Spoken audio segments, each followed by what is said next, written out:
Ladies and gentlemen, welcome back to a brand new day filled with Valorant action here only at the Galaxy Racer Valorant Invitational India, as it is me, Universe, along with Mamba to take you through the first three maps potentially of today's upper bracket finals, which is going to be two amazing teams going up against each other. South Built Esports up against Bleed.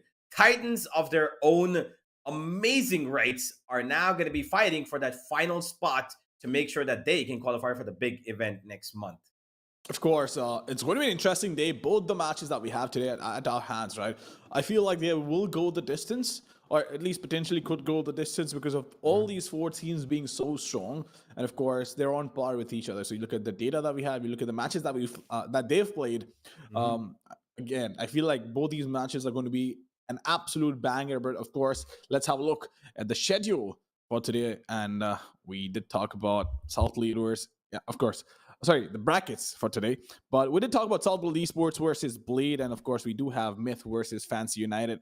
So Universe, how Hmm. are you prepared for this? Because I feel like by the end of the day today, both Hmm. of us will absolutely need a stretcher to get out of our rooms from, because I feel like these matches will not just take away all the energy that we have, but of course it'll be so intense that it'll be hard to keep up with them. Yeah, I believe that it is going to be quite a competitive day today. I think that the last four remaining teams here have got a lot in their in their armory to make sure that we see a minimum of three maps at least. That's the way it looks like given their past performance. As we will have the first upper bracket. First up coming is the upper bracket final between Bleed and South Build Esports. Which, by the way, I am really excited about because South Build have stepped it up a notch, defeating Fancy as they did in that best of three day before yesterday, which really took me by surprise, honestly, with the way that they were playing, how close that matchup was. I believe that this game is still in a little bit of a downside favor of Bleed. I think that they have a really strong team. I think that they have an advantage given the individual performance of their players. And these guys are, well, to be honest, after the addition of Scary, absolutely insane. Oh, no doubt about that. But of course, we'll talk about the lineup as well. But before we talk about that, there's one thing I want to point out, right? Both these teams have played against each other twice, and the score is 1-1. So it's Bleed coming out on top one time. It was South Built Esports coming out on top one time. But the problem with that is that this was almost a year ago. So at Yeah. this point, those results are practically irrelevant. But of course, Mhm. I feel like with this entire lineup, right? JH has been that rock. Of course, you have Crazy Guy, you have Scary, you have Dario and Red Light, everybody stepping up. But I feel like JH has been incredibly consistent when it comes to stepping up and making sure that his team has an anchor that they can depend upon. So, apart, of course, you can talk about Scary and everybody else, but my eyes personally will be on JH today, and I want to see what sort of an impact does he make in the matchup, because I feel like that could be the differentiator, the consistency in getting those rounds and getting those kills and holding on to the sides up against our opponents. Yeah, and I think that with the way South Build have showcased their entire skill set in the last couple of matches that they played, they had a really decent run given thanks their teamwork, and of course their one of their main players being Jab. That guy on the chamber was an absolute beast against Fancy. He stepped up majorly, and him and Flippy, who is the controller, of course, did an amazing job of getting those frags when they were most required, clutches as well, which came through these guys. And I'm just really, really happy that these guys have made it this far. But now it's time for them to step it up once more and take out the giants from Singapore. And I'm, just ecstatic. I'm ready to see what exactly these guys have in store today because there is going to be a difference in the map veto, presumably between what we saw in South Build and um, Fancy to what we're going to see between South Build and Bleed. Okay, we've got a really interesting start from Ascent and Pearl, and we end on Haven. So we are going to be starting off on 0, and then we take a spike right up on top, which is the least played competitive map across Valorant at the moment. Then we head on to Haven. Mamba, what do you think about this? Um, I feel like Ascent was definitely a smart pick on Bleed's side, because South Built Esports have not had wonderful results on that map. So Ascent definitely a Bleed picking that. No surprise whatsoever. Pearl, again, I always make this point, right? I feel like the sample size is too small to decide which team is better on this map. It's again going to be so difficult to predict who's going to win that map. But of course, going back to Haven, I feel like South Build, of course, at least the recent performance in the last 2 months has been wonderful. They played it twice, won it every single time. But if you do talk about Bleed, they've played it 6 times, Mhm. if I'm not mistaken, and it's 3-3. So again, anybody's map. So I feel like Bleed definitely has the best chance on Ascent. Pearl and Haven could go either way. Yeah, I believe that Pearl is going to be the talking point between these two teams. Ascent is a map where both these teams have had a pretty interesting recent pasts, especially might I point out the side of South Build, who will be facing a really strong bleed going into this. The last time that we saw bleed play Ascent, they did lose to Made in Thailand in the qualifiers itself. But they were able to overcome that series 2-1. And they are here now, having beaten them. And I really believe that in their recent history, South Built haven't had the best. In the last 6 times that they've played this map, which is forgive the last 6 times, the last 5 times they've played this, that is in the last 5 months, they've won this map only once. And that was a couple of months ago. That was, I believe, that was last month. Forgive me, it was just last month. And they won the next 2 times after that, which they played, which was in this qualifier itself.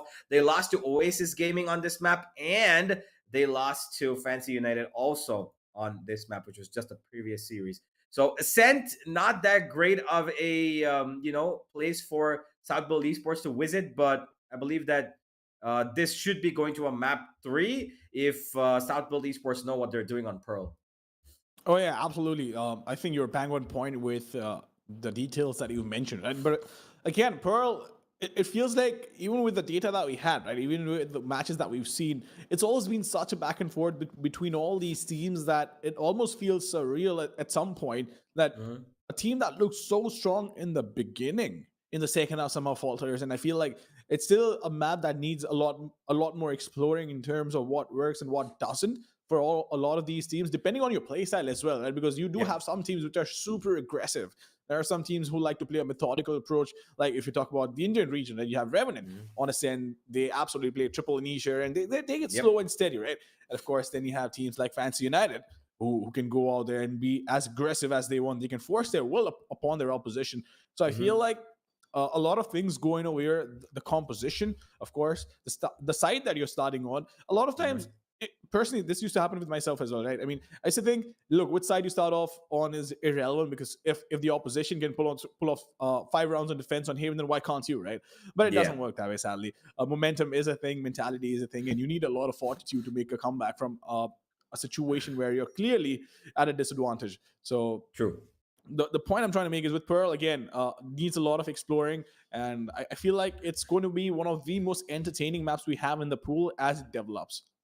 Yeah, I believe that Pearl is a map where you've got both these teams having perfect records so far. The only one and only time that SBE have played Pearl was right before this, before Fancy United. They beat Oasis Gaming on that, and that was the only time that these guys have competitively played Pearl. So them picking this against Bleed, who, by the way, have played Pearl 3 times, twice in this competition itself, one against Leuven, one against Thailand, made in Thailand. Both those times they've won it, and they've won it pretty interestingly, pretty dominatingly as well. So I really believe that Pearl is going to be a little bit more of a competitive, aggression being shown. I think they will be getting into each other's faces with the amount of strategies or whatever it is that they've got in store for us.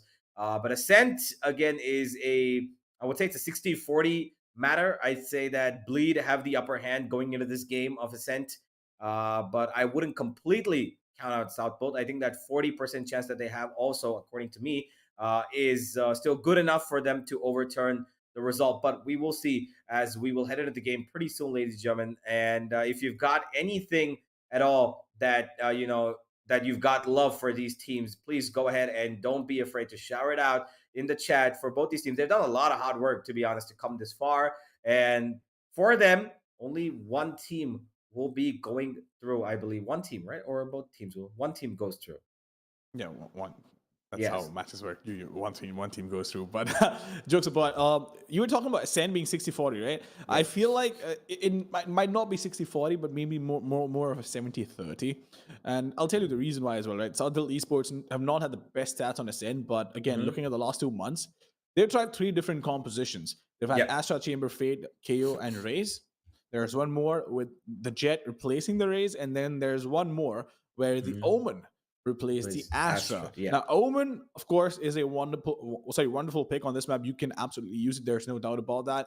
But I feel like there's been a lot of mixing and matching, and things have not been working out in terms of composition and what they're feeling. But on the other side, if you do have a look at Bleed, and and the agents that they've selected, their composition looks solid.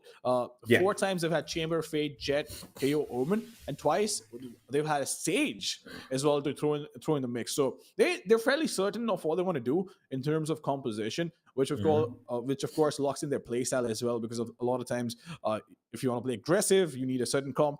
So yeah, I would probably give 70% chance to Bleed for pulling this map off. Well, that is a little bit more skewed towards one side than I expected. I really thought you were going to probably say 55-45, or, Nah. somewhat closer. But South Build, yeah, they definitely have the gun stacked against them. They have a really strong team coming up to, take them out.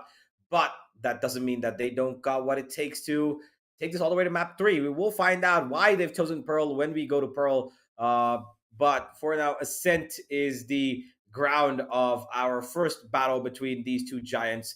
SB, of course, having to, having the luxury, if I might say, to be on the defensive side on the first half of every single map, if at all it does go to Haven. Bleed comfortable in their attack, which is why they've chosen that on Pearl, as we should be heading into the game in just about a little bit. Bleed, of course, on Ascent, having the better record. I think overall they've got a 70% win rate. I think it's their best map. Yeah, it is their best map.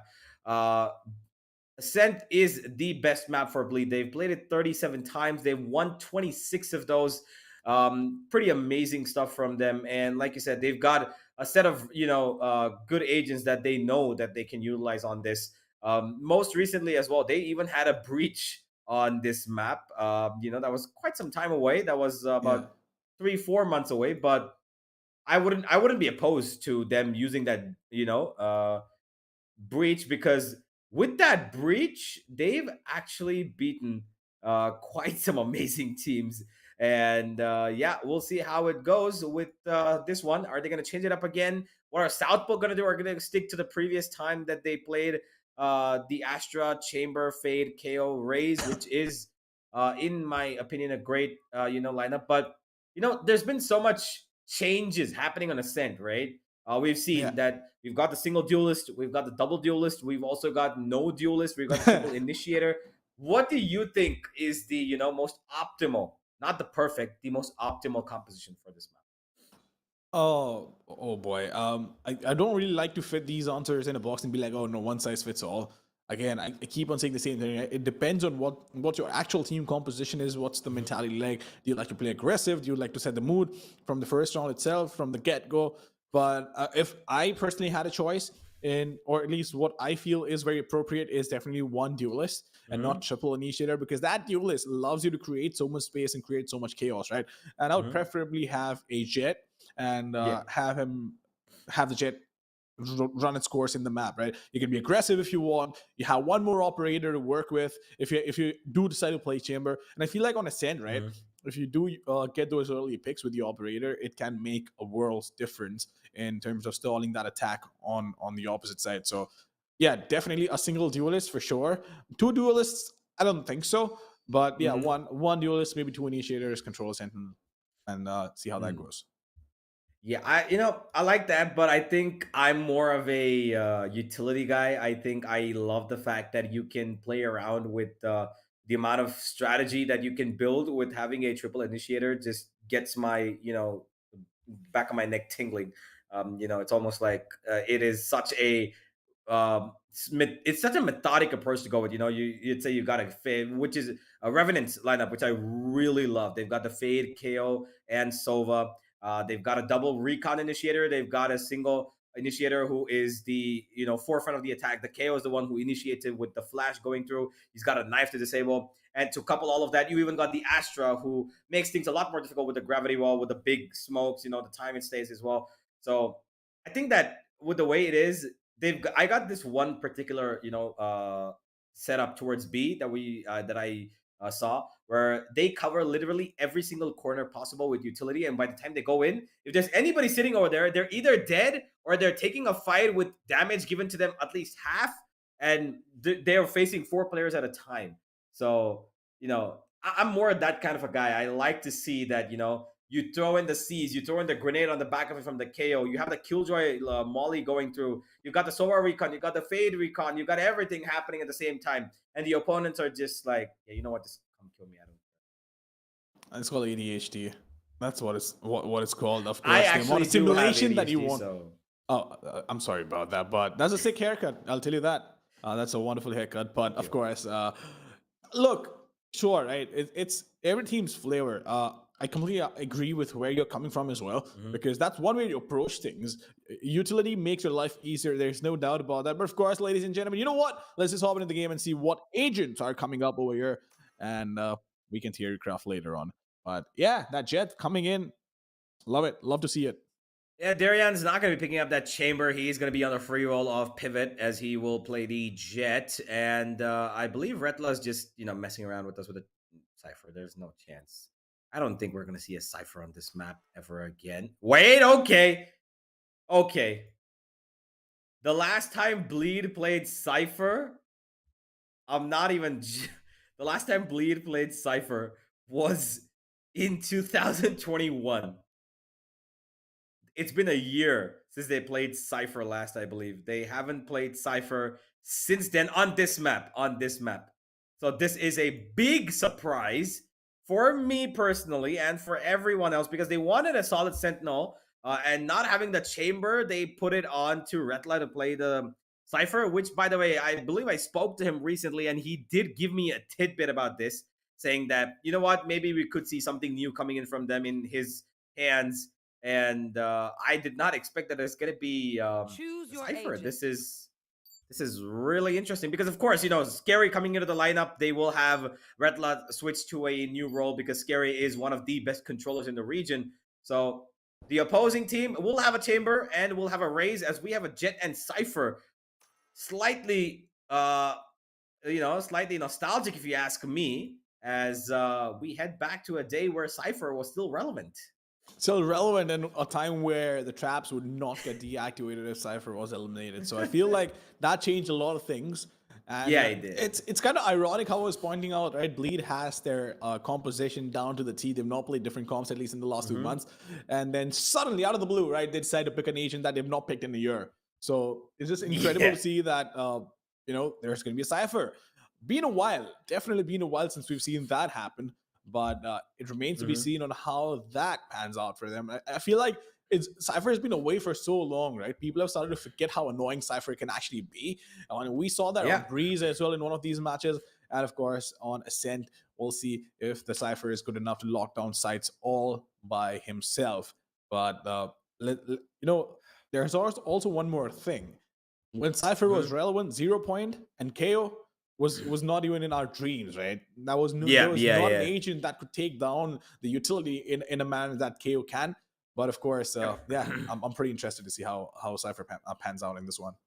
Yeah, it's been a year since this man saw the light of day on Ascent for Bleed at least. South Built haven't played Cypher either since last year, since the August of last year. So there has been a while. I'm pretty sure that they must be startled a little bit about this pick.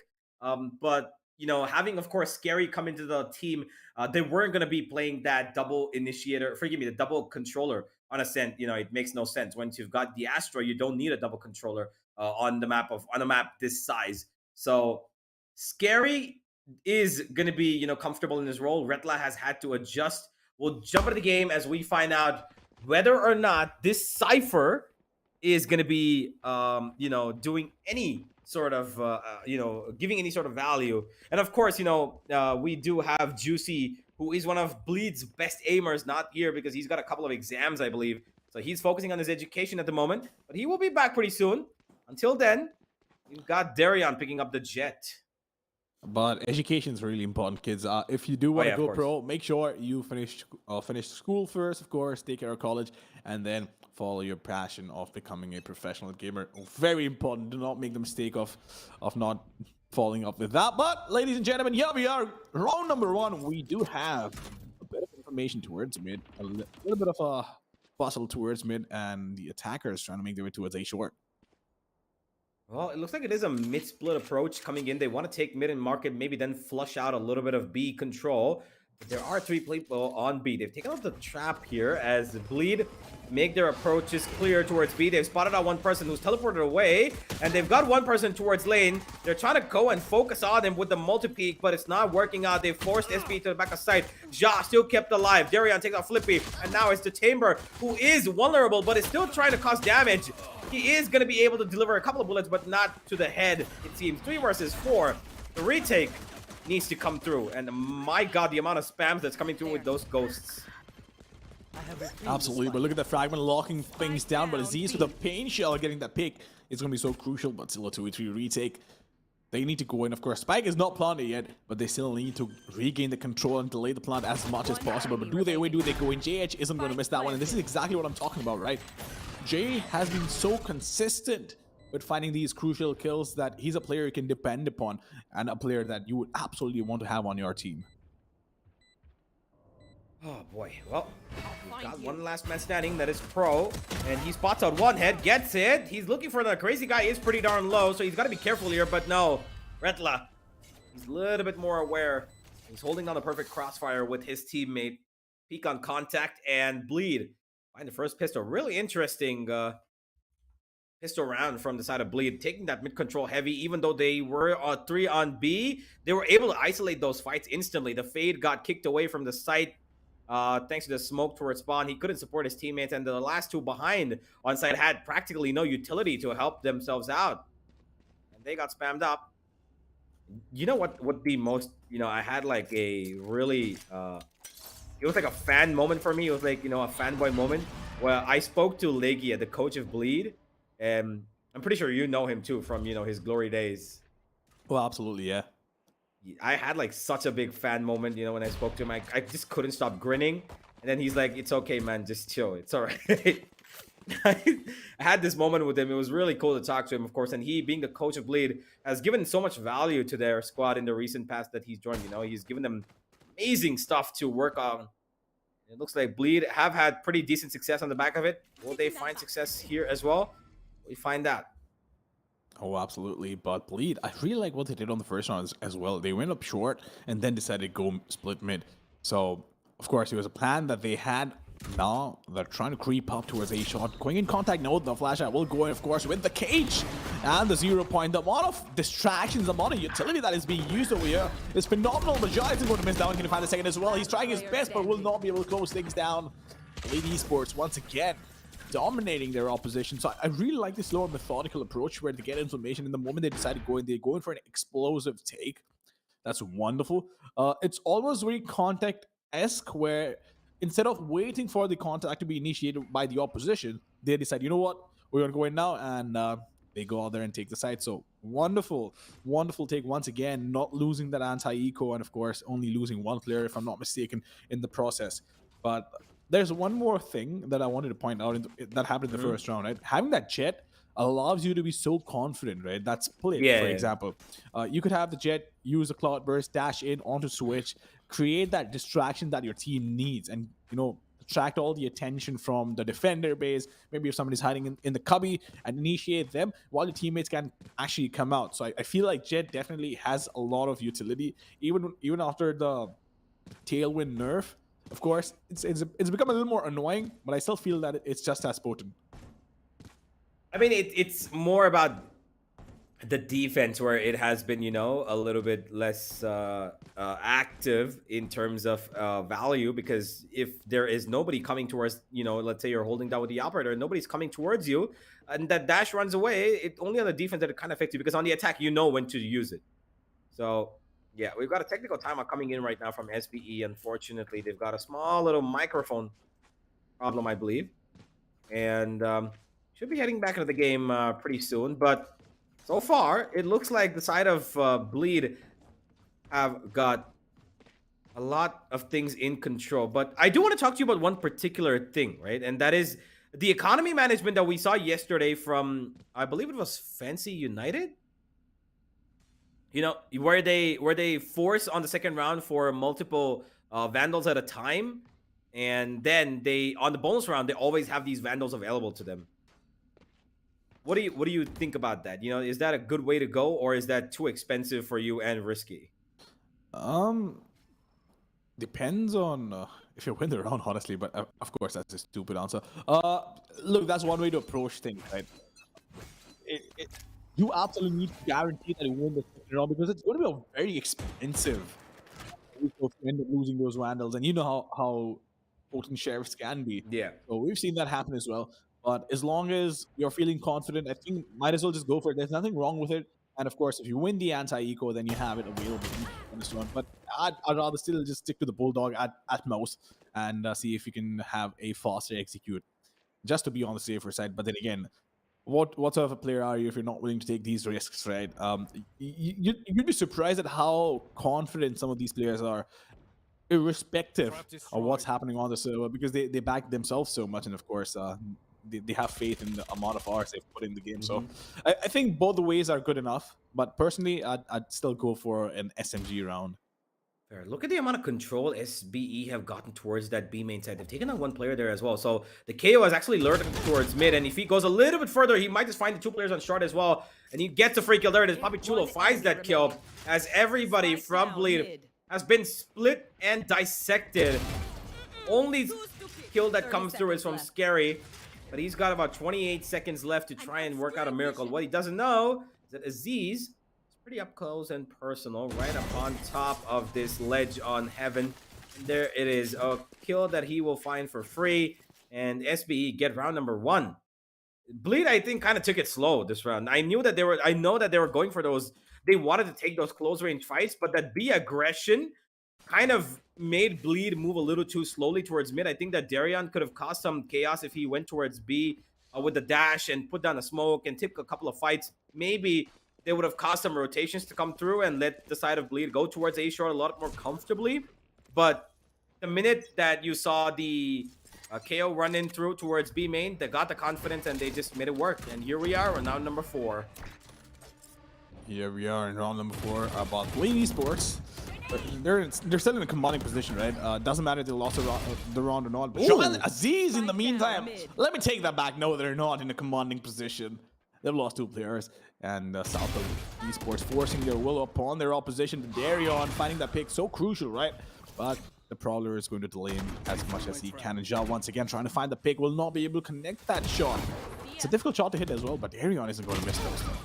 Oh, okay, Darion. He's getting the ball running as he finds 3. And he's running into the B side. He's got it completely cleaned up for himself. But, oh, there comes the tail. Oh, my God. The presence of mind. There is a tail coming as well. Try and find him. 2 bullets, Darion. You might want to reload. I know you love your flashy. Okay, you flashy little fella. Takes him out with just the 2 bullets. And he's on for the ace now. Go on, get it. The person is coming close to you. But it is going to be Crazy Guy to cover up his back and find final kill. Darion, the one-man army, takes out entirety of SBE by himself, finding everything towards mid, actually. This first one, unchecked corner. Second one, he had support, but he still found the kill even after the flash had gone by. Amazing stuff from Darion. I don't know if this dash was actually intentional towards Market, because I think he wanted to maybe dash back, right? I'm not quite sure, but you know, there's one thing that you have to commend about the fight that Darion took over there. It was absolute masterclass in isolating those fights. He got the first pick, then of course had to go pick Market, but he decided to use a cloud burst towards defender base and then take that fight, isolating it to a 1v1 instead of it being a 2v1. So made sure all the players that he peaked was a proper 1-on-1. Oh my lord, that is so unfortunate for Aziz, because you could see it, right? Aziz tried his best, but the bullets missed him just by an inch. And now they have all the information in the world to work. Darion, well, the Blade Storm, can he find the kill? That is a question, though. Still waiting, but the flashlight, ooh, it won't matter because Darion, well, he'll connect that shot, but Papi Chulo will not go out without doing damage. Does take out a player, which could potentially be a little too much economy damage. But just out of curiosity, right? You mentioned you had a conversation with Legia. What was the conversation about? Well, it was about, you know, it was more like an interview. I asked him a couple of things about what, you know, his experience has brought to this region, how he's found Bleed to adapt to the style of play that he wants to incorporate and stuff like that, and you know, and some things about, you know, how good German beer is. That is one thing I think we all can agree upon. Even though I've not had any German beer, maybe someday, but Rattler. There we go.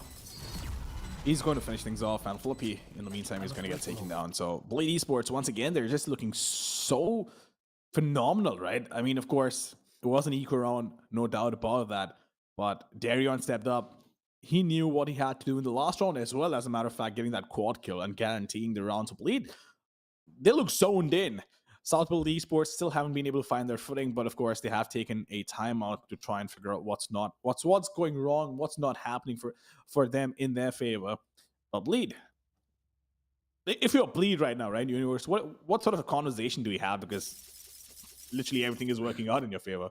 I think that you just tell each other, all right, guys, we've got everything in control.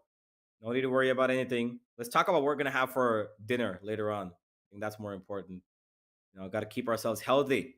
Got to have some good food. Prepare for a little bit more of our day-to-day routine because this game looks like it is in our control, at least for now. At least for now. Yeah. Speaking of routines, right? It's become this routine for at least for the last 2 weeks. You wake up, you cast Valorant, and then you play Valorant, and you go to sleep.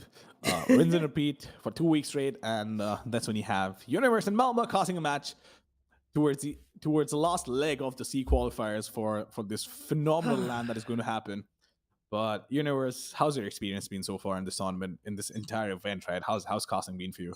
Oh, it's been pretty amazing, honestly, to get to watch so many amazing teams, showcase their skill, and me having to be able to, given the opportunity to find myself casting such amazing games. And talking about amazing games, this could turn out to be one if Aziz is able to get a kill here. That grenade will isolate a couple of fights, but he's blinded, so he cannot capitalize upon it. He does in the end, though. Flippy's there to support him. JH will only get the one, and they push that smoke and get punished. SPE, that one grenade kind of, completely threw them off the guard. I see your point. I see the point that you're trying to make with Raze versus Jet on defense, and that pain shell definitely being a pain to deal with. Redline and 1 versus 4. Can you pull it off, though?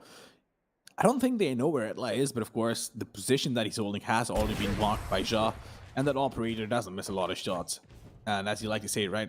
If the operator starts singing its tunes, then that is trouble for the opposition. That is going to be trouble for Bleed Esports, but it all comes down to Ja if he can manage to create as much value as we're all expecting him to. But of course, what a lockdown. And you think this change of pace is what came back to bite Bleed, which ended up costing them this round?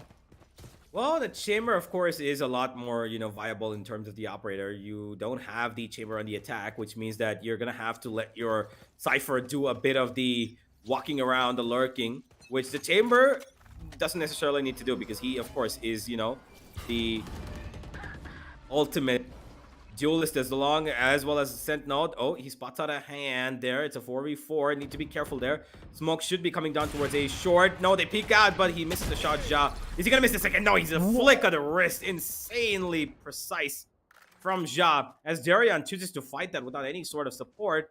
And even though there is a cam available on Retla, unfortunately for him, it was disabled for a little bit. Couldn't spot out that operator being there. That has put the side of Bleed in a 3v4. That was so quick. It almost didn't get registered on the screen that we were watching on, right? That flick. But here we go. JH. This is the moment that we've all been waiting for. At least I've been waiting for, because I told you, right? My focus is going to be on JH, on how he steps up when his team needs him the most. They have the null command available. They need to get a pick first, though. The moment they manage to find a pick, I feel that the ults will get popped, and they'll try and delay the retake as much as possible if they can manage to find the side. But of course, here we go. They want to go in. The 0 point being used as well, along with the Cosmic Divide. The flash shot being popped in. Flippy, can he pull this off, though? That is the question. He is in a good position. Needs to find the first one. Manages to get none because Pro was there to back him up and get these 2 kills. Bleed Esports, they tried their best, but it didn't work out. So the tactical timeout that that South Build Esports had, definitely working out in the favor. Oh, really good stuff from SBE to try and hold on to that attack. They go and find the kills towards mid as they need it to be, and they make it work. The mid aggression was perfect from their side, as even though they lost just 1 player towards mid, they were instantly able to back it up and do a pretty good job of keeping everybody else alive. And now we've got Bleed on an eco, and they are going to let the side of SBE come closer than they expected. 4-1, they were up. 2 rounds gone down. Third coming potentially on the back of this as well because they've got the economy. And they might have a couple of ultimates. Guy and JH do have pretty good ultimates available, but it looks like Papi Chulo is going to keep putting on the force to them and not going to let them come any closer towards this B site, as Bleed are currently exploring their options on every single avenue. They need to, right? They can't just casually stroll in because they don't have that sort of luxury right now. But Shaw realizing there could be somebody on top. Is he going to hold that angle? The anticipation. Oh my lord, it doesn't pay off. Darian still manages to find a pick. Ja, he saw that coming. He's going to be beating himself up over this. But that first pick, that could be the difference for Bleed in terms of pulling Sean up. But the null command along with the Nightfall coming in. This is a massive problem. Flippy will get forced back. There's nothing they can do, but Aziz in the meantime still holding that angle. We get taken down by a Ghost! By a Ghost Universe! He will get taken down by a Ghost, and that is so unfortunate. That is so sad for Saltbill Esports. But Bleed, on the other hand, they use a fragment. They'll force up goal, but he will get taken down as well. Darion once again just steps up. Gets that kill, Flippy. Is he going to get suppressed? Yes, indeed he will. And now the information's been relayed. There is one on the short. But is Darion going to be able to find that pick? No. Papi Chulo finding two for himself, but Scary will quickly find a trade. But now it all comes down to Flippy in a 1 versus 2. Can he pull it off? He does! Oh my goodness! Oh my goodness! Unbelievable stuff from Flippy.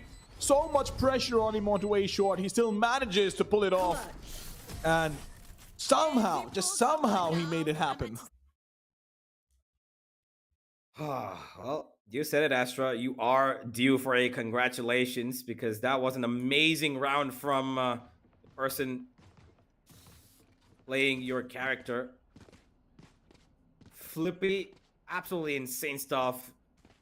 Spray transfer, everything right on point. Luckily for him, the players were, tagged on to be pretty low and they couldn't pick up as many weapons that they would have hoped to. But Bleed, they made it really costly for the side of SB. Doesn't look like it's going to affect them too much as the economy is still intact. And Ja, he takes out the main man yet again. They've taken out Darion, and now they don't need to worry because Bleed are going to instantly slow down. They're going to play for picks now. These picks are going to come in the way of only if SB choose to peek them, which they are actually going for. Blind comes through. Ja's going to miss his first shot, but still holding down this angle pretty well and tight. He's not letting it go. He knows that he's got this under control. They will not let this B site be taken no matter what, it seems. Yeah, but I feel like Ja was overstaying his welcome on B main because had he been taken down, that would have been a quick explode towards B. But then again, they had 2 more players to lock it down. So maybe not. Maybe that's the reason why he kept on re-peeking that angle. But Bleed Esports, they have lost a player. And a very important one at that, because that was the only player that could have created space for them. For now, no Jet to work with. Southfield Esports, they're 1 man up and 40 seconds on clock. What's going to happen? We'll wait and find out with the Prowler going in, along with the Nebula being popped. But Shot doesn't miss those. He will not miss those. Redler with a quick refrag, but it won't matter because Shot is still waiting. Nails a third. He could possibly go in for a quad kill as well, but nope, he can't do that. Scary will shut him down. Oh, there comes the showstopper, and out he goes. And he doesn't get the kill. It came a little too far away. And Crazy Guy sprays down 2 and the third as well. Crazy Guy, what the hell did you just do? That was absolutely true to your name. They found these frags. They made it 5v3.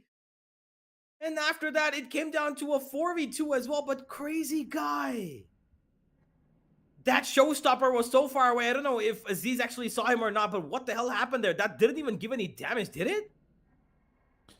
I don't think it did, but that's beyond the point. I feel Aziz wanted to clear that angle out. That's what I'm assuming, unless, of course, he missed that satchel.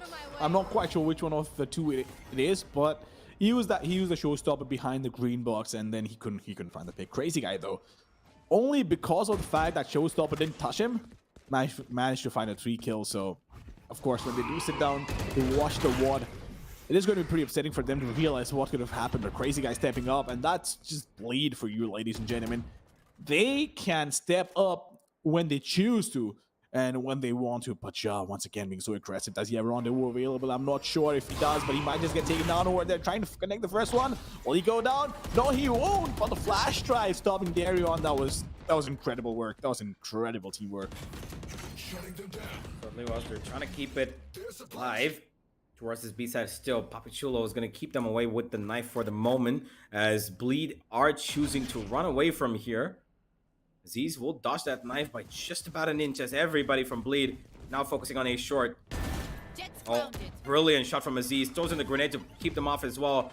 Good time waste here as he turns down the door as well. And now, the last 30 seconds, Bleed have to make a decision. They got to make a choice. They've lost Darion yet again, which means that they're going to have to work this again on picks. Can they do it, though? Can somebody step up this time? Last time it was Crazy Guy. The Astro wall comes down through as well from the defense. And this is that from the defense? It is from the defense. Yeah. As the B side being hit again. Time is off. Yes, as they get the kill. And they need to plant down. And it will go down. And JS gets it. But Job standing strong on the back side will be good only for one. Cypher brings out the hat of information. Yeah, the neural theft coming in, but the Nightfall pushing them back, right? And I feel like Pro had a bit of a misplay over there. Got spotted, could not make anything of that position. Crazy Guy picking up the operator, misses that shot. You don't see Crazy Guy missing shots with scoped weapons, but it is still a 2-2. A 2-2 retake coming in, a 0 point going in. Doesn't matter. The problem is Redline is barely clinging onto his life, but still manages to convert it to a 4K and pull this round for SEA Bleed Esports. Still leading the scoreline 6-4 in their favor. Yeah, 2 more rounds to go for, ladies and gentlemen, in this half. Let's see if Southport can equalize it, or will they be pushed on the back foot. Yo, the amount of confidence Retla had to peek back towards Flippy with 30 HP. Look at it. He's 30 HP, and he knows that he's here, and still this guy just peeks out. Nerves of steel. One bullet could have ended that, but then Retla, my God, man of power, as he throws the SBE back to an eco.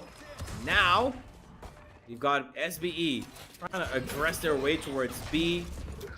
Get a little bit of information with the sheriffs, but not going to be working for them. Aziz is going to keep back Darion for the time being, but he's not going to let up, it seems. Never mind, he actually does. They're going towards mid now. As Darion has lost his dash, doesn't matter. He can regain it by getting 2 kills.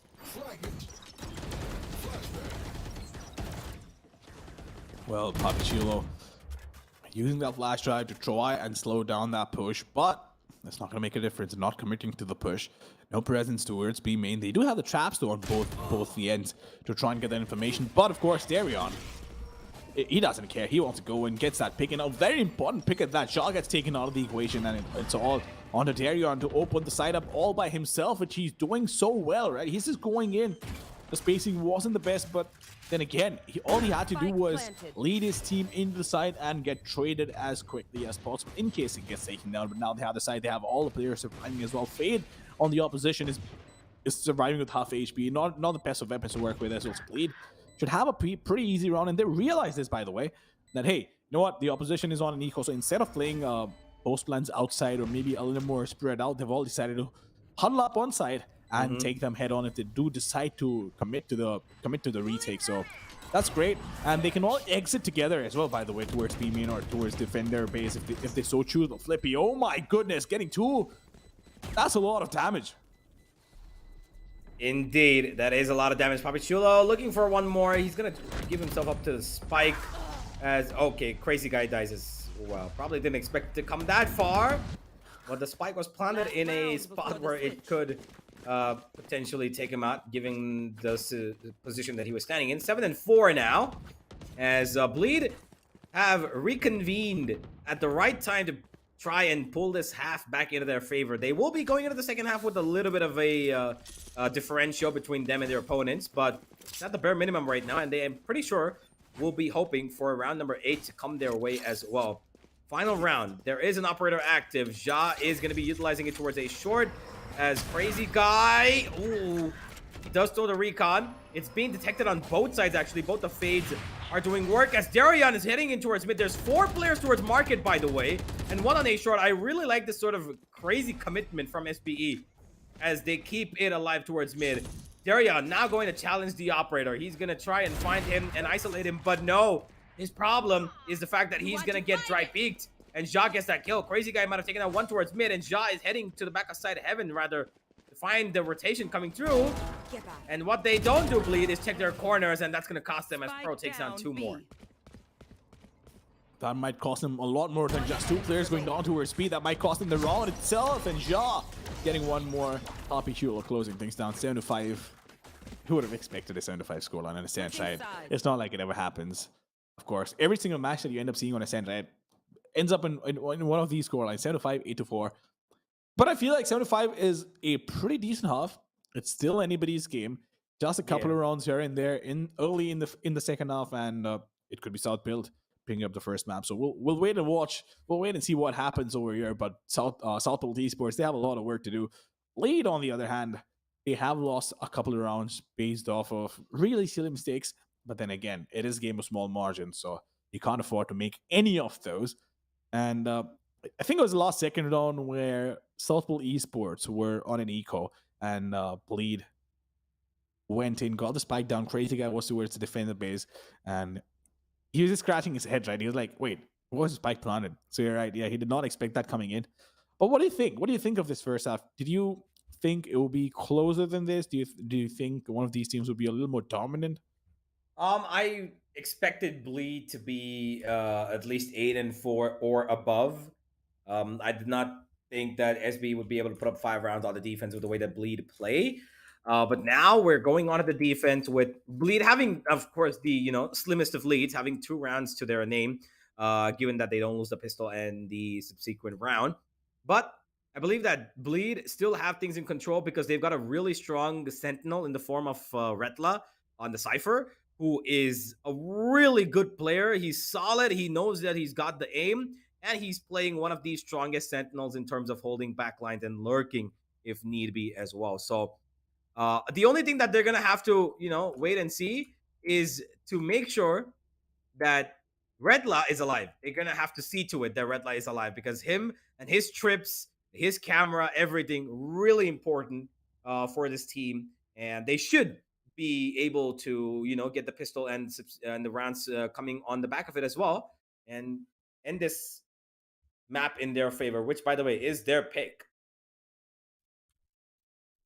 Well, I'm actually really interested to see if Bleed decides to be aggressive in the second half, especially given the fact that they're on defense. They don't have a Chamber. So I feel like Chamber, once again, definitely does a better job on defense, on being hyper aggressive compared to the Jet, because you can just snap out, right? You don't have dash back, you won't get stuck. Doesn't matter. Even if you do get blinded, it's not like you don't know where you're going. You know exactly where you're going. So I want to see the Jet and the sort of impact that it might have on defense, because Ja has been an absolute monster. He's been a menace to deal with for Bleed and has done a wonderful job with that Chamber on defense. So let's see what Darion has in store for us. But Crazy Guy with that 3K as well, that one crucial round, right? It's always these extremely crucial rounds that could have changed the outcome, could have changed the tide of the game. But over here, 7-5 is what the scoreline is. Bleed are looking pretty strong. Well, there goes the Fade Hunt, and it will detect one player as they're getting pushed back. I think this is on purpose that they're getting themselves detected here. It's Papichulo. Oh, he's got a little bit of resistance, and Darion's ready for the swing as well from the other player as they work it out, and Bleed find the 2 kills that they need. And this aggression has proved to be nothing short of a brilliant success, as they've now thrown their opponents in a 3v5. SBE, who are actually going to go towards B on the back of a fake by letting themselves get detected, has now turned out to be a massacre, as they are heading back towards A and hoping that they can, trade back for their opponents, get revenge. But it is a problematic situation because they've got no information now. The initiator has fallen. Both the initiators have fallen, as now they're not going to check their corners, and JH will spray down both of players entering the site. Flippy left all alone. 1v5. What can you hope for? A miracle. That's the only hope. A miracle 1v5. That's all you know from Flippy. We'll peek around the corner. We'll get shit down by Darion. And this is exactly what I was talking about. Aggression on defense. And look at Darion. He just went in, right? Got that first pick. That was super crucial. And then tried to go in for a second round. His team was there to back him up, and JH, what a rock, an absolute monster on defense. And this is, I think we're going to see a lot more of this, but Darian might not be that aggressive this round because this round doesn't warrant it, right? And you don't need to. Being aggressive on defense and showing a lot of aggression in the first round itself is not something that you expect a lot of times. Sure, if you're playing at such a high level, you do expect cheese chats and whatnot, but at the same time, Bleed doesn't care. They will go out there and force their will upon their opposition, and they won the round in a commanding way. Indeed, I really like that A aggression, but I think SB made a small little mistake of getting detected by that haunt, and that gave them confidence to, you know what, okay, they've gone back, we pushed them even more. Now Darian, towards B-Link, he's got his sights targeted. But at the moment, they won't be challenging him. Every single player from SB, forgive me, is outside of B. They seem to be taking a small little step towards wasting time and taking the final couple of seconds to burst onto this site. There is a lot of utility right in front of him. There is a tripwire towards lane as well. The smoke goes up at the right time for Bleed. This is going to waste a huge amount of time. So them getting into the site is going to be really chaotic. Cypher cages up as well. And Darian's been spotted along with Redla, but it doesn't matter. Okay, never mind, it does. SBE will at least find one kill at the bare minimum. Make that two. Darian gets one back. He hits for another. No, Aziz somehow found three with a classic. What? Yeah, that's the silence doing its job for me. There's no way to narrate it. There's no way to explain it. If something like that happens, then you just take it to the chin and move on. There's nothing else you can do. But of course, Bleed still making things work for themselves. Now we have the operator on Darian, and I really want to see what this operator does. On the other side, you have Scary with something like a Spectre, but South Build Esports, they have good weapons to work with. They'll have utility. We'll wait and watch if they can get these initial picks that they are waiting for. Flash House primed, so they do want to play a little aggressive towards Amen and get that information with the Prowler coming, which they will have to destroy. Is it still going to aggress out? He does. He wants to go out there with the Pulse Flash and get that information, but oh, the Haunt is going to force him back. Does he go in now? That is a question. The Flash is going to be really huge, and he does go on. Does he get a kill? Yes, he does. What a brilliant combination of utility being put on by Bleed here. Amazing stuff as they take out Aziz, who probably would be the most annoying person to deal with at this point. He's gone. And Darian takes out Jazz. He's got the operator bot in as well. Bleed are holding this down to a T. Haven't taken an inch of damage. They've got control of B main as well. Look at where the crazy guy is sitting. They know everything. They've got information for days. And now Papichulo is going to give information by running down towards this B main as well. That knife is going to be problematic because it's not detect anybody. It's going to be a trade in the form of J-Edge going down to Pro towards that A short position. But what he doesn't know is a Redla's here as well. And this Cypher is not as passive as you think he is. He's a really sneaky guy running into smokes and finding kills, making his team feel a little bit more comfortable as SB right now are heading back towards the same place they lost their first couple of players. Well, yeah, but now they want to... Oh, look at that gravity! Oh my goodness, Scary! Doesn't matter what gun he has, but the utility usage has been on point with the flash out, the gravity well, and the first pick towards A-Long, that was phenomenal, right? There's only so much you could have done. Tried to use the satchel, Aziz. There's only so much you can do, Sun, over there. But Redlock getting that important trade, but I feel like, of course, that first play and Crazy Guy's positioning towards middle link were definitely the plays of the round, because Crazy Guy fed so much information to the team. He knew they're not coming in towards B, so he sent their teammates back, and of course the gravity well towards Amen, not letting them go in. And the moment they tried to get out, it just pulled them right back in. Well, that was quite a funny moment for me, at least. He stood there waiting to get a kill, but then he got sucked right back. Okay, never mind. Darian gets sucked into oblivion with that shot, as there's another one coming through, but Ja eats up 140, I believe, 120 damage, I believe. He had half armor, as side of Bleed have lost their talisman, but they've still got a lot more in the bag where that came from. It's still SB on an eco, so not going to be too much of an issue. But Papi Chulo somehow been allowed to crawl in towards short, and that has cost Bleed a lot. They've got 2 players against him who are pretty darn low. It is Pro and Ja's actually fallen. Never mind. As Flippy just flips a shot onto Scary's head, and now it's onto Retla. He's alone on the A side, but he might just be enough to do this job. Never mind, says Aziz, as he takes him out. What a round coming in from SBE. Spike planted. Yeah, what a phenomenal round coming in from SBE. They got those picks and they were snapping heads off of Bleed, but of course it's going to be Crazy Guy once again in a 1v3. Can he pull this off? First half, he did manage to find a 3k to clutch around, but can he do it again? That is the question. Spots the first guy, takes him down, reduces it to a 2v1. He will have the haunt in about 3 seconds, but he's wasting too much time. The problem is he's already been spotted, doesn't have a lot of information to work with, but he knows where he is. He could take him down in a wall by just barely missing it, but the C is going in. This could be a problem. Wants to peek out, but will not matter because Aziz will be there to shut him down. And what a round. What a round by Southfield Esports. They managed to pull back from the abyss of darkness.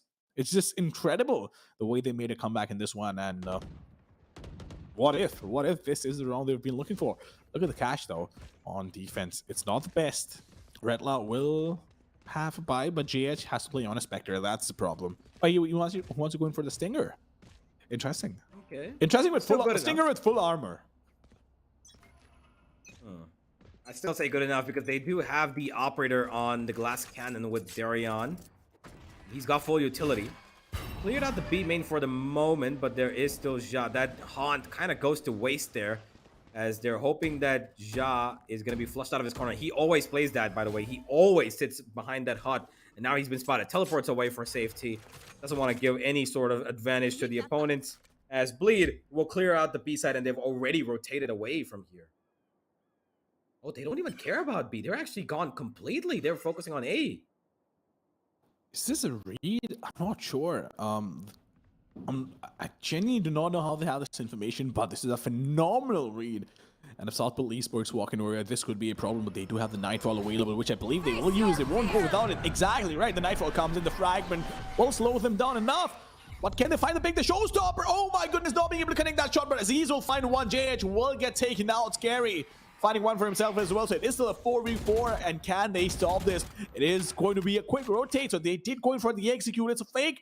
It's a fast fake towards me with Crazy Guy once again. Just holding mid. He will have all the information in the world and will quickly call in for a rotation because he's heard the chamber towards mid. Can you find the pick? That is the question. He will peek around the corner, almost being taken down over there. Now he has his own Nightfall to work with. Has the Haunt as well. Does he have any information? He does. He finds one player towards B main, and he knows exactly what's up. 13 seconds on the clock. There's only so much they can do to fall back, but that is not going to happen. Papi Chulo being taken out. Darion coming clutch with the operator, and they don't have enough time. They simply do not have enough time. They could have come into the side, but no, they decided to fall back and Bleed Esports making it work. Crazy Guy with impeccable positioning towards mid, map control being on point, down to the T, communication on point. Bleed Esports, they just look like the better team over here. Yeah, they definitely did. The decision of letting Crazy Guy stay towards mid was the most important thing that they could have done. They knew that he's close to his ultimate, so they let him stay towards mid to cut off any rotations, get a free kill, if at all anything. And the minute he got that, they knew that there's going to be a B rotation, so Crazy Guy can absolutely stop them with not just his Haunt and Prowler, but also with his ultimate. So amazing decision-making from Bleed here, as they absolutely play on the go for perfection, as now the side of the attack are left in a pretty much trance state to find where they can get these picks.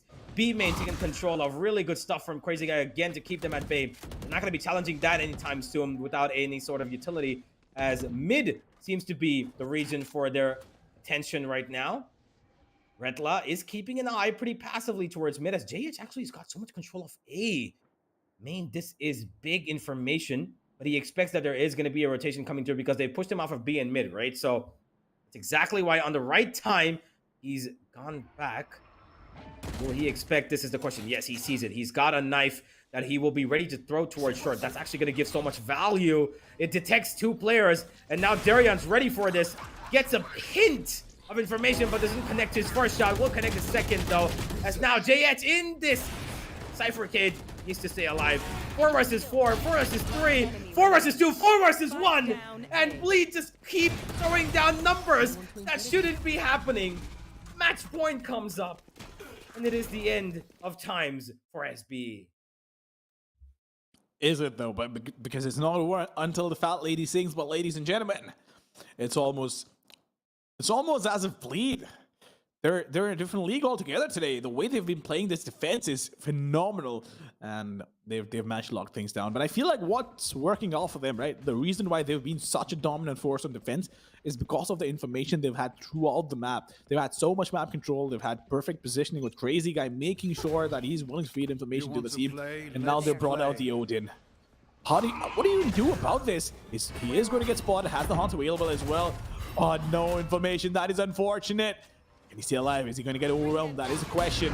Prowler going in. Information will get relayed, but Redball taking him down. This is massive. This is absolutely massive. The tour de force being taken out of the equation. Now what do the attack do? That is the question. Crazy Guy once again going in. The gravity well, sort of throwing him off. But it doesn't matter. Still 3v3. Darion still waiting with the operator. Cosmic Divide allowing him to walk in. He has the Blaze Storm available as well. Does he use it though? That is a question. Probably expecting somebody towards mid. But Aziz will get taken down. This is exactly what I'm talking about. Now they have so much information, so much control to work with. He might as well just pull out the Blade Storm and go in and create the space that his team so desperately needs. Flash drive. Ooh, one more Cosmic Divide coming in. The Flash drive being primed up, but not being able to go in. That is unfortunate. Oh, the Sun coming in. Can he find the pick? That is a question. Wait, can you not see him? Doesn't matter. They'll win the round. They'll win the map. And Blade Esports, so damn dominant. Well, Ascent is one of their best maps, and they continue to put on the numbers on this map, of course. Crazy Guy, unfortunately, this one little exchange, I believe, it did give a headshot onto somebody. I don't know who it was, but my word, amazing, amazing stuff from Bleed. Second half, they gave away 1 round. That's it. Just the 1 round. And that also was a sheriff-laden round from SB. It was a thrifty that the gate chose to give away, which, makes total sense, right? Because why would you ever give away a buy round when you've got opponents on the same footing as you? Nah, we're going to lose the thrifty, and then we're going to hit them right back to beat them 13-6. But what solid defense from the side of Bleed. Because SB, I feel like sometimes with the potential utility that they had, having a raise, having everybody, who's a little bit more on the aggressive front, they took too much time to kind of, retain their attacks towards a particular side. And when they lost a certain player, their instant motive is rotate. We're not going to take a fight here.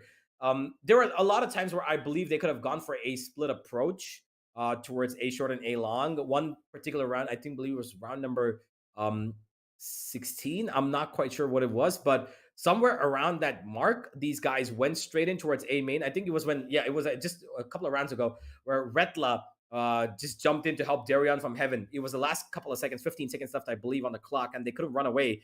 And of course, Darion being the MVP with that operator, shining on the second half. First half had a little bit of trouble keeping himself on top, but on the defense, rock solid. Him and Retla, I believe, were the most impactful players of this entire, match.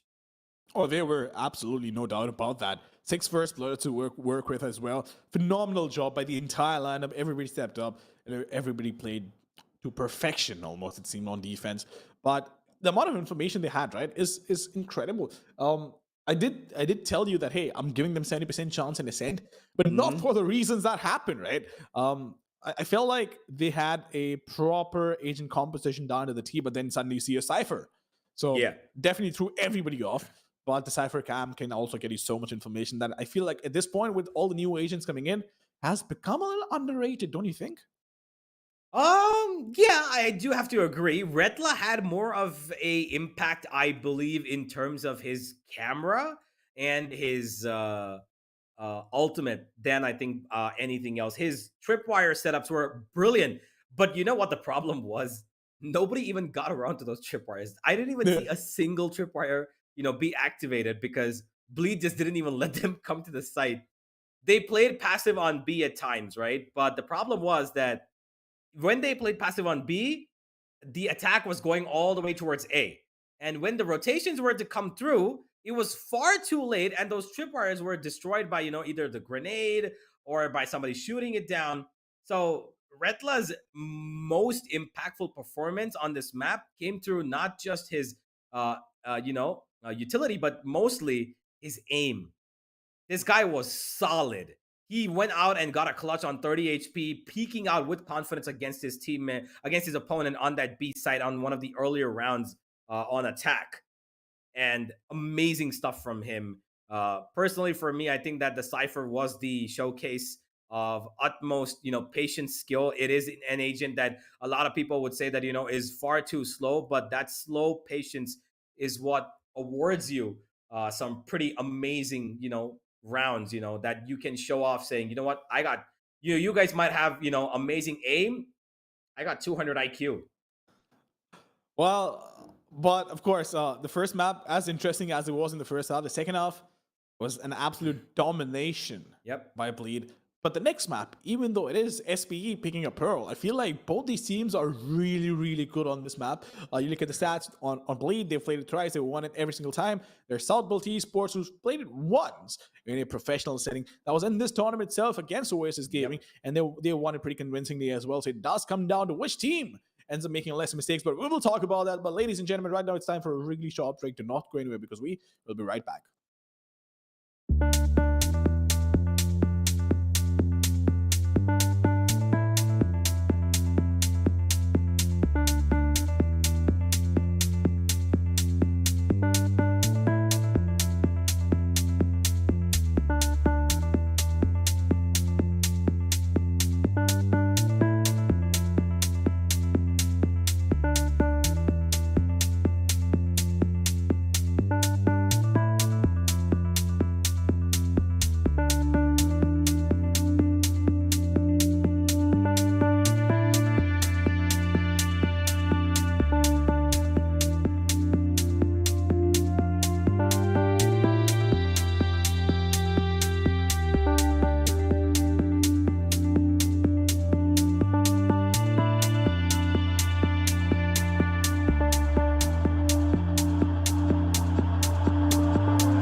Well, ladies and gentlemen, we're back with map number 2 coming our way. Pearl is where things could end or could be extended, as we're back with the Valorant Invitational India by Galaxy Racer. And first map turned out to be quite a massacre for SB, especially the second half. The first half seemed a lot more competitive, and the defensive half of Bleed absolutely just rammed across the room and took SB out of the way to win the map 13-6. Now we go into Pearl, which is a really sparingly played map between both of these. Bleed have had a little bit more experience. They played it thrice and they've won it all 3 times. And SPE played it the utmost recent game against Oasis and they won that one. But I'm still not convinced that their pick of SBE, forgive me, SBE's pick of Pearl is something that I think Bleed are going to be, dismantled by. I think they're pretty okay with this. I would assume so, right? But Pearl, again, both these teams are looking pretty solid on this. The reason why we say this, right, that it's not a map that has been played quite a bit because it's still such a new map. And for it to be in competitive and for it to be in like professional matches are two different things. You can play it in rank lobbies for all you want, but when it comes down to proper professional matches, it's a different ball game altogether. So both these teams looking pretty solid, but if Bleed's defense on Ascent is anything to go by, then of course SPE have a problem coming their way.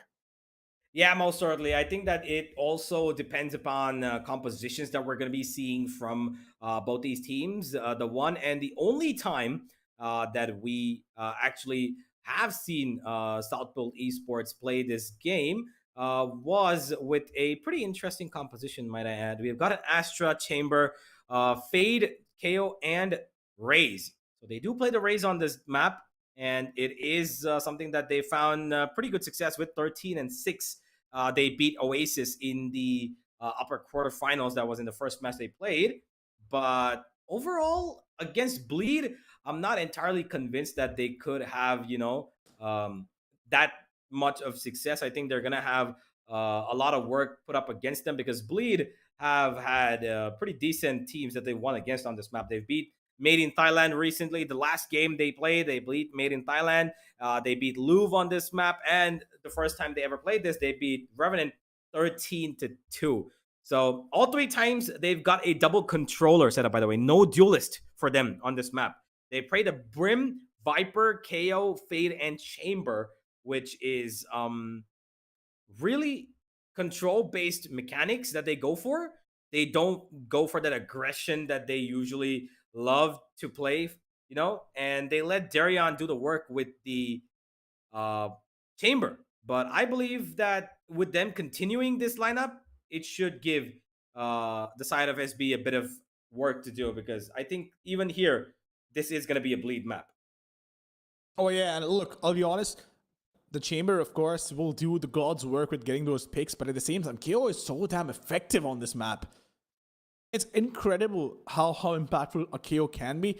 Fragment with delaying the plants or delaying the pushes. Of course, the 0 point, I feel, is the single most important piece of utility on this map because of how thin the walls can be in terms of connecting all these areas. You can be playing art and suppress mid, A main, and of course, if you do have lineups, then towards window and whatnot. So there's a lot of information to be had over here. But usually you do not see a KO play towards art. You see a Fade who can get in that information with Haunt through the window on top. So it really does come down to what your play style is and how do you want to play it. But again, KO I feel is going to be the X factor along with the Chamber.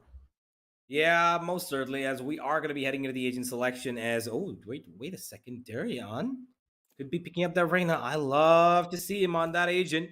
He absolutely is a beast with that Reyna on. JH will be locking in that KO as we've got the Chamber on Retla. Crazy guy on Killjoy. Huh.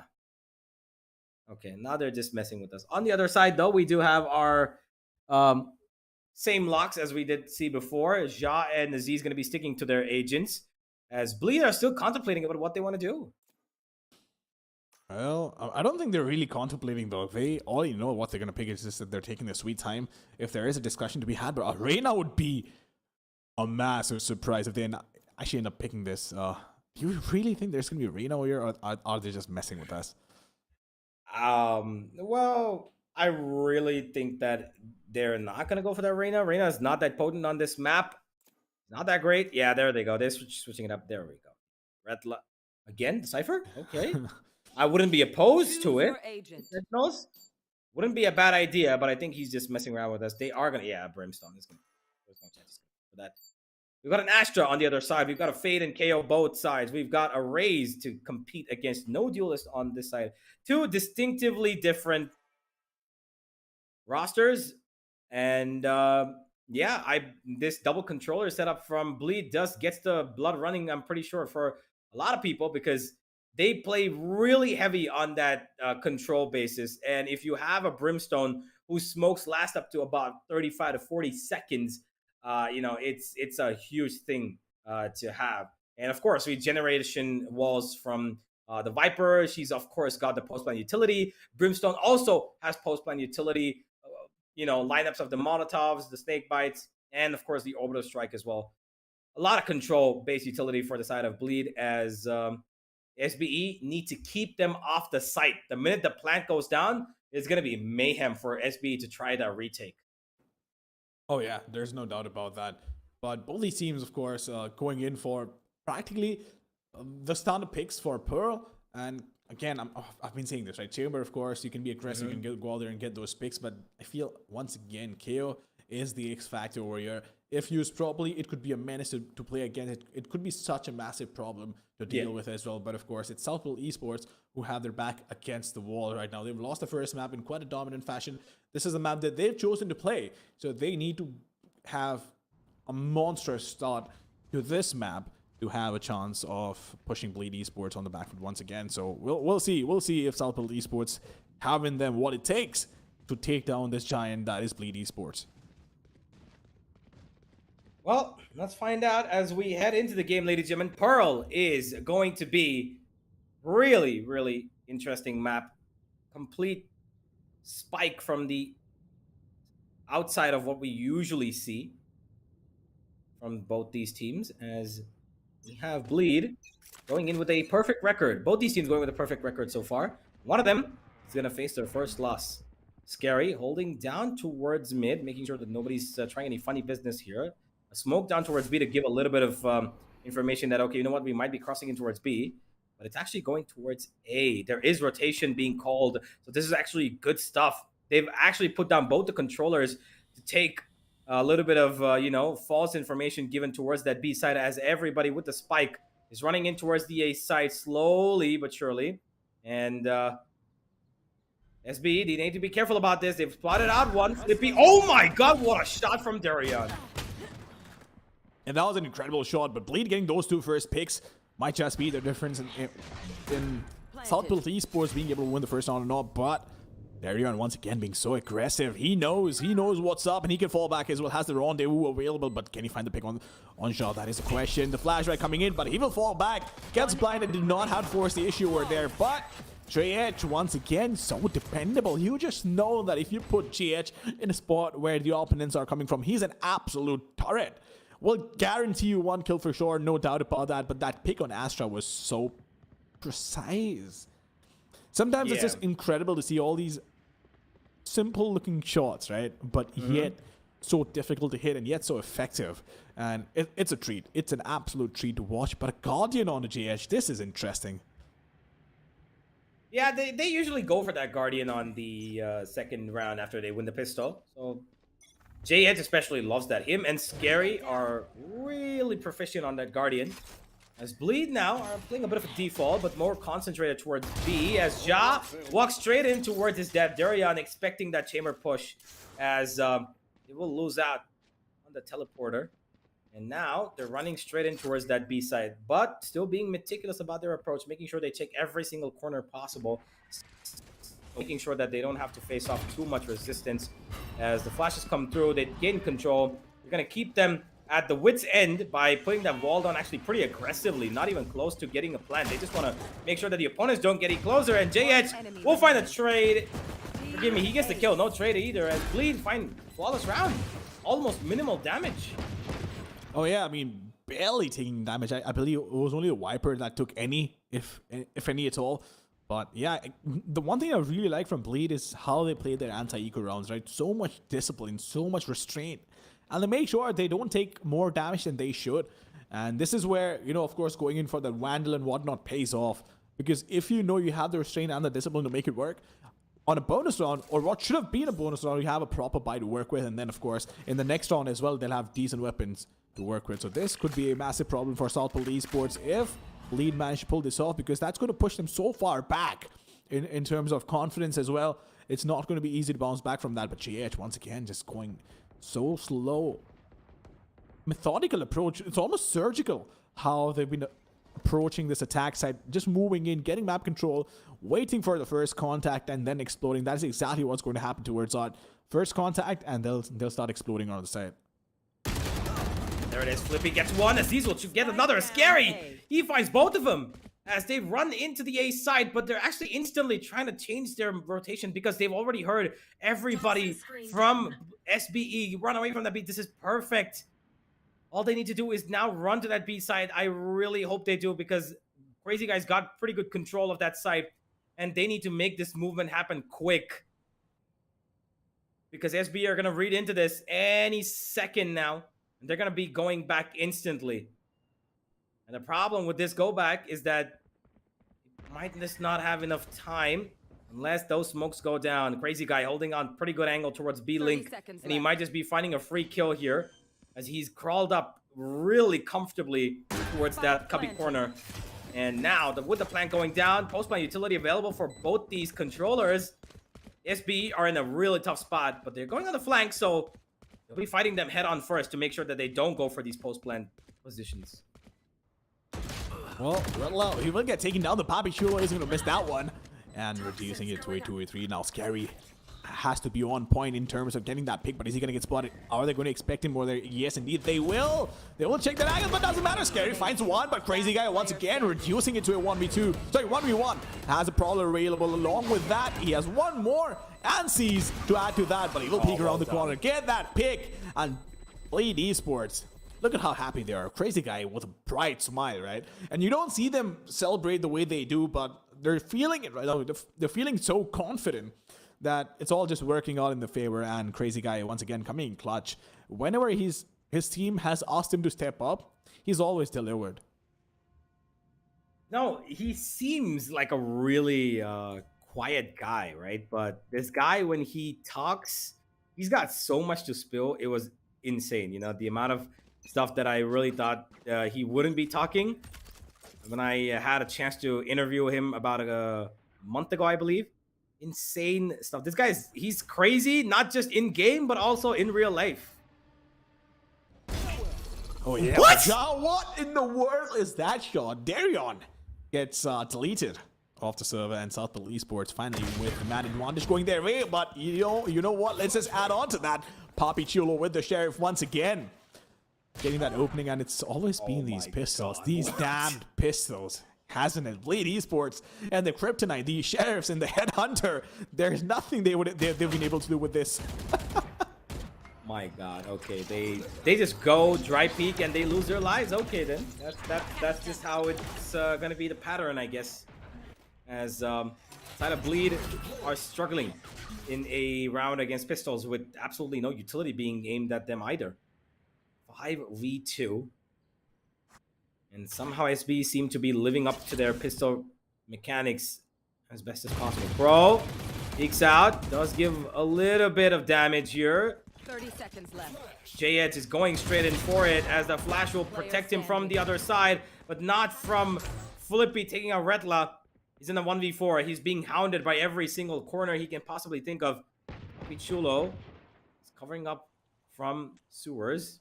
There's only about so much time left on him to survive as Papi Chulo takes him down. 1 and 3. And it is that jaw kill that came in the beginning that set this off. My God, what a shot. Yeah, that was you know how he got that shot? It's because of the position of his monitor. Yeah, absolutely, Universe. That's the only reason why you're not playing on South Pole Esports and casting over here. I need to put my monitor. Last night, by the way. I saw exactly why you're not playing on that lineup. I saw that last night. Sure you did. Okay, man. All right. Okay. Yeah, just for the uninitiated. Universe and I were getting a couple of ranked games in, and we're trying to push rank. But unfortunately, we couldn't win any. But we'll try again. We'll try again. We'll get to Immortal. We'll get that. Most certainly will. SBE this time focusing all their efforts on towards B. They've got 4 players on B Link, by the way. They've not been given out any sort of cues about what their plans are. It's only Darion who's actually holding on towards this B long side, hoping that somebody comes and gives him out a Pixie. He's able to pop ahead just like Ja did. But Bleed are actually contesting mid. That Viper orb right there is probably going to be the most problematic for them. But Aziz actually is on right on the other end of it. As they break that trap and make sure that they're sending this team of SB into a bit of a confused spot, which they are, as all of them are going in towards Art. A is going to be heavily inflicted. Malcolm coming into the play over here. That could be the difference between them winning or losing their arm. But Crazy Guy once again with this perfect positioning will get that pick. And the Viper spit guaranteeing, practically guaranteeing that run. But no! Darion will get taken down, but scary with a quick trade. Once again, the trading has been on point for Bleed Esports, except for the pistol rounds, of course. And when they're going up against an anti-eco, that's where they shut down. Bleed Esports, teleport's ready. They're looking pretty strong. They're looking pretty strong in this round. They used the null command to perfection. They had Crazy Guy to cut off the rotation. And the Viper spit. This is the weirdest Viper spit, by the way, that I've ever seen. I mean, look at how much control it gives them. They cut off an entire side, and even if they try to attack it, they're going to lose half their HP by the time they reach that site. So it's weird, but it works out so well. Amazing stuff here. As we have Ja picking out the one frag that he got. He's been detected, and he's going to be sticking to that corner on Heaven of B. But Crazy Guy, this entry was really important. Taking out Aziz there was paramount to their success in this round as they put up 4. And we are visiting the same scoreline as we had in the first map. 4-1. I'll be honest. Even the first map, right? I expected it to be closer. I did not expect it to be such a one-sided affair. But even now, Bleed, they're just looking so strong. I feel like South Pole Esports, I don't even know if they're making too many mistakes or it's just Bleed outclassing them at this point. And honestly, I'm hoping that South Pole can push into game number 3 because I feel like both these teams have so much potential, right? And as a viewer, that's all you hope for. That's all you hope for. A banger of a match to watch. But you know what, ladies and gentlemen, even if this does end in a 2-0, I know for a fact that match after this is going to be one hell of a banger. Well, here we go. We have side of Bleed is really heavy onto that mid region. And look at Ja, though. He's got so much control towards A main. He's completely cut off that A site from one angle. As we've got Pro holding on towards mid. He will die. As his teammate will cover up for him. No, Aziz actually finds 2, but Red Light instantly trades back 3 versus 3. Still kept alive by the defense. They almost slipped in. As Flippy, he's got no stars left. He smokes off A main. Now he's got to fight with his aim. Do they expect this, though, is the question. Because Ja is still in that smoke towards A main. He pops out. He will give his life up. Bretla so aware of his surroundings. Bobby Chulo in a 1v2 now. He's got a flash. Bretla will be affected by it. Will be taken down, but he doesn't know that Crazy Guys is towards Art. And Bleed put up another one after almost slipping up themselves. Who's that singer who says, and another one? I believe there's a rapper that says that, but no, Flash that's I think that's a particular player that you're referring to. Oh, well, a player then maybe. I don't know. No way well versed with the internet pop culture and the memes. It's been a while. Oh, wait, it's DJ Khaled, right? It is. So Right. it was a musician. Yeah, but also said by a really famous player who I used to idolize back in the day. But yeah, DJ Khaled it was. Yeah, and another one. That's what Bleed is doing right now, and they look strong. They look unstoppable at this point, and I really like how they're taking mid control. They're exploiting mid. They're making sure that the opposition, if anything at all, they contest mid, and then they can decide if they want to go A or B. And I feel like Bleed have figured how Pro works down to the T, at least with this team that they're playing against, and they've been exploiting that since round number 1. Yeah, look at this though. They've run straight in towards A main, and they've got so much control. They know that this is going to be an art hit, as Pro will be going in for a little bit of utility push. They're keeping Bleed at bay, but for how long? They just need to keep them at bay long enough. They do have the orbital strike available, Bleed, which they could use, but Scary, oh my goodness, this is so unfortunate. Flippy gets taken down over there, and now they've decided to suddenly go towards B, and this is exactly what I'm talking about. They've been exploiting mid, getting those picks, and then deciding where to go. They know there's only going to be one player, or maybe two at max, if they do decide to, but they had information to work with. Oh my goodness, Bobby too alone. What? What a monster, what a turret. Holding down that angle all alone, all by himself. Getting that crucial 3k on Bleed, not being able to get the trades. That is just so unfortunate. They went in 1-by-1. They gave him the 1v1 stream so easily. He just had to stand there and fire 2 bullets per kill. Here's the thing, right? That round, I don't think I would be...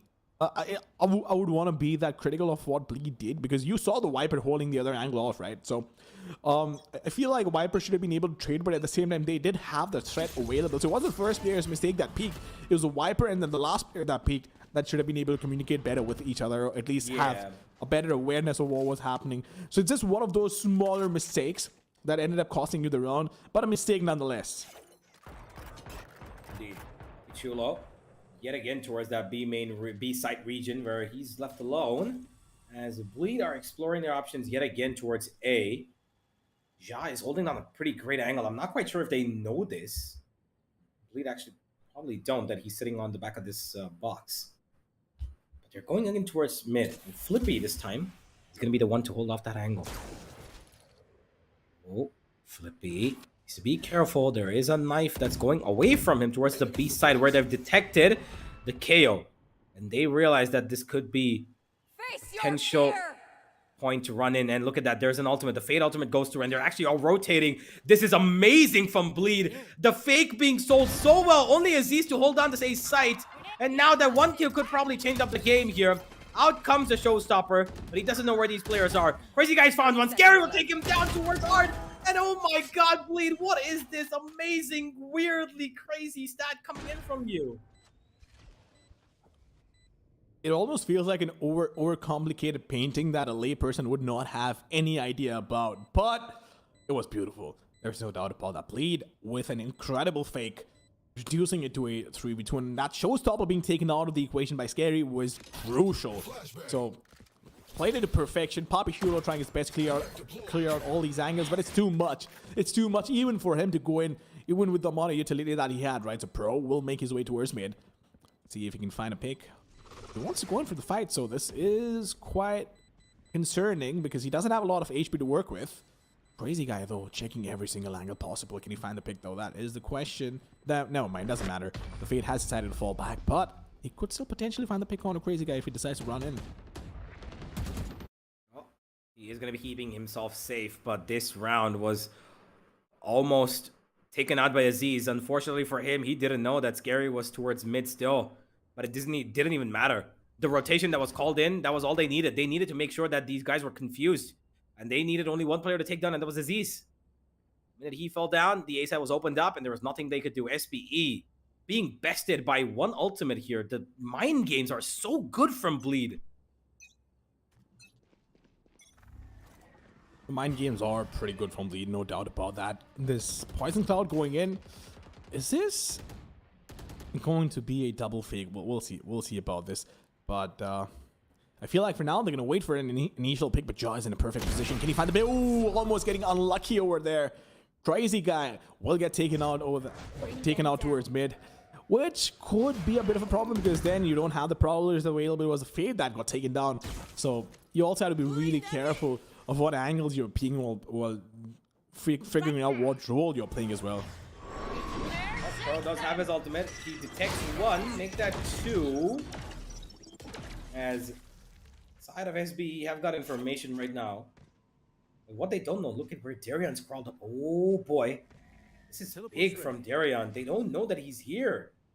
And he's got in such a good amount of information from this. He knows that there's one probably towards B-Link, and that's going to be pushed back. Darion gets that kill. They get Flippy.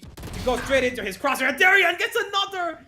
The B-side opens up. The chamber lurk works out to 30 perfection. seconds left. As now SBE are left to wonder how the hell did that guy get so close? Spike planted. Well, Bleed Esports. There we go. They have the spike down. They do have the post-plant utility available with them. Orbital strike as well. Question is, can Darian find this pick? Oh, almost being taken down over there, but still finds a fade-away pick on a Razor. Z's being taken down and the orbital strike, sealing the deal, sealing their opponent's fate, not allowing them to go for the retake incendiary as well to delay them as much as possible in case they do decide to come in. But that's not going to happen. Pro will get taken out and Bleed walking away with one more round for themselves. Wow, just beautiful stuff. Amazing. Darian crawling up towards that B side. It didn't even matter that they lost one of their talisman initiators. Bleed allowed Darian with that one Viper wall to go and make such chaotic positions work. As he found 3 across that entire round. Brilliant stuff from Darian. Coupled up with the 4th as well. One man tore them apart with just one lurk. Absolutely no doubt about that. That one lurk was so crucial, but you can see it on their faces, right? I feel like reality has started to sink in. They know what's at stake over here, and they need to make this happen. They absolutely need to make this happen. It is high time, because if they lose a couple of more rounds, then it's going to be extremely, extremely difficult. But let's see what they have in store for us. Bleed, on the other hand, doesn't matter what the opposition throws at them. They've just been enforcing their will upon the opposition. Yep, they've done a really good job of making sure that they play with the minds of these opponents. Amazing strategies being pulled up. The calls that's given in by the IGL, insane stuff. I love it. Bleed are putting on a show of the highest order in terms of strategy for us. Now, Bleed, again, approaching mid slowly because they know that there is a bit of utility being dumped on by the defense. But they're exploring their options a little bit more patiently, waiting for the utility dump to come through, and then they'll take the fight as JH, the first one to take contact, takes out that Prowler. Now they know where their players are. Ja takes Redla out. That is one controller dropped down. Flash is going to keep SB at bay. For not too long. Scary is getting up close, and he will find the trade. Good stuff from Scary. Takes the off angle and finds the kill as SBE back on to level terms in terms of men. But Bleed, they have lost a player, so has the opposition. But Poppy Churro has the weapon of doom for Bleed. That has been working out against him. Exactly what I'm talking about. Scary gets taken down with that sheriff. Pretty snappy. Pretty friggin' snappy. Aziz, though, can you find one more? That is the question. He does spot the player. Crazy guy using the horn to find information, but will not have any. But look at the fake being sold. Oh my goodness. The entire team of South Ball Esports is on A, but the spike will get planted on B. Once again, a work of beauty by Bleed Esports. Yeah, these guys are too good, man. With their mind games, with the way that they maneuver these fakes, they're just so good. The calls are so precise. They just know. They're reading SBE like a book at the moment. It's like they've read this book 100 times. Oh, JH will get his ultimate down, but the problem is that his teammate is going to die towards spawn, and he will too. 4v2 in this kind of situation. Them selling the fake was probably the best thing. Getting the plan, getting a little bit of extra money, but that retake was imminent.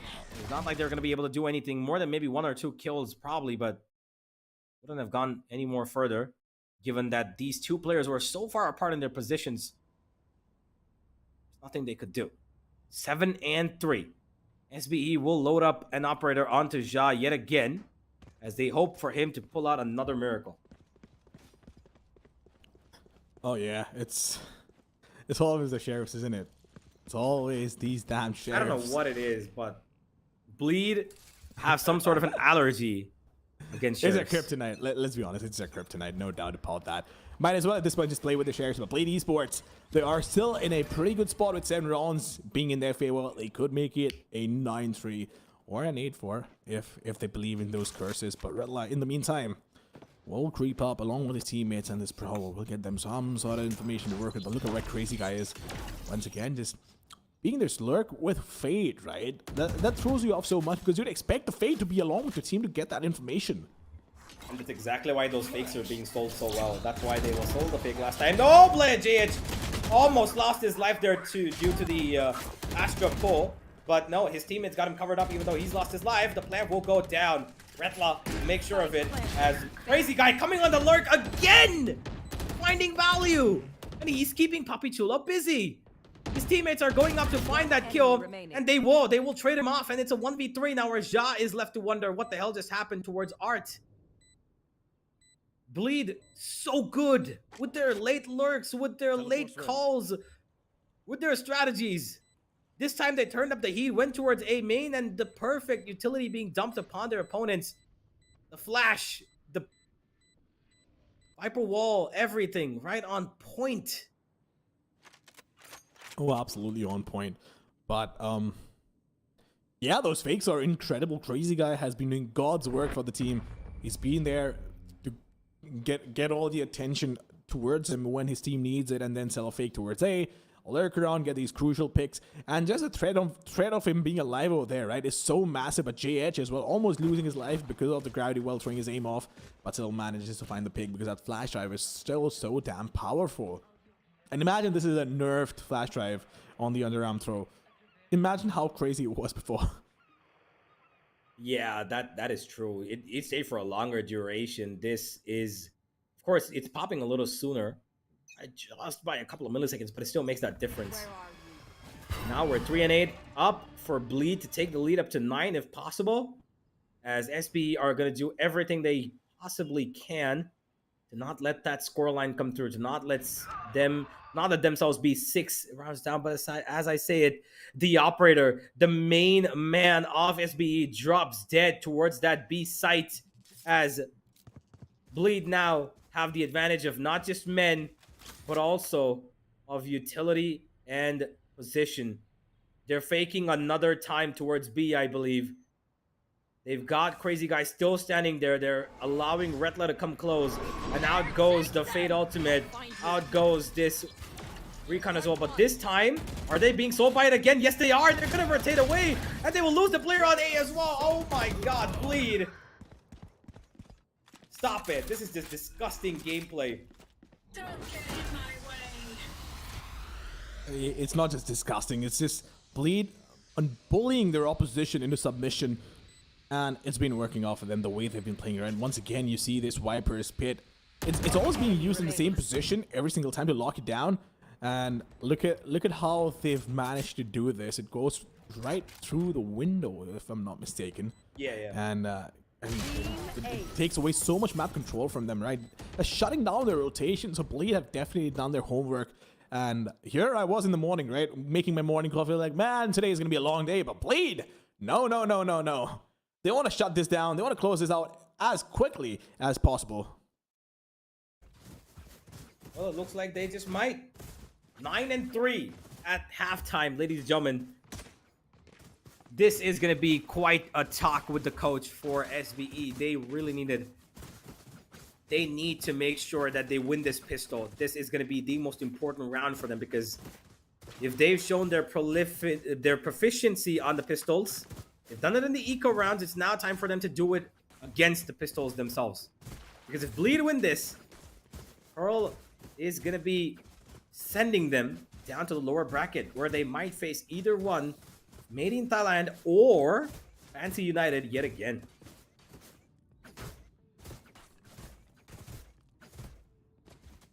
Well, Fancy United Esports.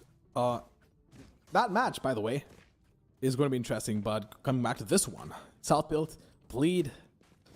Boy, oh boy, Bleed has been so dominant, right? Especially, I feel like nobody saw this coming. With Crazy Guy lurking around with the Fade is such a bold thing to do, but they're playing it to perfection. And I'll tell you the reason why it's working off for them.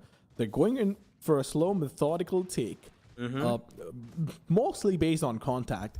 And if they don't have any contact, they have the KO, you have the 0 point to get information in case if you want some, but you always have that underhand throw to push through smokes and whatnot and peek around corners. So it's working out so well for them. And all they need to do is just get one pick, right? Or show enough information for Crazy Guy to be able to be effective with that lure. And of course, you have to hand it to Crazy Guy as well. He has wonderful awareness. He has a wonderful understanding of what the timing is like on this map and how players tend to rotate. So he's been able to get these crucial kills. So Yeah. all in all, a well thought out attack for Bleed, but can they make it happen on defense the same way as they've been dominant on attack? I guess we'll find out. But South Built Esports, yeah, they have been struggling on Pearl in the first half, but we'll see what happens in the second half. Well, I really believe that this is going to be the most important round. SB on their defense, they got bested. I don't know how many times Crazy Guy got those fakes sold. At least 4 or 5, right? Has to be. So many times this guy and his calling has been so good. I don't know why. Even after that Fate Ultimate came through, they fell for the same thing twice, Mamba, in 3 rounds.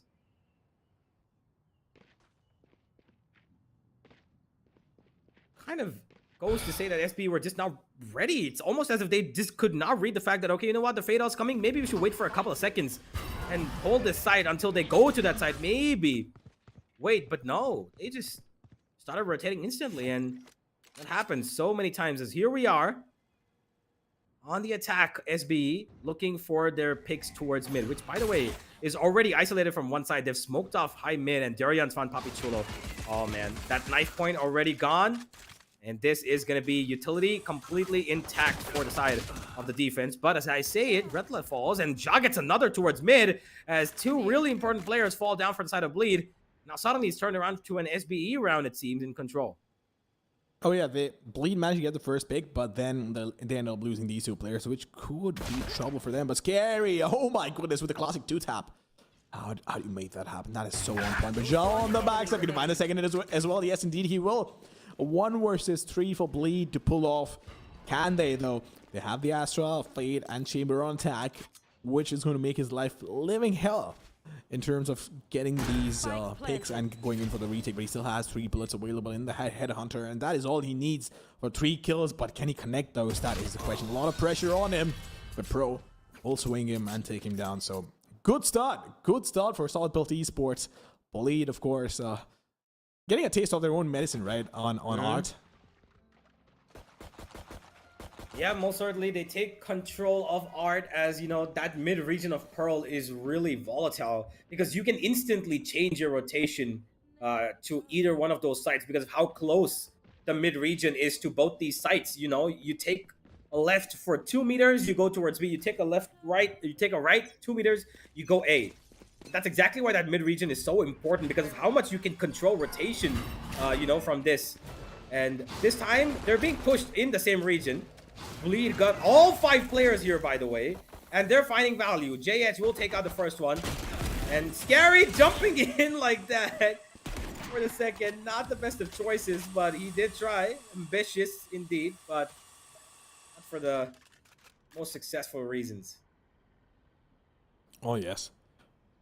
Again, a 4 versus 4, and here we are. Assault Built Esports. They've lost a player. Are you going to see the same thing that they did to Bleed on defense happening themselves with the pistols? Only one way to find out. Brazis will be going in along with his teammate who is within the trading potential, but can Darian find this pick? That is a question. Yes, indeed he can. The Headhunter on point. Can he find the second one as well? Indeed he does.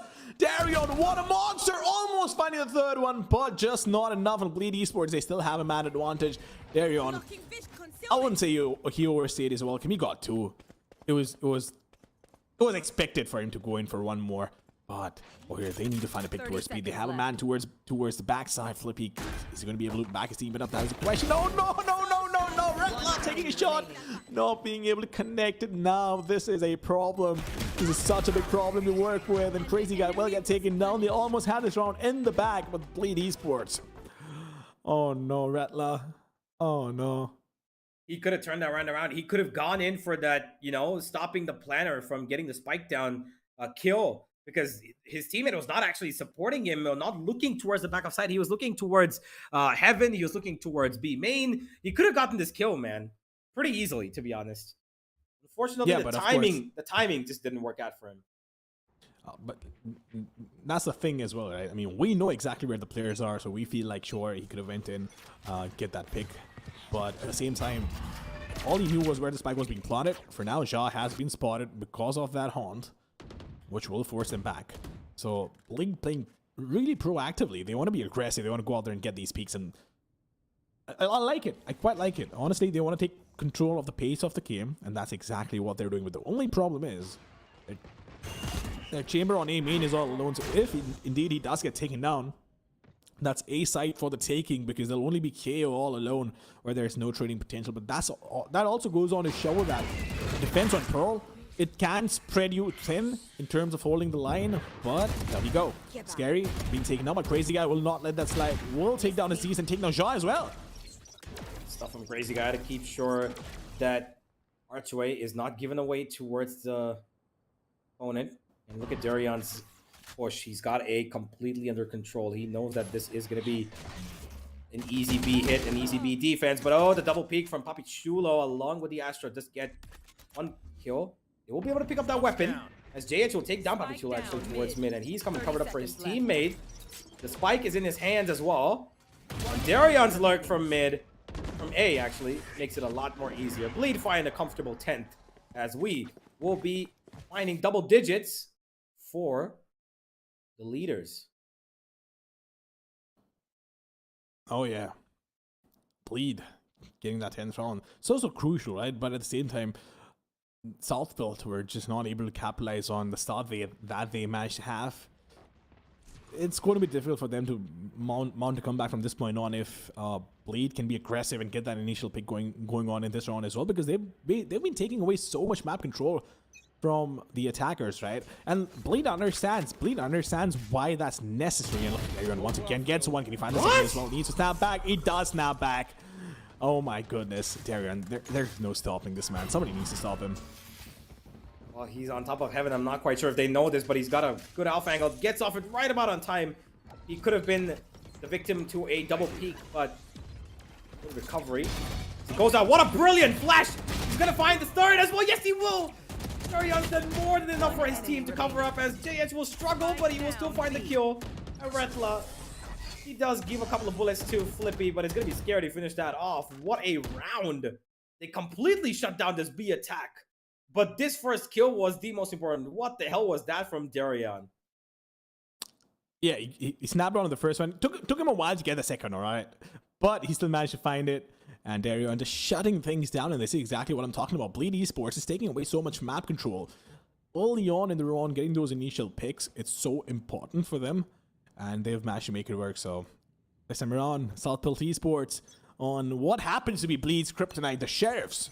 Can they make this work? We'll see. We'll see if this works out. If Bleed lose this against Sheriffs, I'm just gonna say, SB, stop picking up weapons, man. Just don't pick up any sort of weapons. Play on those Sheriffs. Finish the game just like that. That's your only choice. Oh yeah, but of course they have the tour de force available as well. JH can't find that first pick, so this time around, not easily giving them the first pick. Instead, they go out there and get it and make things work for Shaw. His tour de force is going to be crucial. But look at this, the alternation between the poison cloud and the brimstone smokes, the sky smokes. So this becomes so difficult, right? Because you have the Viper smoke along with the brim smoke to throw them off and slow them down. And it's just so much more difficult to go in. It's almost as if you're locking down one choke point entirely based on these two pieces of utility. Oh, but look at the position of the Fade there. Oh, he's going to be detected and he should get the kill. Crazy Guy. He's damaged Pro just about enough to make him susceptible to just one bullet kill. 30 seconds left. And Darion, well, he's holding down towards this B region. Look at how far he's pushed up. Oh my goodness, this is amazing stuff. Oh, free kill. No, that doesn't come through properly. He does get supported, though. JH will get to Darion. A bit of a whiffaroo moment over there. This okay, that's just yeah, he felt that. I'm pretty sure he felt that. Oh, I'm sure. I am sure. He felt that in the last round as well. So looks like tracking is what he's been struggling with, right? Tracking those players. In terms of just clicking heads while the targets aren't moving, he's absolutely on point. But that's the thing, right? He's still been creating so much impact. It doesn't matter if he whiffs a couple left, right. It's going to make no difference whatsoever. And Jed just casually checking his phone. He's like, you know what? I'm bored. We're in the commanding lead. Doesn't matter. I'm going to check my Instagram DMs and just maybe have a little bit of banter on Twitter while I'm at it. Oh, Darion, he's having a bit of a smile. I'm pretty sure that he's been called out for what he did 2 rounds, and I think that's what they're laughing about. But they're enjoying this. You can see that Bleed are loving their position right now. They're about to go 2-0 and finish this game, go for a pretty quick dinner. But on the other end, SBE, I think that their timeout might be just a little bit too late. Don't you think so, Mamba? I think they should have been called out a long time ago. Maybe it's a little too late, but then again, better late than never, right? You fair have to enough. make most of all the chances that you have and try and make it work. So they're still not down and out, but of course they are pushed up against the wall. Now the question is, can they deliver with their backs against the wall? Crazy guy will get taken out. The Nightfall being used over there. I'm not quite sure what the idea with that Nightfall was, but they want to take away that control. Is it a fake that they're trying to sell? Once again, not sure whatsoever, but the 24 is being taken out of the equation. Darion once again gets that pick. Absolutely on point, not missing a beat, not missing a shot, but Aziz on the backstab. Retla will quickly find a trade. JH. Not quick enough. Now the problem is Oh, JH. there it is. Oh my goodness! Defenders win. He comes in and closes things down, and who would have thought this was going to be a 2-0 in this manner? Oh man, yet again, that A main push, it doesn't cover up. How many times have Bleed explained that Darion pushed there twice, thrice? Now JH pushed there. And they thought, okay, you know what, there's going to be no A aggression. But that trap was kept towards B. Nobody was looking towards A. Time and time again, Bleed played with the minds of these SBE players on the attack. And now they did the same thing on defense. And to win it yet again, 13-5 after winning the first map 13-6. Hands down, Bleed, you guys are absolutely crazy. And whoever is going to be facing you in that grand final needs to be prepared for the longest run possible, because these guys are a super team right now. Nobody is able to stand up to them. They've secured their spot. They're halfway through to making it to India, to the Hyderabad land. They're halfway there. They got to beat one more team, which they will, if at all, on 30th, I believe, on the grand final, which is going to be either one of SBE, MITH, or Fancy United. One of these teams is going to be joining them, but what a game this has been, Mamba. Oh, absolute banger, no doubt about that for Bleed fans, but of course for SBE fans, a day they'd like to forget, no doubt about that. Unfortunate, but it is what it is. Somebody has to win, somebody has to lose, and once again, we have Darion with so much impact that he's created. Amazing stuff from him, man. 4 first bloods again. This guy, he's lurking as the chamber. He's taking the first picks as the chamber. He's flanking as the chamber. He's doing practically everything you possibly could ask for. And Darion deserves to be called the MVP of this series because, my God, what a guy. Honestly, if it's not for him, in terms of his kills, I think the MVP has to go to Crazy Guy for his IGLing. Amazing stuff, dude. The calls have been so good. The fakes, how many times did they sell a fake? Out of those 9 rounds that they won, I think at least 6 of them have been successful fakes. Oh yeah, no doubt about that. I think map control for them on attack was bang on point, but on defense as well, they were so confident. They were like, you know what, get out of here. We're going to go in, get that first pick, push you on the back foot, and then just have our way with you.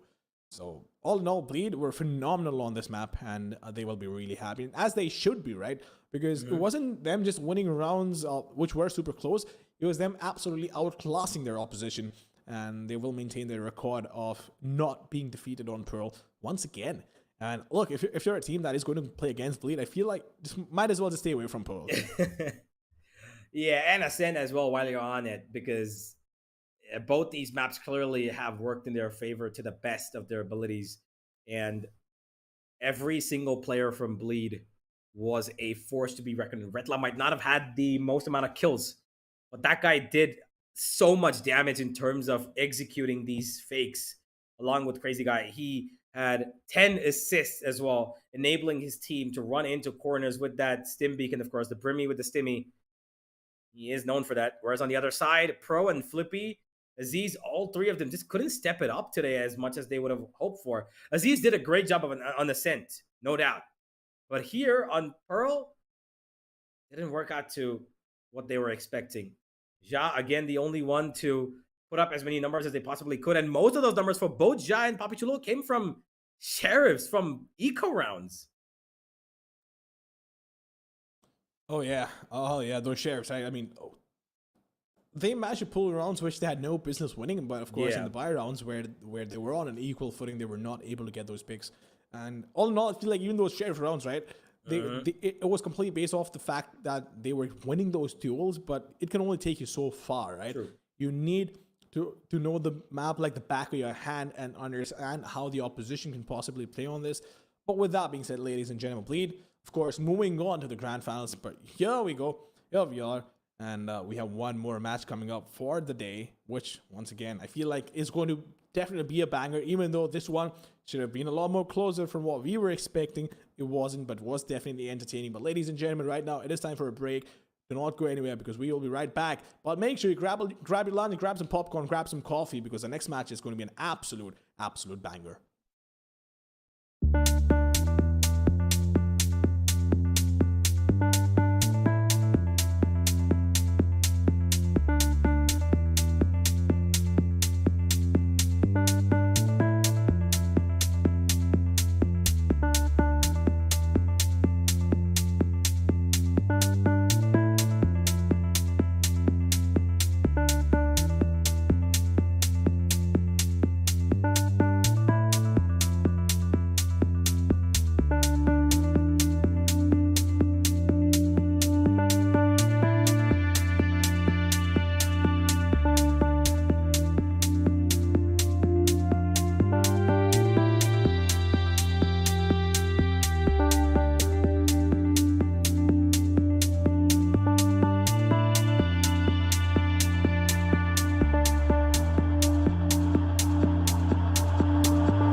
know yet. I've tried some time, and I'm dying to tell you. You blow my mind. I don't know if you know yet. I've realized, and I'm dying to tell you.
some time, and I'm dying to tell you, you blow my mind. I don't know if you know yet, I've realized, and I'm dying to tell you, you blow my mind.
dying to tell you, you blow my mind.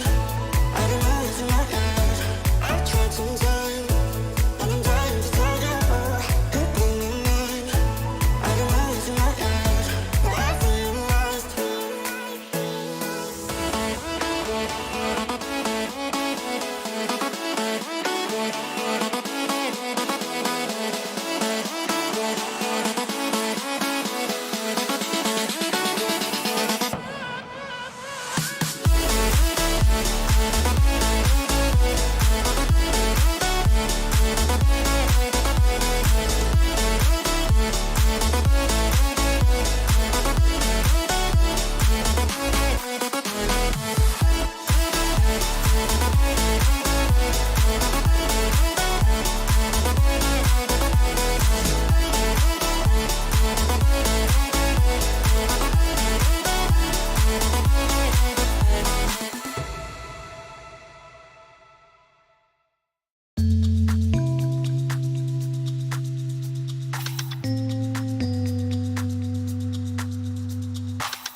Welcome back, ladies and gentlemen, to Valorant India Invitational by Galaxy Racers. My name is Ranjit Mohammed Senior Patel. Alongside me is Caster JT. JT, it's a pleasure to have you on board. I've been looking forward to this. I've been told you do really know a lot about the local teams out there.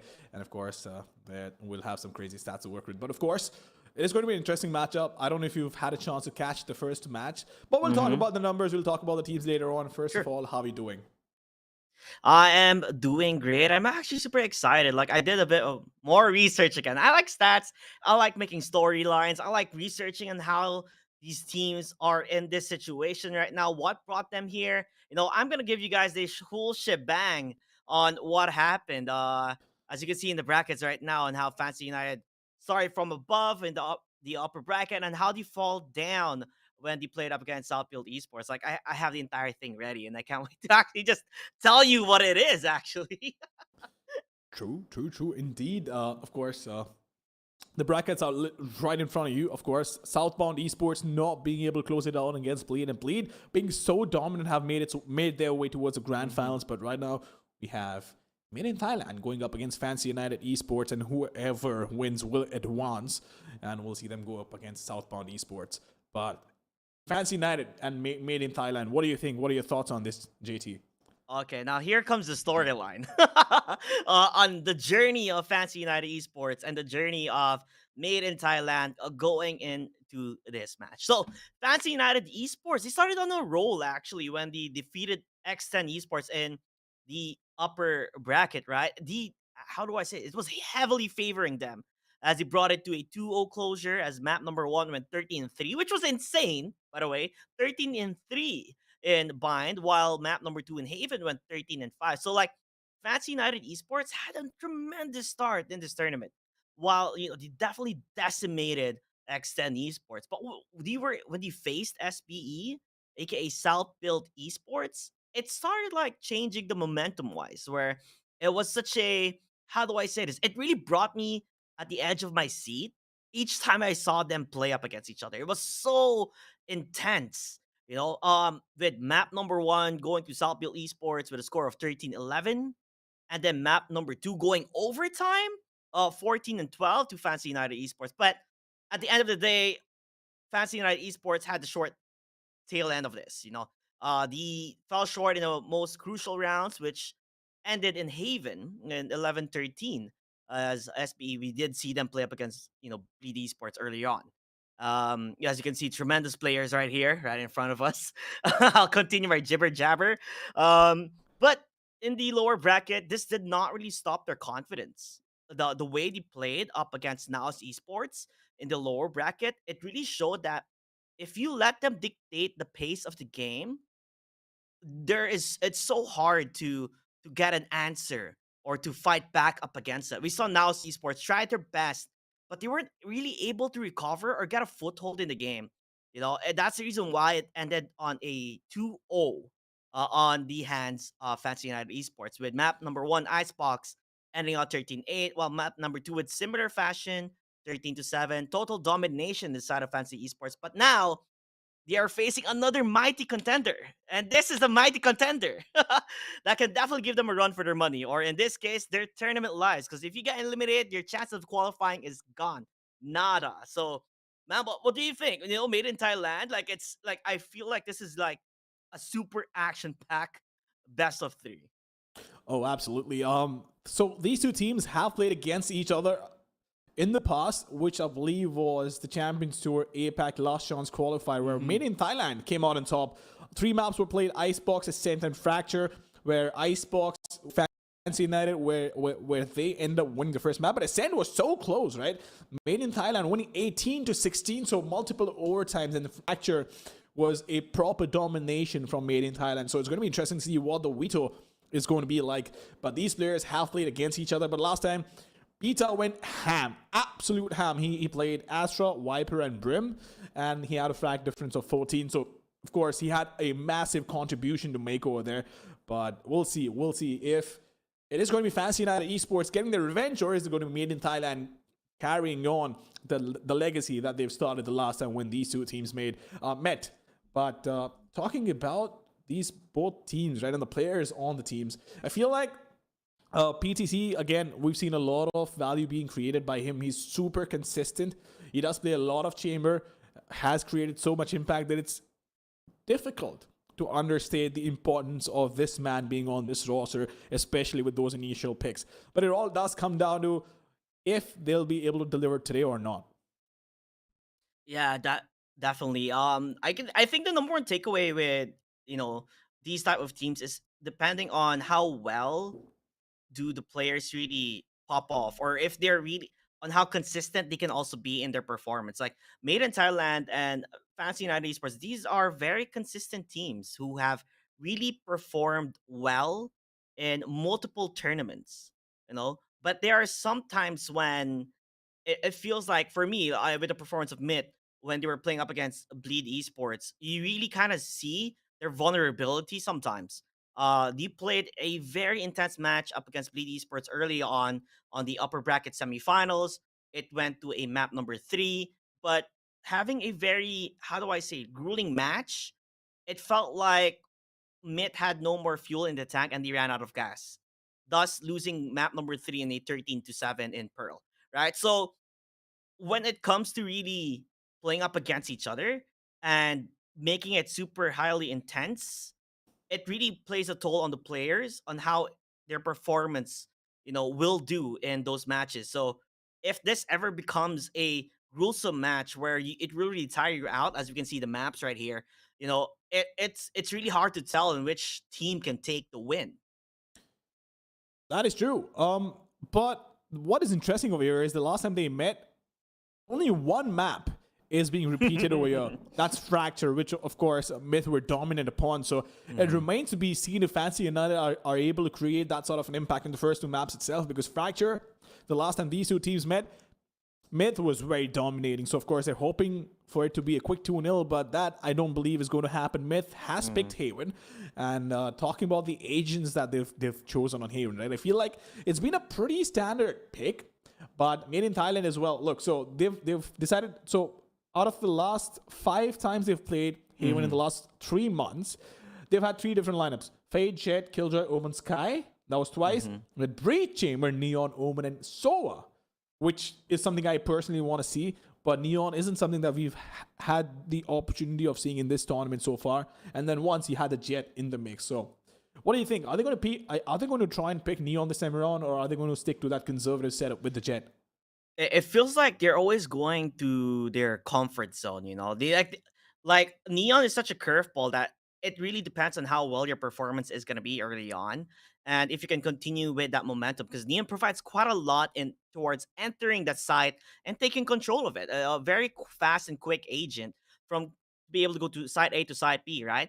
And it just depends if you really want to put a curveball in this. As much as possible, we want to see that Neon. You know, we want to see something new, something fresh, something different. But what tends to happen is that you always go for the comfort zone. Like go for something that we have always practiced, that we have always, played up against multiple teams and multiple scrims and multiple tournaments. This is something that has built our foundation as a team. Let's just stick with our guns. But there's a side of me like 20%, I would say, hoping we'll see a Neon. I want to see something new. But talking about the picks that Fancy United has had, right? There has been once where they've not picked a duelist at all. Mm-hmm. But of course, they have chosen to go for the Raze more often than not. So what do you think about this lineup, right? Do you think they'll see a Raze Breach combo, or is it going to be no duelist whatsoever? I do want to see a no duelist just because sometimes a duelist isn't necessarily needed, especially when you have a chamber. Like I feel like chamber is the type of agent that just is a good switch against a duelist, just because what he can provide so many things here, and I feel that if they do go for a no duelist lineup, it can work. It's possible. I mean, they've done it. So I'm hoping or leaning on towards that side, on to see that no duelist lineup. I guess that remains to be seen. But imagine if it's no duelist versus a Neon, that could wreak havoc upon the opposition, because there, of course, you have the flash and dash combo on one side, and then you have the slow, steady, methodical approach without the duelist. So, of course, we'll wait and watch what happens in the agent pick and ban. Sorry, not the ban, of course, not the ban. The agent pick process. But no, there might be a surprise. There might be a surprise. Not right now, but of course, maybe after once it comes up. Who knows? Who knows? I'm not leaking anything over here. But yeah, you know what, JD? While we're talking about this, right? How long do you think it's going to take until we actually see agent picks and bans come into like mainstream tournaments? So If at all. So they just recently started actually putting map bans, right? Currently, just recently added in. Uh, Agent bans. I feel like it's a long stretch. I think we need like more agents to come before that would happen. I would love to see it happen, but more or less, I'm a guy who loves skins, so I would love to see agent skins. Honestly, hey, not to any non-believer out there, skins do give aim. Believe me, it brought me to high plat. So I believe in that saying. But yeah, definitely, I would love to see more agents come into the frame, and we will see more agents, right? Just recently, Harbor came out, and I can't wait to see him actually being played in the competitive scene. He seems like a very fun agent that would disrupt, I guess, like the more normally seeing Viper being picked. Now I feel like Harbor would more make a sense to get picked in certain matches or certain maps. So like I really can't wait for the future of Valorant when they add more additions to new agents and new surprises to everybody. That is true. I had the opportunity and the privilege to attend the agent launch in India and the entire event that was organized. It was wonderful to see. Of course, the possibilities with Harbor are endless, but in this tournament, online at least, it's not being allowed. Yeah. So we'll see what it brings to the table. Maybe, as far as I know, for the LAN, Harbor might actually get allowed, but to make sure that every single team is on an equal footing, and of course, the agent was released while this tournament was already going on. As far as I'm aware, they wanted to make sure that every single team remains on an equal footing, which makes sense, right? If you have a tournament going on and something new comes up, ideally you do not want to use it. But of course, agent nerfs, for example, the nerf on KO with the underhand throw, those are things that you can't control. So of course that will be in the play, but Harbor remains to be seen. But again, coming back to you, right, JD?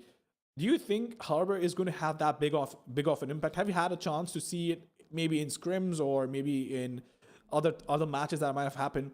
just offline matches, right? Just practice Yeah. matches that might happen. Have you had a chance to see Harbor in play? Honestly, I haven't really seen much people use it on, or even in the game when I love playing Valorant every day. And whenever I get to see Harbor, I'm so happy because I really want to see like what people can make out of him. Like it's like that when you get a new toy, you want to play it around and see what you can do with it. And I feel like with his utilities, his skills, like he can provide so much.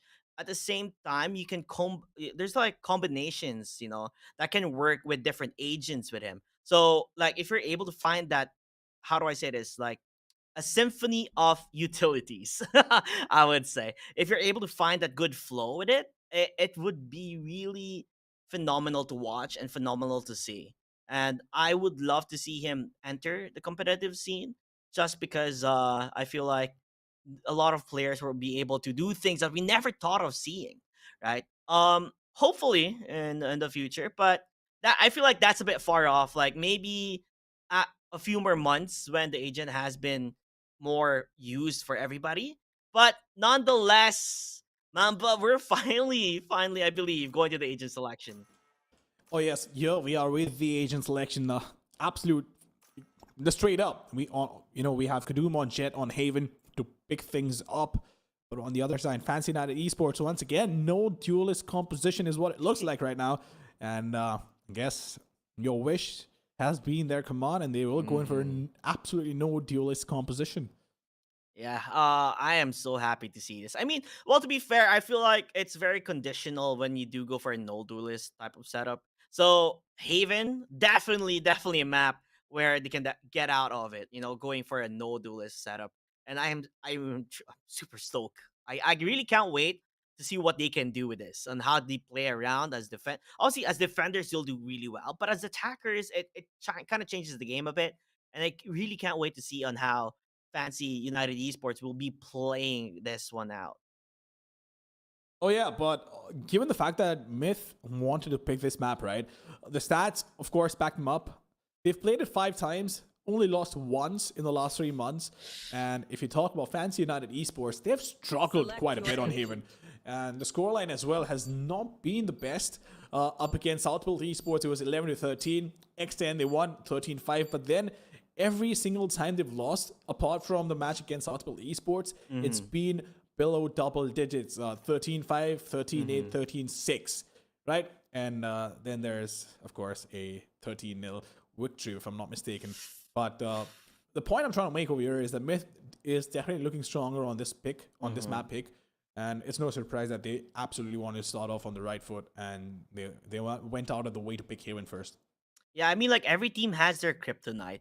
There's always that map that they're really weak from playing up against. And I feel like, as you said, Fancy United Esports, this is one of their weakest maps in terms of statistics wise.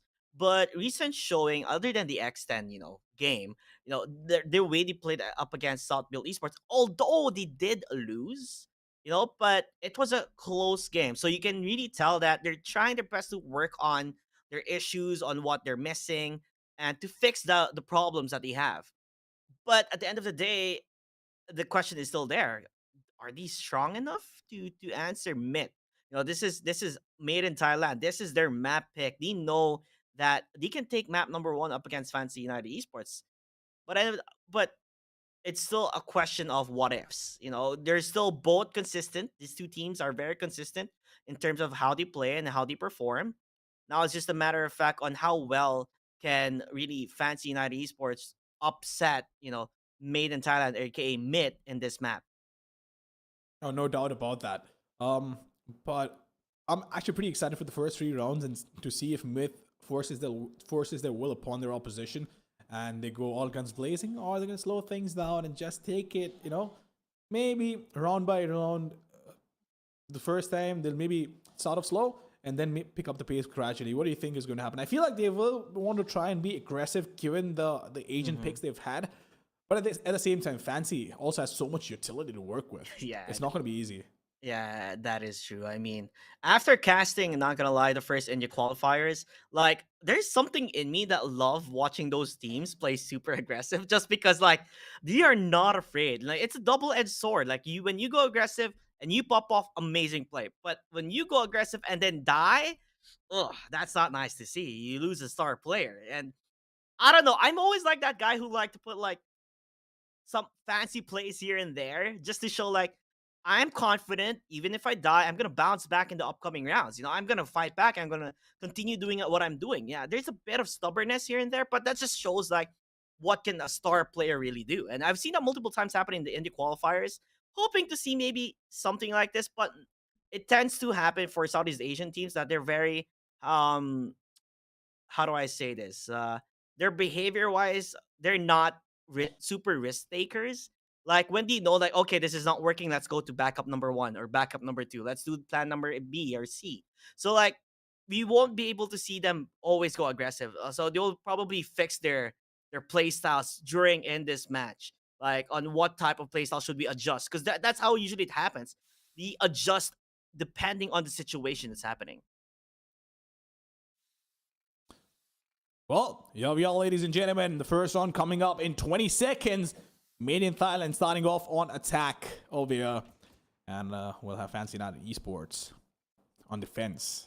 Defense obviously is much more difficult to deal with on Haven, given the fact that he has three sites to take control of and make sure that they don't walk away with the free site. So your defense is spread out thin. But we'll see what Fancy have to do. Fisher, by the way, has been phenomenal throughout the tournament. He has been getting those frags whenever needed. I love the aggression. Wukong wants to go in. Does he have the paranoia available? No, he doesn't. But Wukong is going to peek around the corner along with his teammates. They will find these picks. Oh my goodness, reducing it to a 4v1 suddenly within the first 15 seconds of the round. What even is happening? Man in Thailand absolutely not expecting this Con Garrett. They're turning around trying to avoid that flash. Gets one, needs to find the second, will not have. Kisha will shut him down. And boy, oh boy, what a round from Fancy United Esports. They start with a bang. I mean, I was not expecting this. They just literally just rushed in out of nowhere. It became 4v1 in a matter of seconds. Con Garrett can't really do much up against that. And boy, oh boy, are we up for a match? We were just saying that Made in Thailand, mid, this is their map. This is something that they should be winning. And Fancy just knocking them out immediately at the get-go.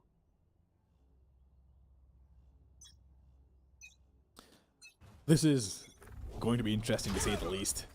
Oh man, what a round. This has me pumped up, I'll be honest. This absolutely has me pumped up. I'm sure all the Fancy United fans are feeling it as well. And Made in Thailand.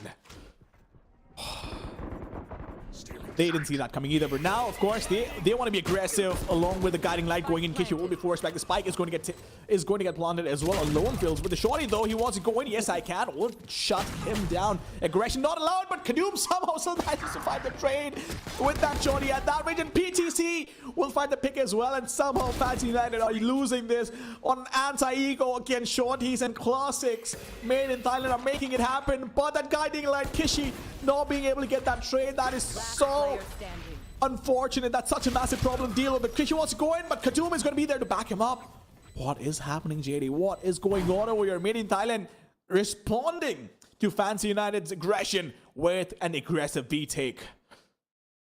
I am so surprised on how this ended.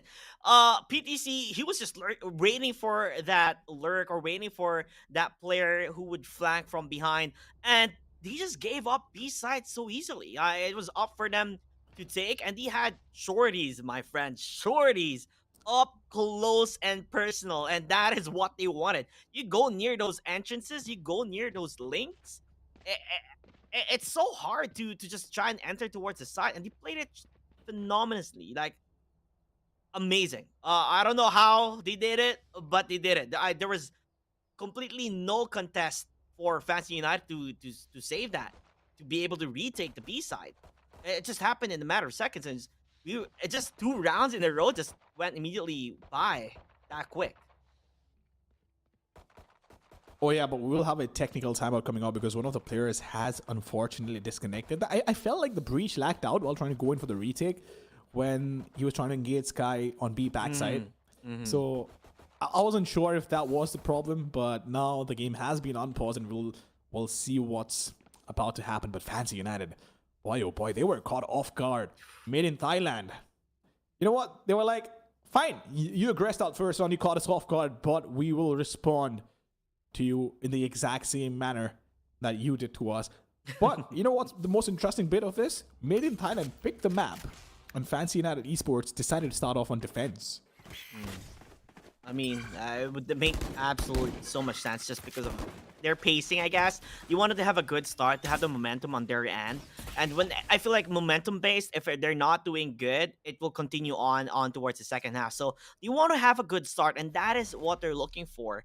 But them losing early on I guess, a buy round that they had, that they should have won, you know, it just looked really horrible. And now they are in the short end of this. They're back on pistols. I don't know how they're gonna be able to save it though.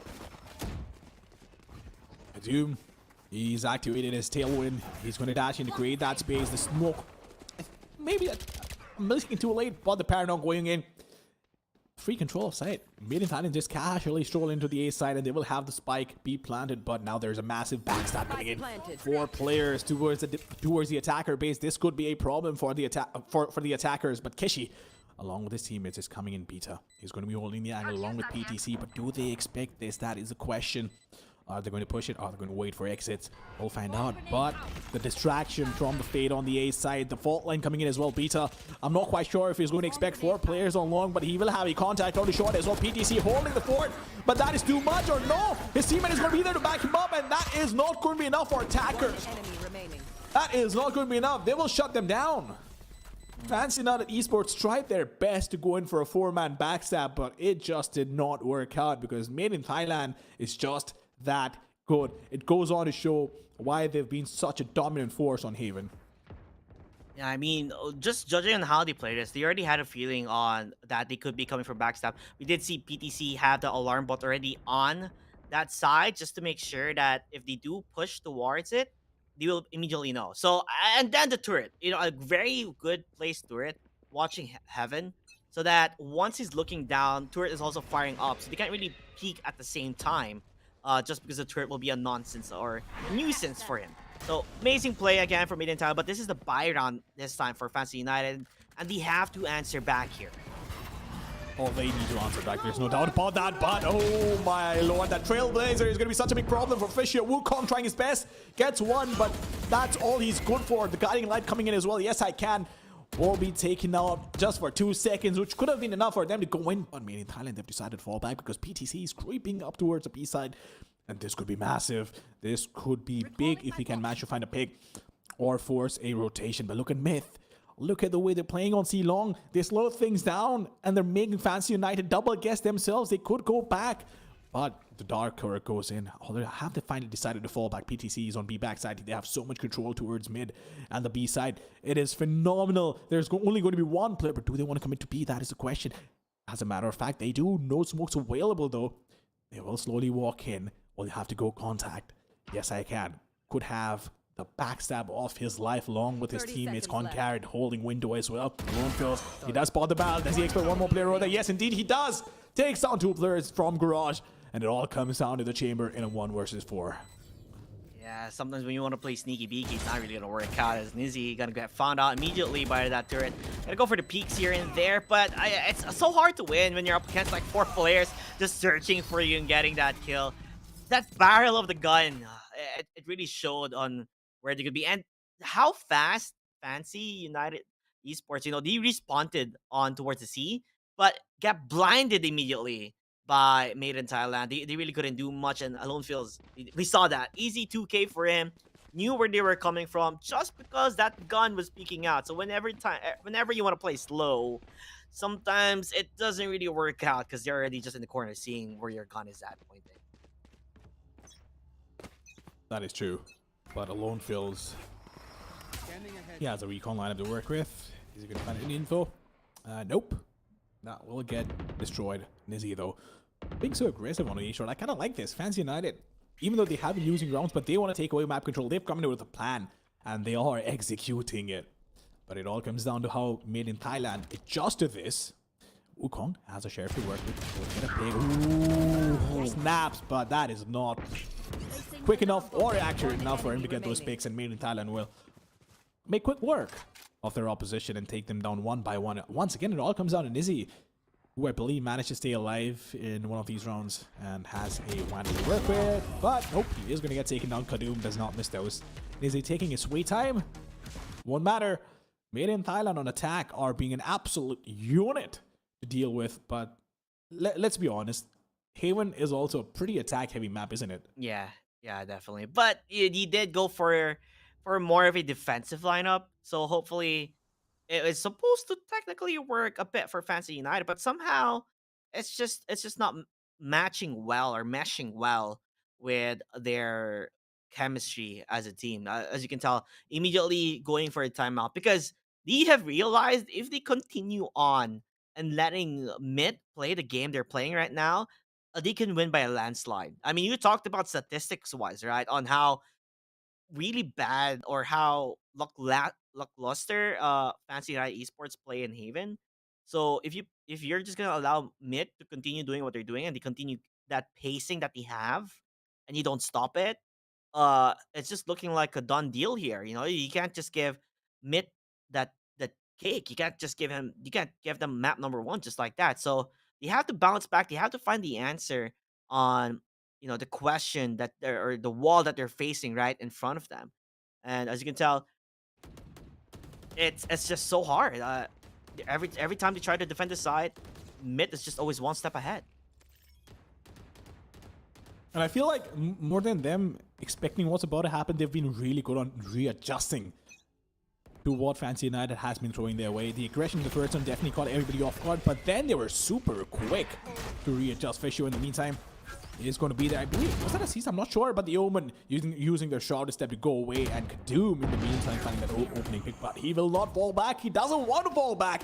Doesn't matter if he's vulnerable or not. That makes zero difference to Kadum.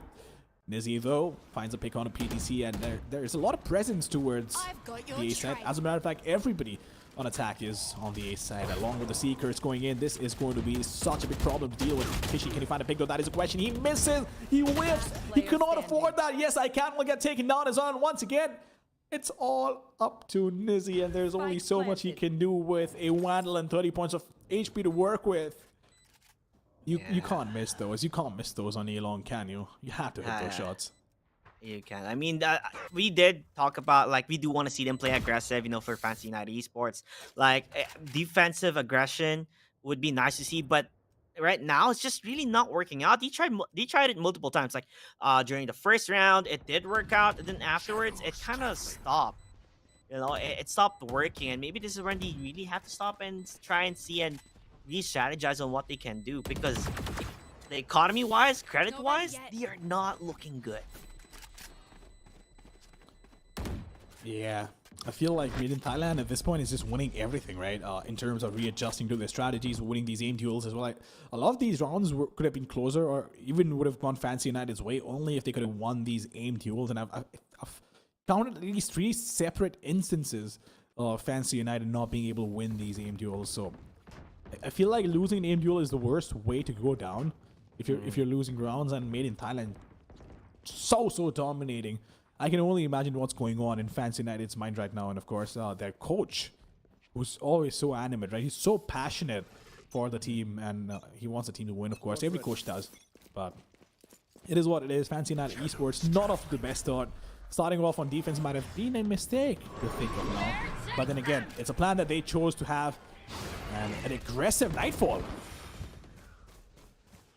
Yeah, super aggressive. I guess it did work out, Kishi getting a kill, but God, Doom says hello to everyone. With Veto making it work so far. 2 for 2 for both of them. It's like a buy one, get one special as Kishi goes in, dies in the end.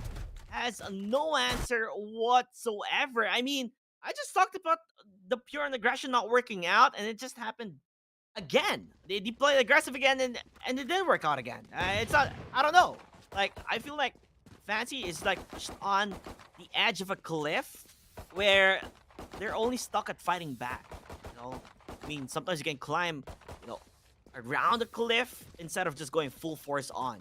There's many ways you can tackle a situation, but the way they're tackling this right now is just not working.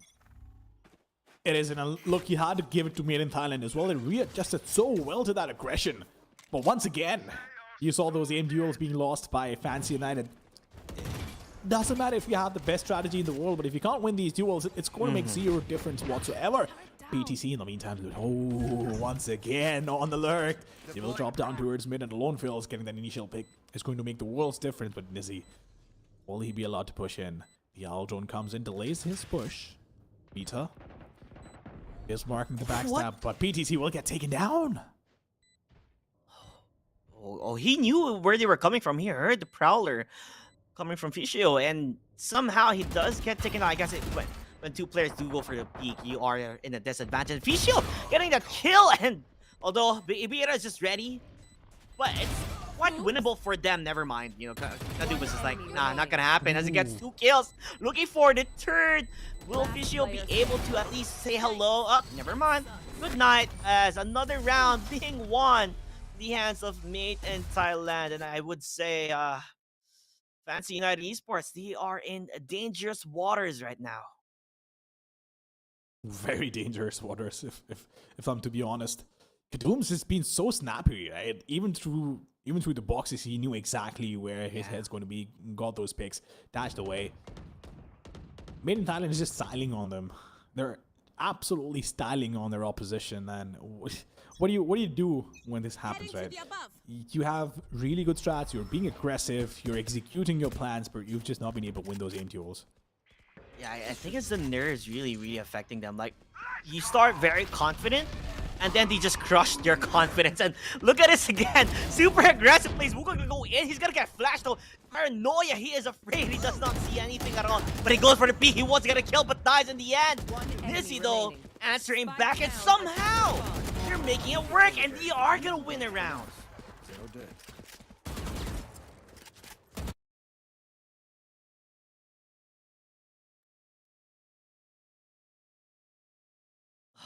I mean, looking back into this, I mean, okay, let's talk about it.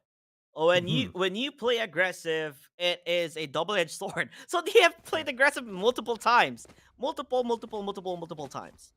They have lost, as you can see, 7 times playing super aggressive. But this one worked. But that doesn't mean it's gonna work again.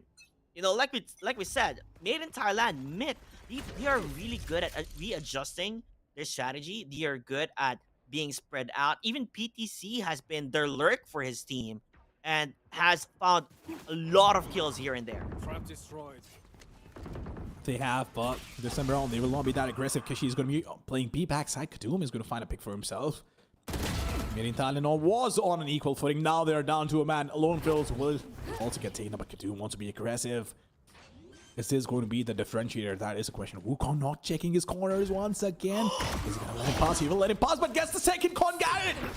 That shouldn't be allowed, in using the Seekers to find the last 2 remaining players on the opposition. I think this is going to work out in Made in Thailand's way, but the Cosmic Divide. Ooh, Kishi might just get taken down. Doom once again just being super aggressive.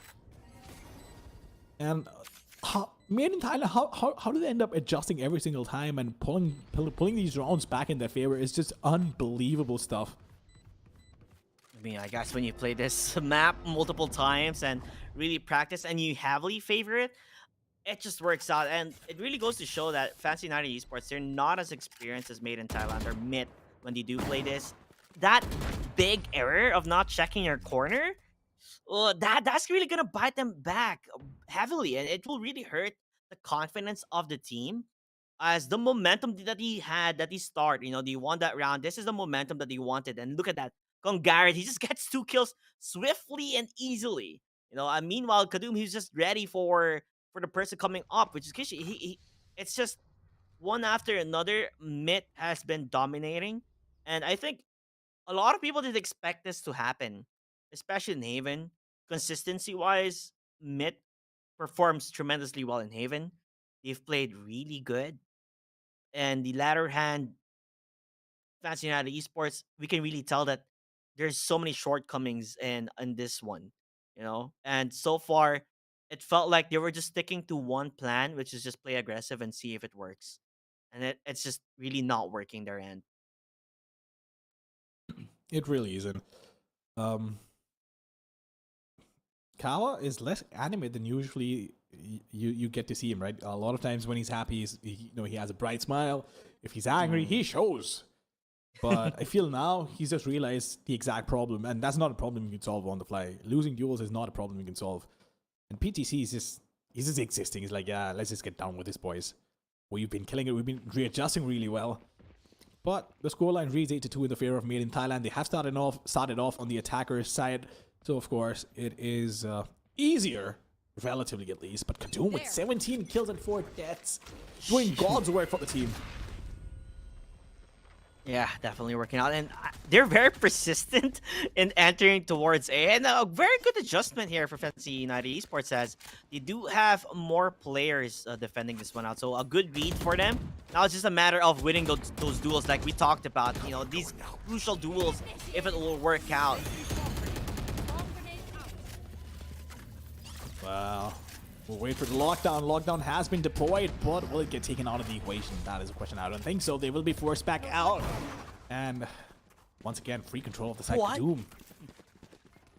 3 players were detained. I was hoping like Kadum will just rush in and get a 3K. I'm like, hey, that's quick and easy pickings if he does go for it. But besides not, dude, that's the most logical thing.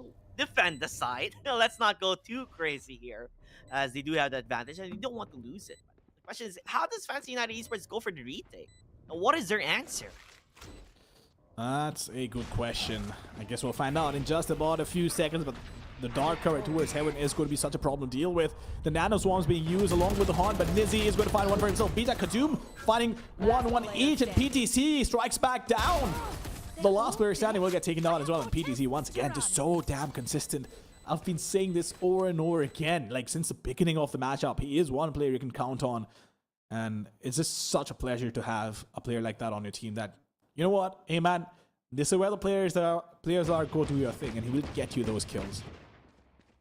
Again, I would like, first things first, though, Alone feels like he's recon there, very crucial. It found 3 or multiple players from Fantasy United Esports when they were entering in. 2 from having to jump down, easy kills for them, and all smiles, by the way, for Made in Thailand, just on how that, how do I say, on how that happened, on what happened there, and when they were able to dominate. Now, Seaside, just free for them to take. I'm just as confused as you are, trust me, JT. But yes, I can. He'll be waiting. The spike is going to get planted. It is going to be a 4v5 retake. But PTC, well, this time around, his trick isn't going to work because he's been spotted. But does not make a difference. That does not change. The outcome gets 2 for himself while staying on the base. But Kadum, can he find that kill? No, he cannot. Misses all those knives. It won't matter because he will still find the kill. Kishi, you can't miss those, son. You can't miss these fights. You can't miss these shots. You have to win those. The first shot is going to end 10-2 in the favor of Made in Thailand, and what a first half. What a dominant half by Made in Thailand. Fantasy United Esports, well, it'll remain to be seen what they have in store for us in attack. I mean, it's looking super grim right now for Fantasy United Esports, just because the deficit, it's so huge. I mean, 8 rounds deficit. This is 8 rounds you have to climb back on. Meanwhile, Made in Thailand admit you just need 3 rounds to win it and call it an easy map number 1 for them, right? And we've seen comebacks happen. We've seen it work out. But if, you know, one thing I believe is stats don't lie. You know, if by stats it's always ending up that Fantasy United falls short in Haven, then it is going to be a possibility. You know, maybe at the beginning, this is when you start thinking about map number 2, or just think about round by round. I think this is where experience really goes to show that when pro players are pushed in the corner, especially in a game of Valorant, you just have to take it round by round. Just think about the round, what you're playing right now, and then worry about the rest. So this is what Fantasy United Esports has to do, and not to feel the pressure of this big deficit that they're on, or this big mountain that they have to climb on. It's a slippery slope, but it is a possible one.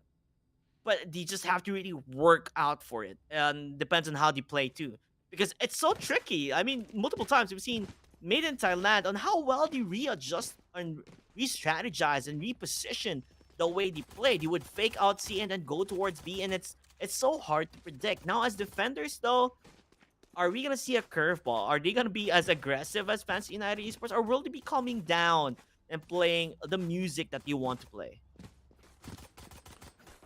I don't think any music is gonna save them.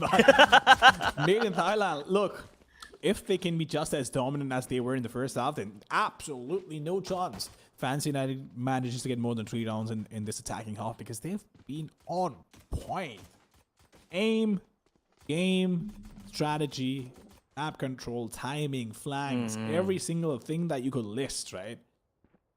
Made in Thailand just have been the better team so far.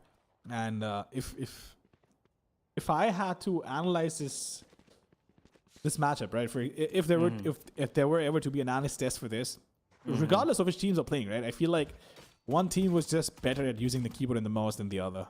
That's it. Yeah, I mean, duels that they should have won, they did not win. Double peaking still was not enough because they missed their shots, and those are crucial shots. Like being able to have the number advantage up against Made in Thailand will definitely work in their favor, but it's just I don't know. I feel like it's really the nerves that's just kicking off. It feels rather shaky when they go for the shots and go for the kill. But yet again, it is their time to make a play here as C-Slat is up for their taking. Fancy United Esports in total control of C. Now it's about how Made in Thailand will go for that retake. As you can see, Kadum and Co ready to go for the push. They are ready to go in for the push, and how often do you see a 5v5 retake as well, right? But PTC, he wants to go in the paranoia, was on point. Kadum finds one for himself, but we do have Beta on the backstab. Can he find it? That is the question. Kadum is going to be the one leading the charge. Now the spike diffuse is coming in. This could be a massive problem.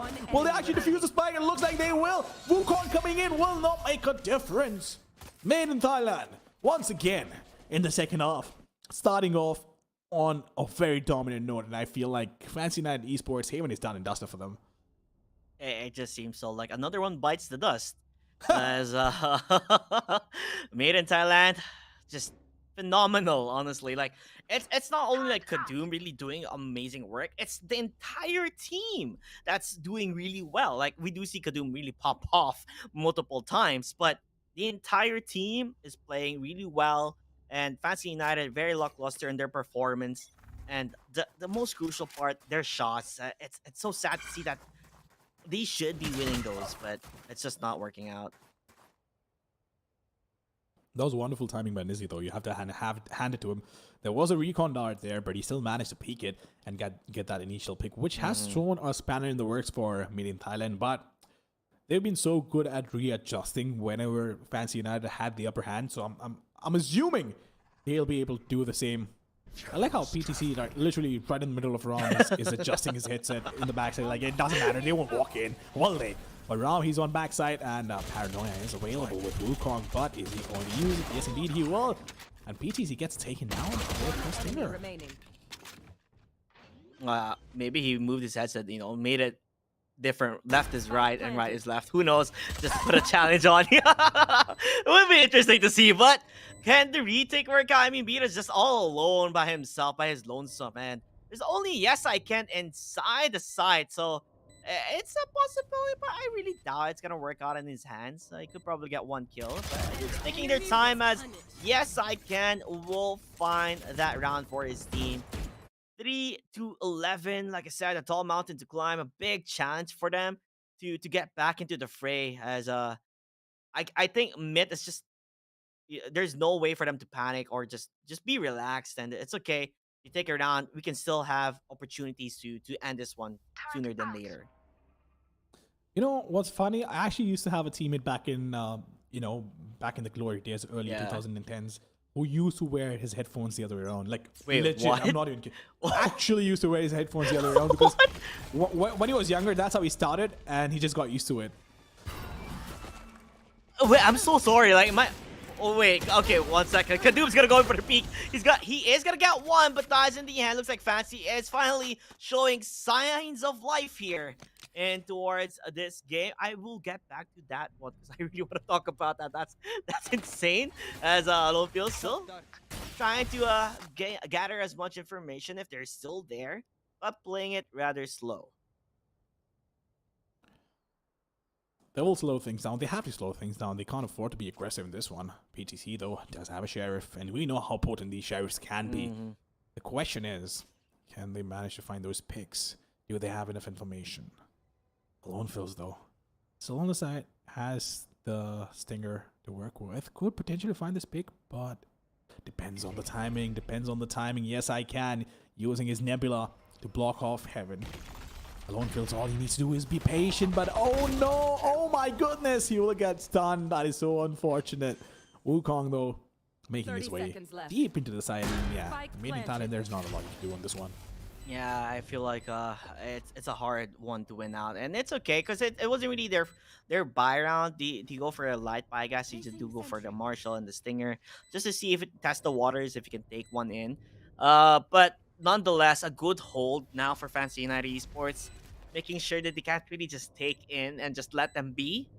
It's still a competitive match here, so you still have to play rather more seriously just to make sure that they don't come back. Because comeback is a possibility. Although, you know, let's be honest, 2 rounds remaining for Mid to win this one out. But regardless, they do lose 1.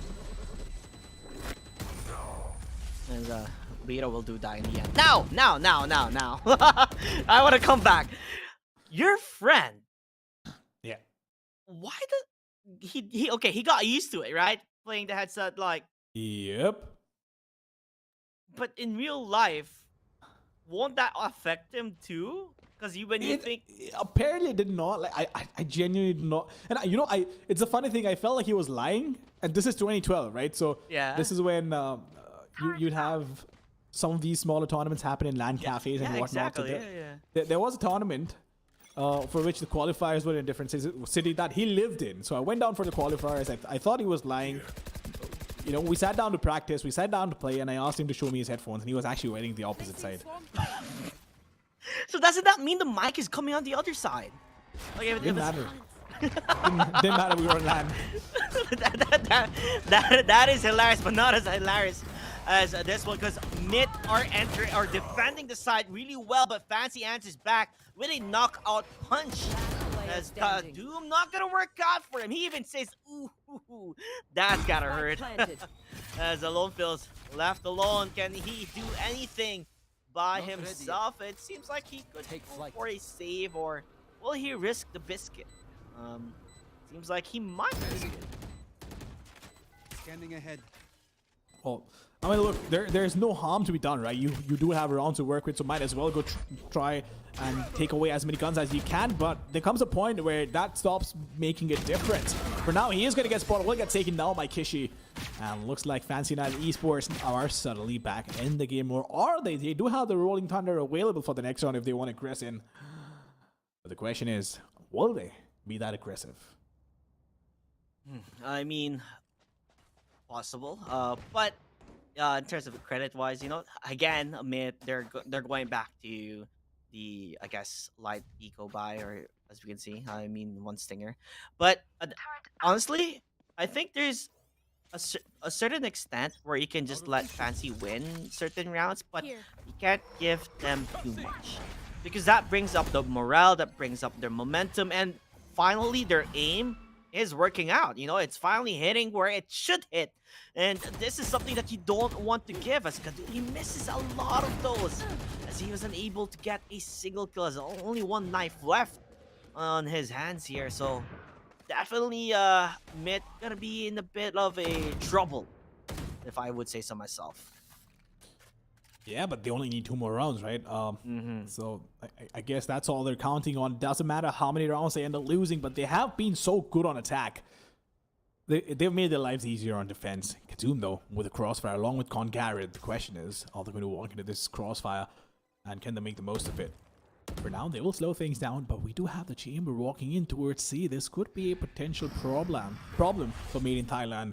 But look at this. The Chamber has made his way towards us. Oh, he's going to get spotted. This could be a problem. Is this a fake being sold? Or are they actually going to fall back? I'm not quite sure, but the rotation has already started to come in. Very, very good play for PTs, but he's gonna go enter the site where Nizzy just waiting around the corner. They were just baiting it out, waiting for the perfect opportunity, because they know Mid, they're gonna go for the flank, they're gonna go for the defense, and it's not gonna work out.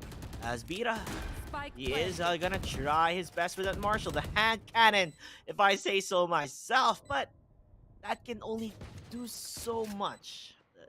I know as much as we can say.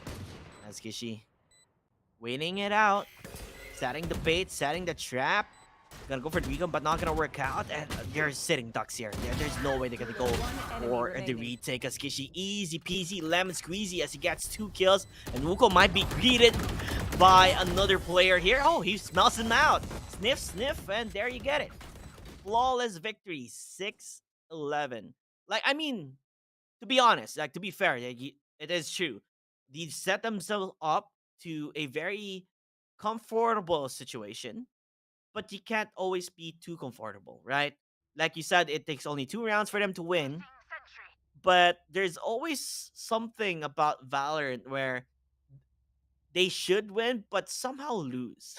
Like sometimes overconfidence doesn't always work out necessarily. So you don't want that to happen. So hopefully we get to see like on how well they can bounce back from this. Now that they do have the buy round in their hands, Kadum. Oh, look at do you see this? Mid just push towards mid. 3 players already there. 3 players already being there, but Lone Phil's in the meantime. Ooh, the rolling thunder finally will get used. They did have it available. They want to guarantee the round, but ooh, the backstab. This could be massive. Kadum is going to be creeping up the shock dart, going in to delay the plan, but that is not going to happen. Does it dish out enough damage? That is the question. Does do a lot of damage, but no matter. Kadum will get taken down by Wukong, getting those 2 crucial picks, breaking down the retake for Made in Thailand, taking them down one by one, and Congarrett is going to fall as well. Wukong being an absolute menace on the backstab. Alone feels. What can he do now? 2 versus 5. They have decided to fall back. But JT, oh my goodness, Wukong, so damn good on the backstab. He's going to make things work. And Made in Thailand now, they might need to call in a tactical timeout because this is getting out of hand. Yeah, I mean, it really is getting out of hand. Like, they were all smiling a while ago. Like, yeah, it's okay. Like, they win a couple of rounds. It's fine. It's fine. But now that deficit that they grew is getting smaller and smaller. It's 7-11. It's just a 4-round deficit, an easy climb for Fancy United Esports, and they're back at Eco. They don't have any more money. They're back at going for Eco, and every Eco that they had didn't work out. And like you said, timeout. They do really need a timeout because things are definitely not working out. Oh yeah, now you see Leaf stepping in and giving his 2 cents on the situation, right? But I feel like this might just be the break that they need. Kava, as interested as I am to see his reactions, he was just frozen on the screen. That's unfortunate. Listen, I actually put in a special request to my director. Kawa needs to be on screen no matter what, and he agreed. He absolutely agreed because he's such an interesting character for a view, at least from a viewer's perspective. Damn entertaining to watch and definitely adds on to the broadcast. But yeah, Made in Thailand, struggling for sure. Oh, everyone's just gone from Fancy. Like they show like Fishy and Killer S are like, nope, they're not on their chairs, Just got a short break, just get the chills out of the system. Hopefully we get to see Morikawa. I mean, even if his screen was frozen, he seemed like you can really see the emotion in his face. And that's so cool to see, someone really passionate about the game and how passionate he is in talking about what they can do. As I guess this timeout really needs, I guess, they really need to put their, how do I say it? They really have to come back into it, right? They have to show that we can't just continue doing like this. We can't give them the momentum because some teams are always momentum based. And if you keep the ball rolling, right, and it keeps rolling and rolling, it's so hard to stop that ball. It's so hard to just make it, not work. So mid, yes, you are ahead, but don't give them too much. And this is already damn giving too much. You started it as, I believe, 10-2, and then you've only won 1 round on the second half, and it's all been Fancy United Esports. So if you continue letting them dictate the pacing, continue letting them play the game. Like we talked about like letting them play the music that they want to play, and we thought it's not gonna happen. But you know what I hear right now? I hear Fancy United's music playing in the back of my mind. In the back of your mind, indeed. But it is incredible to see the sort of resilience that Fancy United has shown, right? But Made in Thailand in the meantime, they have the Seekers available. They do have the Lockdown available, so they could use the ults to guarantee one round at least and make sure that if anything at all, it does get pushed to overtime. But that's not the end goal, though. If anything at all, we should have been well into game number 2 at this point, including the break. But of course, Fancy United just being so resilient. They're like, you know what? We got pushed around in the first half, but we are going to do the exact same thing to you as well. And I love how Fancy United plays, I'll be honest. Even though it did not work out for them because they were losing aim duels in the first half. Yeah. But the aggression, the confidence, and it's a breath of fresh air that you see, right? They're not playing the conventional way. They don't want to hold sides. That's so boring. No, we'll start off on defense on Haven, and we will aggress, and we'll get those picks. To be honest, against any other team in this tournament, right? Maybe apart from Made in Thailand and one more exception, maybe Bleed. Yeah. It would work pretty well. Definitely. I mean, I like I said, when I was casting into qualifiers, that's how they were playing. They were really playing super aggressive. I loved it. It just showed so much personality for the team and the players, and that's what I always look forward to, the personality on just seeing that how confident they can be. Although, like you said, it didn't really work out in the beginning where they were missing those important shots, but this time they're wide awake. They're wide awake and they're just getting one after another. But the question is now, can they continue on?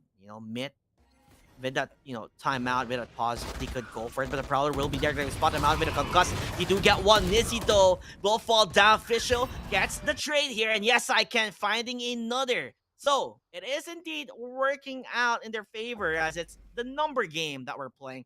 4 up against 2. 4 up against 2 and Made in Thailand once again just struggling. It's not working out in their favor whatsoever. Fancy United Esports just being so damn dominant. And look at the patience. Look at the discipline. They don't want to commit to this. They want to take it slow. Even though they have the numbers advantage, they will not get carried away. They will not let the emotions have the better of them. Just waiting.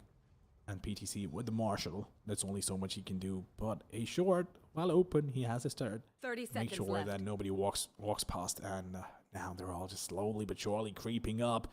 They do have smoke available, I'm sure, to smoke off Heron. But is he going to peek it dry? Fisher, oh no. You should not be doing that. That is not a good thing to do.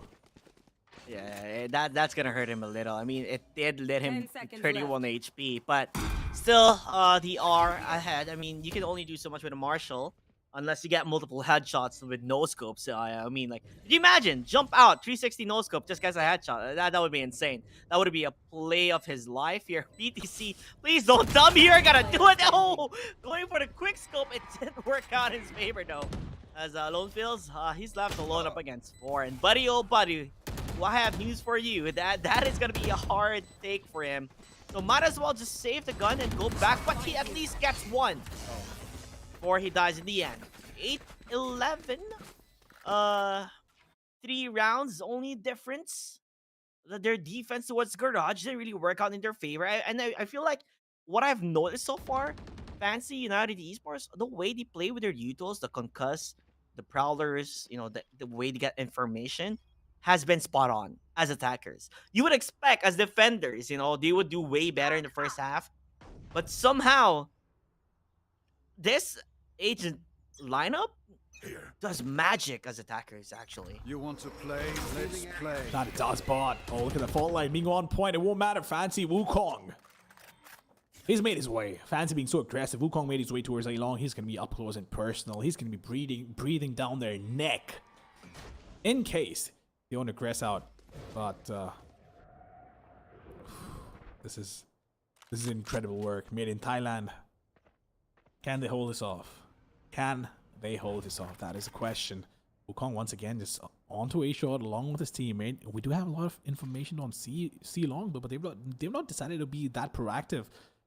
Lockdown being lined up, and the problem with that is, are they going to commit to it? Because they could always rotate back. I feel like Made in Thailand definitely need to be a little more proactive on defense and get some information, because if you allow contact plays and let them walk in, that's a problem. The smokes come in along with the nightfall, and the lockdown's going to go in as well. But do they actually commit to this? They want to go down. Wait, what? What? Oh, really? Oh, this is rather risky. Oh, okay, never mind. Never mind. They had the aftershock whale, but even though he was planning to use it farther 30 away, seconds left. they make it work. But the Hunter's Fury, this could be a massive problem. Can they guarantee the round? That is a question. Hunter's Fury being not only effective enough to delay the plan, and now they have a Seeker, so do they use it? That is a question. They will probably want to use it because they want all that information in the world. But Kishi is under heaven. Wukong still waiting, holding the angle. Has one shot at step. No paranoia. PTC, he needs to win this duel. He cannot afford to lose it. But the Seeker is going out, and this could be a massive problem. Along with the paranoia coming in. Doesn't matter. Wukong will still find the first pick and find the second as well. No, that is not going to happen. But Fancy United, oh my goodness! They're getting these picks one by one by one. But Kadu reducing it to a 2v1 will have to fall back. Will absolutely have to fall back. That was an amazing defense. With the hunt, we did see the blind coming from Paranoia for a moment. You know, it did work out. But just because that he had that hunt coming from Fishio, they were still able to grab those kills and find those crucial kills on towards the side of mid. As you can see, you will see in the kill board here, yes, I can.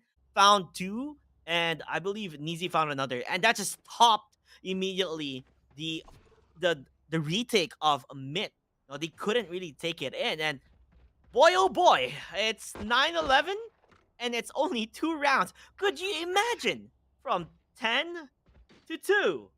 Now we're 9 to 11. Only 2 rounds difference. 2 rounds. It's almost as if Fancy United is making me eat my own words, because after the first round, I was like, you know what? This game is done and dusted. Yep, it's over. But no. They have other plans. They want to push it to the distance. And Made in Thailand, they're struggling so much. It's unbelievable. Kadum will make his way back. But look at the slow and methodical approach, of course. They can't afford to be that aggressive because they don't have that agent. But Kadum could find this pick. Oh, no, he misses the shot. No way. That hurts. I felt that one. And that not working out did not do any favors for him. But regardless of that, they still have the operator at least. Is currently safe. But a full eco on towards his teammate. So retaking this, it's so hard to see. Wow, alone fills with the Bucky. It's security guard duty right here as he shots him down immediately. B-side up for the taking. They do have the smokes. They do have the setup. They have the stars aligned, making it work. But Wukong stays low, going for the kill. He might almost get kaboom as he did get it. Show finding another and just continue to spray towards the spike. They are still in control. PTC dying, and there you have it. You know, I believe this is another round taken by Fancy. And oh, a neat surprise in the smoke is as he greets by the entirety of Fancy United Esports. 10-11, 1 round difference. People did not believe what will happen.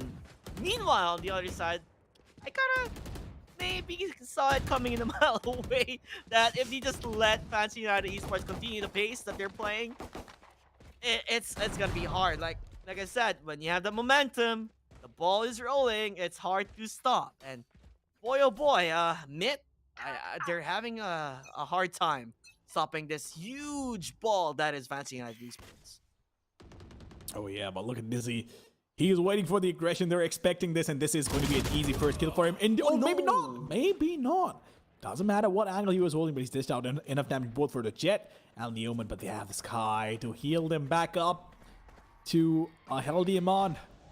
Alone fills though. In the meantime, can he make this happen? He is on Haven, along with the along with the Owl Zone that he could potentially use to get some information, but won't make a world's difference. Doesn't matter. Made in Thailand, they do have the man advantage over here, but can they go in for the retake and make it happen?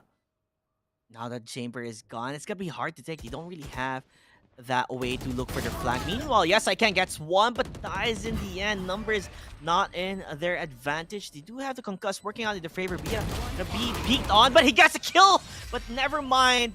There you have it. Made in Thailand. Please don't make it anticlimactic. Is it gonna be, you know, you made Fancy United Esports try to climb that mountain, and now that they're match point, it's either we go overtime or Made in Thailand just takes it, which they should have had earlier on, but Fancy United Esports really made them fight for it. They did. Kawa calling in a timeout, really important, right? You don't want to let Made in Thailand walk away with this round and let them build upon this. So I think that timeout definitely makes sense. But Leaf will also have a word with the team and make sure that they can close things down, because if they can't, it's going to overtime for sure. And you can see the pressure on everybody's face, even Kawa, right? As animate as he is, as confident that as he is, but you can feel it. You have to feel for it.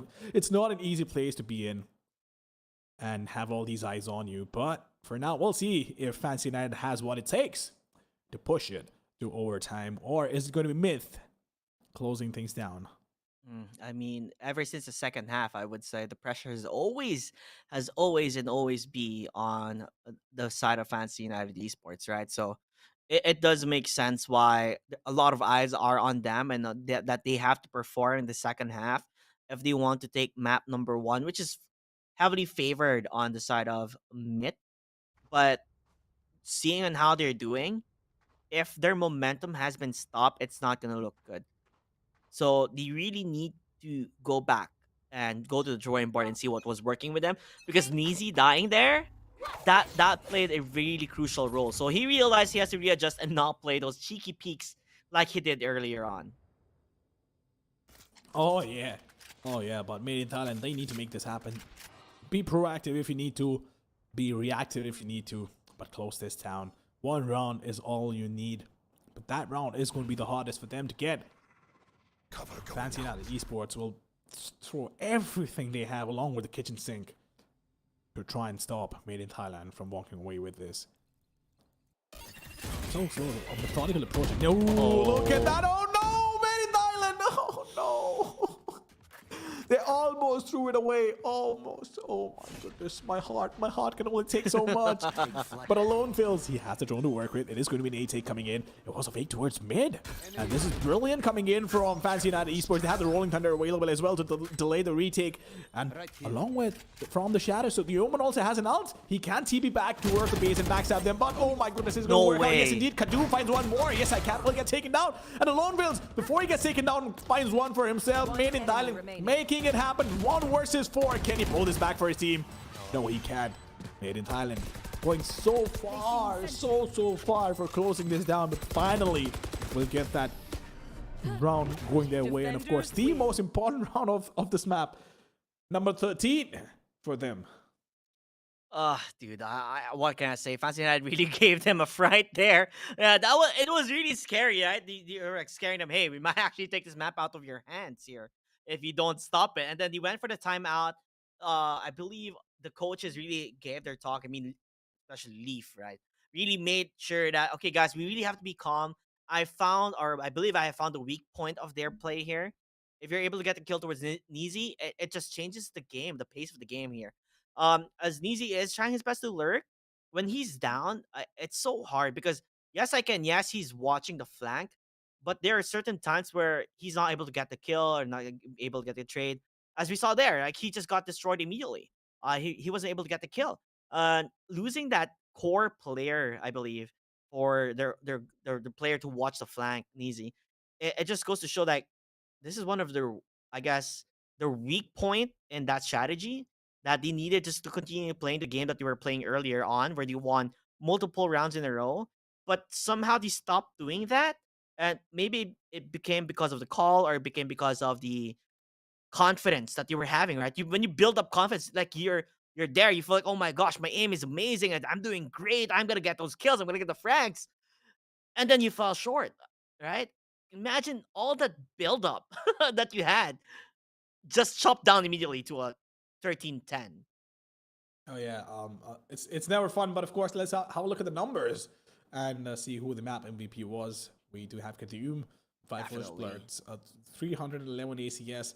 Only if the game didn't end so close, right? He would have actually had 400 ACS, if I'm not mistaken, because the first half was magic, absolute magic from Katium.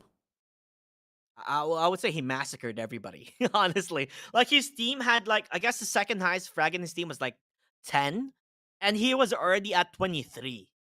That's how crazy it was in that first half, where he just popped off. Like he was that on set on that game. Although he did fall off in the second half, but nonetheless, tremendous way for them to end map number 1. Not really something that they expected to happen, to be really close, but still a map that has been won and a best of 3.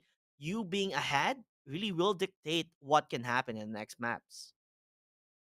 Oh yeah, absolutely, no doubt about that. But made in Thailand, a little too close for comfort. I'll be honest, a little too close for comfort. Kadoom, he played his heart out. I'll be honest, he played his heart out. But Fancy United Esports, you have to hand it to them. They came in with a plan and they executed it. It was just made in Thailand, winning those crucial runs. And I feel like if on defense they were not losing those aim duels early on, they would have actually won this map. Definitely, hands down. Definitely, hands down. I think they only actually woke up in the second half. Like you would really see the confidence on the way they played and the way they aimed on handling those 1v1 duels and them winning. If that was happening that in the first half, hands down, they should have won it. But sadly, it just wasn't there. It just wasn't working. You know, it took them so long to come up online for them to make it work. And like those type of things, you can't like have a buffer. You know, you have to make it happen immediately, snappy, quick. Because if it doesn't happen, then that big deficit they had, it really bite them in the back at the end of the day. Oh yeah, that deficit would have definitely. So here's the thing, right? That deficit would have really been a problem if they were able to close it down, but they couldn't. So you're right. It came to bite them back, and it is what it is. But they should be proud. They should be proud with the way they've played, and I feel like more than anything else, it's the intent that you played with. Of course, you want to qualify for this tournament. You want to come to LAN, but it's not over yet. They still have 2 more maps to go with. And I believe next map is going to be Bind, if I'm not mistaken. If I could quickly reconfirm it, it is going to be Bind, which Fancy has chosen. And Made in Thailand doesn't have the best of records on Bind. But we will talk about that, ladies and gentlemen. Right now, it's time for a really short break. Do not go anywhere because we'll be back with live action on the other side.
Welcome back, ladies and gentlemen, to Valorant India Invitational by Galaxy Racers. My name is Ranjit Mama, Senior Patel. Alongside me is Coster JT, and of course, we just saw a match which was unbelievable.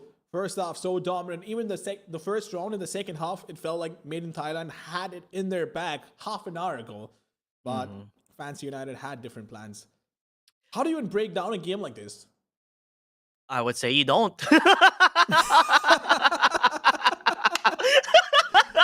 Oh well, that is true. Actually, there's only so much you can analyze. Right? It wasn't even a back and forth. It was always one team outclassing the opposition. Yeah. But with that being done, the next map is going to be Bind, where Fancy United is definitely stronger. Made in Thailand haven't had the best of results in the past. They will start off on defense. What do you think? What are your expectations?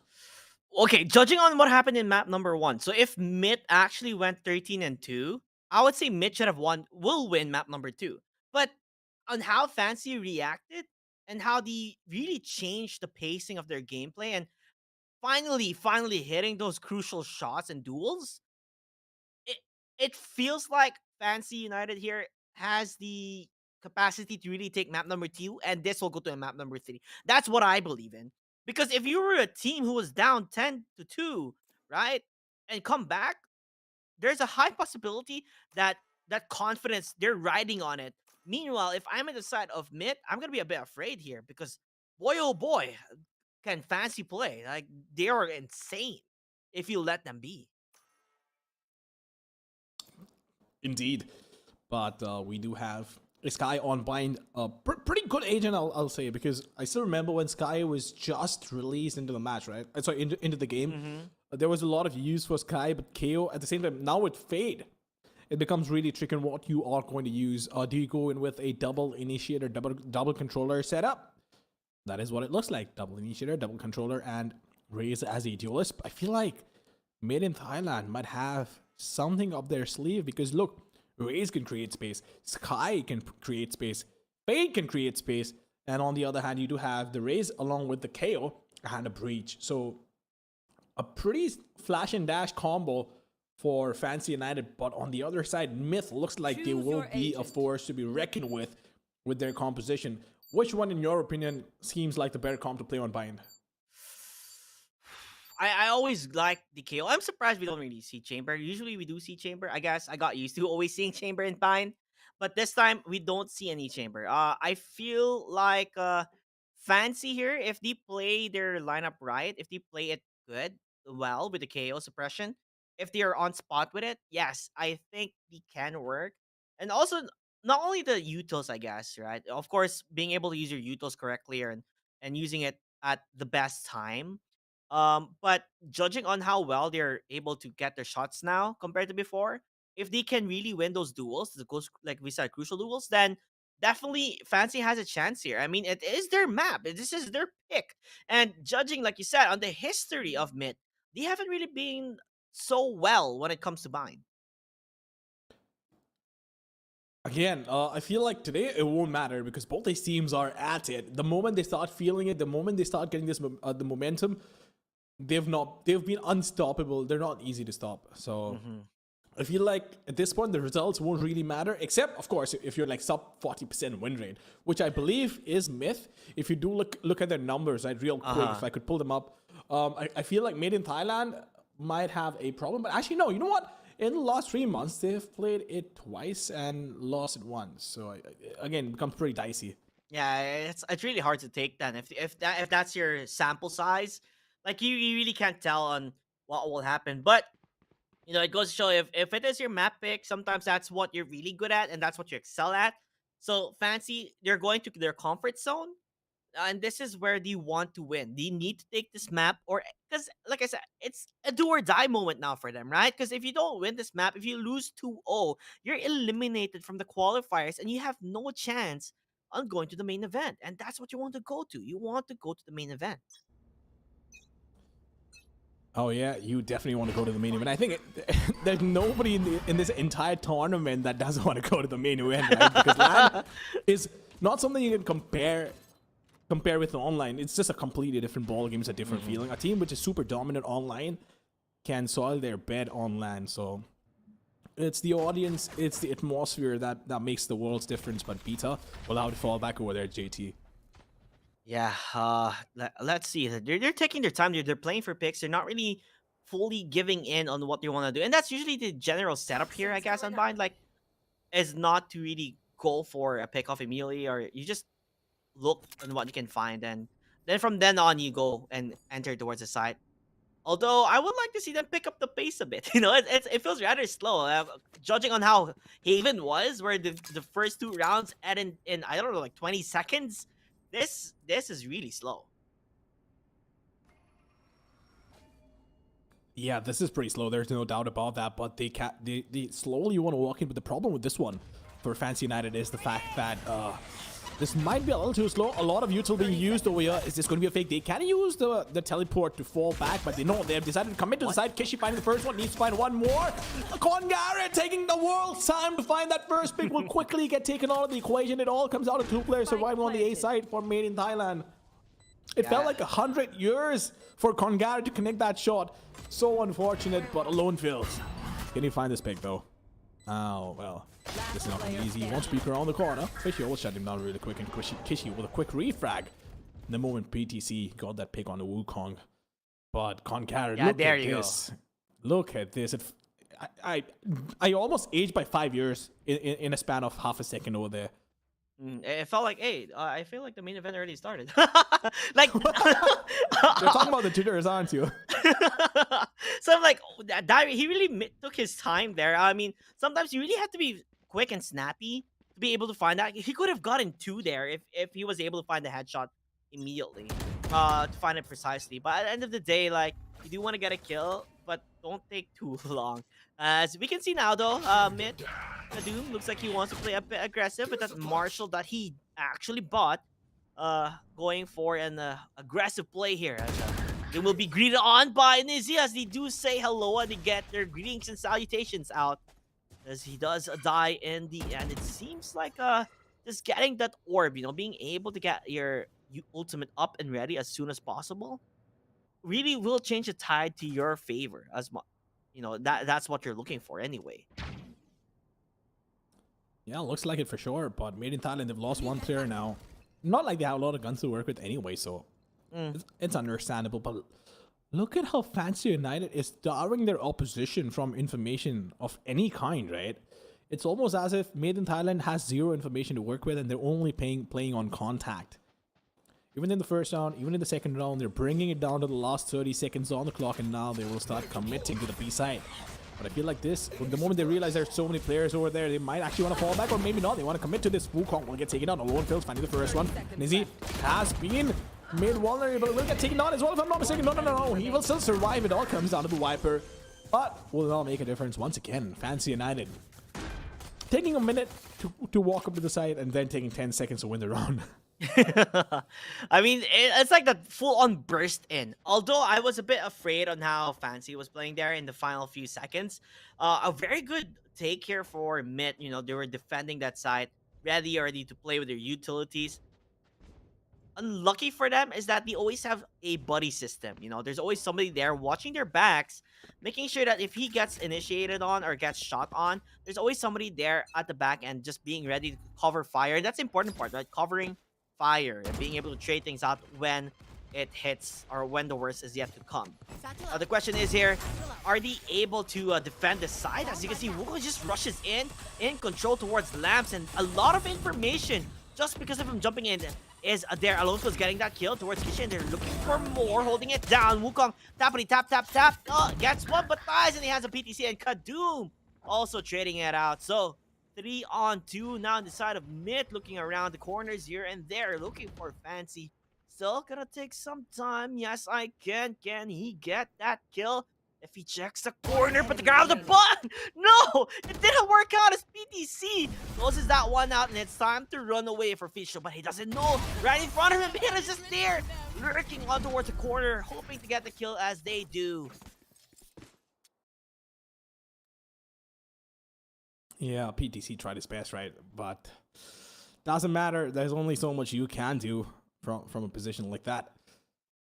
But he got those picks. Fancy United at the end, not being able to win that round. So winning that first round, can they build up on this? Will they be able to build up on the momentum that they might be able to pick up after this first win? But Fancy United on their side, they will have all the weapons to work with. And did I say PTC? In the beginning, no. Well, I meant the other Viper. But regardless, it took me a while. It took me a while to realize. But Alone Fills is going to be there along with his teammates to back him up. 3 people present on the A side. Yeah, they're gonna take their time. I mean, let me see. I think Wukong only has a stinger at his hands. Like, the rest of his team did go for a full buy. Other than Wukong, he was forced to get a stinger. It's gonna be a bit hard. Meanwhile, yes, I can. Could be found here by the boom bot if it goes towards that direction. Okay, now they have information that there were 2 players there, so Kadoom can make it work out if he goes for it, and he does get that frag. Easy does it, as he also gets Wukong quite a bit. So it's not looking good right now for Fancy. Maybe taking your sweet time is not an option to do here when you're up against mid, because they realize, right? What if we play aggressive? If we counter their picks and get those frags, it kind of works out in their favor now, as there's only a couple of seconds remaining in the scoreboard. Well, Kadoom for now, he'll just wait it out. left. There's not a lot he can do. There's not a lot he needs to do. He's in a pretty good spot. Fancy United, they've lost a player. Raze is on pretty low HP as well, but they are creeping up on the way short. PTC. Whoa. The snake bite could make the world's difference. Here's the flashpoint comes in, but PTC will spray and pray and gets the frag on occasion, reducing the Viper to less than half HP as well. 10 seconds And left. Myth will lock this down. Enemy remaining. Yeah, perfect play on them. A good read as well at the same time. And that push towards Showers really did a lot of damage in the side of, I guess, Fancy United. They couldn't really do anything out of it. They wanted to go for the plant just for that extra income, but gets shot down by PTC. Tremendous play for him. Nice wall. Nice snake bite there. It just stopped them on their tracks when they really want to take that site easily or as quickly as they can. But to no avail at all. As you can see, Kawa. Yeah, oh, there you go. I see the expression that you're talking about.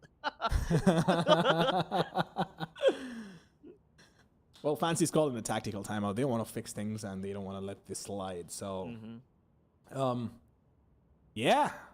Kala being as animate as ever. This is... Look, I think I've highlighted this enough, but I respect the passion he carries for the game. And it's evident. It's visible on his face. I mean, he has hand gestures, bro. Yeah, then you you can't see compete with hand gestures, can you?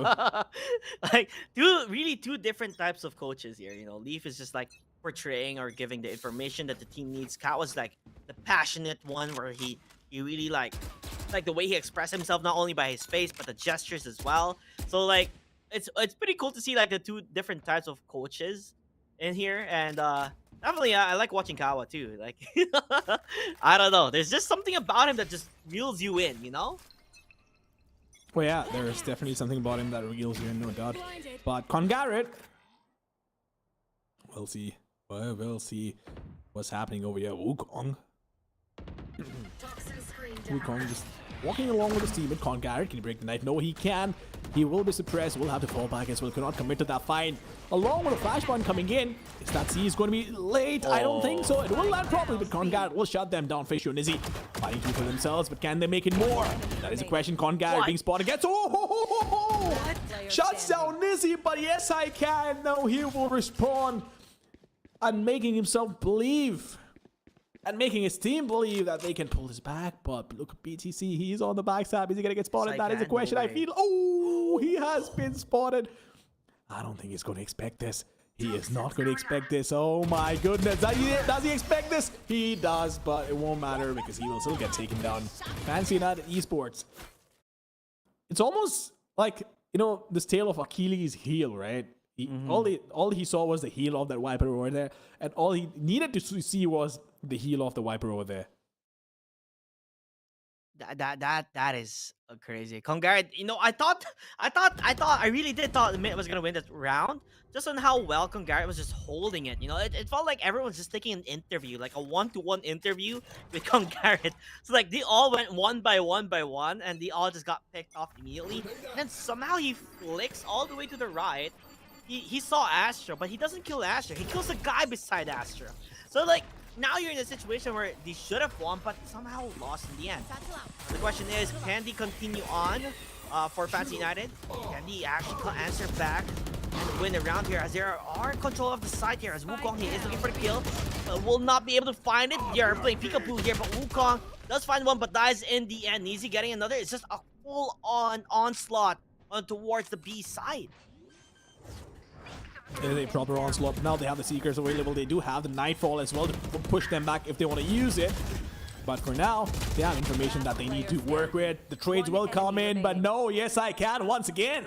Will PTC be able to repay the favor? Or yes, I can. Is he going to pull it off? He does have the Gravity Well available along with the Noah Pulse. Which one does he use first? Well, he uses Gravity Well to pull him aside, but not being able to spot him. PTC needs to go in. The wall is going to get popped, and now he's playing it pretty smart, but he has been told, no way. PTC will not be able to repay the favor. That is just unfortunate. Yes, I can, though. Once again, coming out on top. Clearly showing who's the better of the two. Yeah, it'll be really close again. It's always a duel between them. PTC up against Yes I Can. 1v1. Yes I Can. Although he does have the advantage, right? With the stars being on towards the spike. So it's so hard to just try and defend it and try to get that defuse up and running. Just because every time Yes I Can go in for the peak and get that kill. So tremendous play in the side of Fancy here. Now they're getting that advantage that they need as attackers. They need to get as much rounds as they can to set that momentum that they had in the previous map, right? They are a team that does so well when they are on a roll. So this is what's happening right here. Go for pickoffs and then decide on which side they're going to be up for the taking. Oh yeah, Painful being lined up, so if they have any presence towards Hookah, this could dish out a lot of damage to him. We've seen how impactful he can be. On Haven in the first half with the Jet was an absolute god, was a menace. Can't see that at Esports though. They are leading the scoreline with 2 rounds, so they do have a lot of cushion. They have 3 ultimates available as well: the Cosmic Divide, the Showstopper, and Viper's Pit. But look at that crowd duel, right? Not allowing them to go in for that aggressive peak, and the 0 point will give them information. There's nobody close or elbow, but they've decided to fall back. They don't want to commit to it. Okay, I think they have heard a player who TP'd in and jumped out, immediately went to Hookah. Now the question is, like, they are really playing rather slow and very calm, waiting to hit him with the knockout punch. But we do have the Viper Spit currently on towards A side. PTC is setting it up, making sure they're able to get the control towards the A side. Will it work out? We have the Nightfall here being used. Will it work out in their favor? Wukong just gonna go in for the peak. Has the Showstopper. Only 13 seconds remaining. They have to make a play. They need to do something. The Showstopper, it hits PTC inside, but another Showstopper this time. In the side of Kaduma, it's full on aggression here. It is everybody's game. Mid trying to take control on towards the side. They're holding it down. The Cosmic Divide will be there. Yes, I can. Getting that kill. Bring back to a 2-on-2. Alone Pills and Co. Still trying their best to get in control, but the Sheriff, he find a kill, he might find another, as Beta is enough for them to finally win that round. The monitor utility being used over is insane. It's just so much on the minimap as well, right? You have 2 Cosmic Divides going up, 2 Showstoppers going up, so A lot of utils, and I love how this Viper's Pit, right, was used on A main, but the plant was still towards A short. That was a good debate, but both these showstoppers getting one for themselves. But look, it was Myth at the end of the day winning that round, and a lot of crucial kills with the Sheriff and with the Stinger as well. Fancy United, they were in a decent spot. They ended up losing the round. Even now, though, their cash is pretty low. Will not be able to buy up, and this is looking like a problem for them because now Made in Thailand could be a little more aggressive, get those initial picks, and now the amount of information that they have can actually allow them to rotate early. Oh no, Wukong was going along with the Spectre, has the Boombot as well, but it will not matter. There was a Noah Pulse, but the Boombot goes unaffected. Yeah, I love the way Wukong just jumps in. Although it does actually work on his favor. He gets the kill towards PTC. You were talking about the, like, I guess, credits here. They're not really doing well, but the Stingers and the Sheriffs, it's just working out. They're getting kills after kills. Now it's 5 up against 2 with the Viper's Pit up and running. What can Mid do here? Like, it's supposed to be Mid being able to defend the side because they had the upper hand in terms of the guns, in terms of the utils. But at the end of the day, Fancy just jumped in towards the side. They said, okay, we're not going to play slow. Let's play quick and take total control. On Garrett is gonna go for it. Nope. So Mid do win a round which they had no business winning, and they lose a round which they had no business losing. And yeah, the curse continues. The SMGs, the pistols, they come out on top of this one as well. Fancy United Esports keeping the lead, keeping that cushion that they had of 2 rounds, and keeping their hopes and dreams alive. Mid in Thailand are definitely struggling on defense.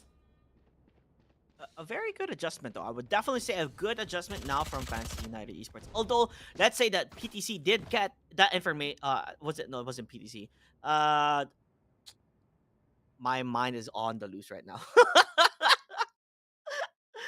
But yes, I would say Fade did get a lot of information with that haunt, right? He threw it on towards the teleporter. He saw the players. They already knew it was kind of like, okay, now we see their 3 players close by bats. It's a possible take for them to go towards the side. They had the utils at hand. They already had, everything set up for them. What they did not realize is that jump, that immediate entry coming from the Rays really set them the tone off.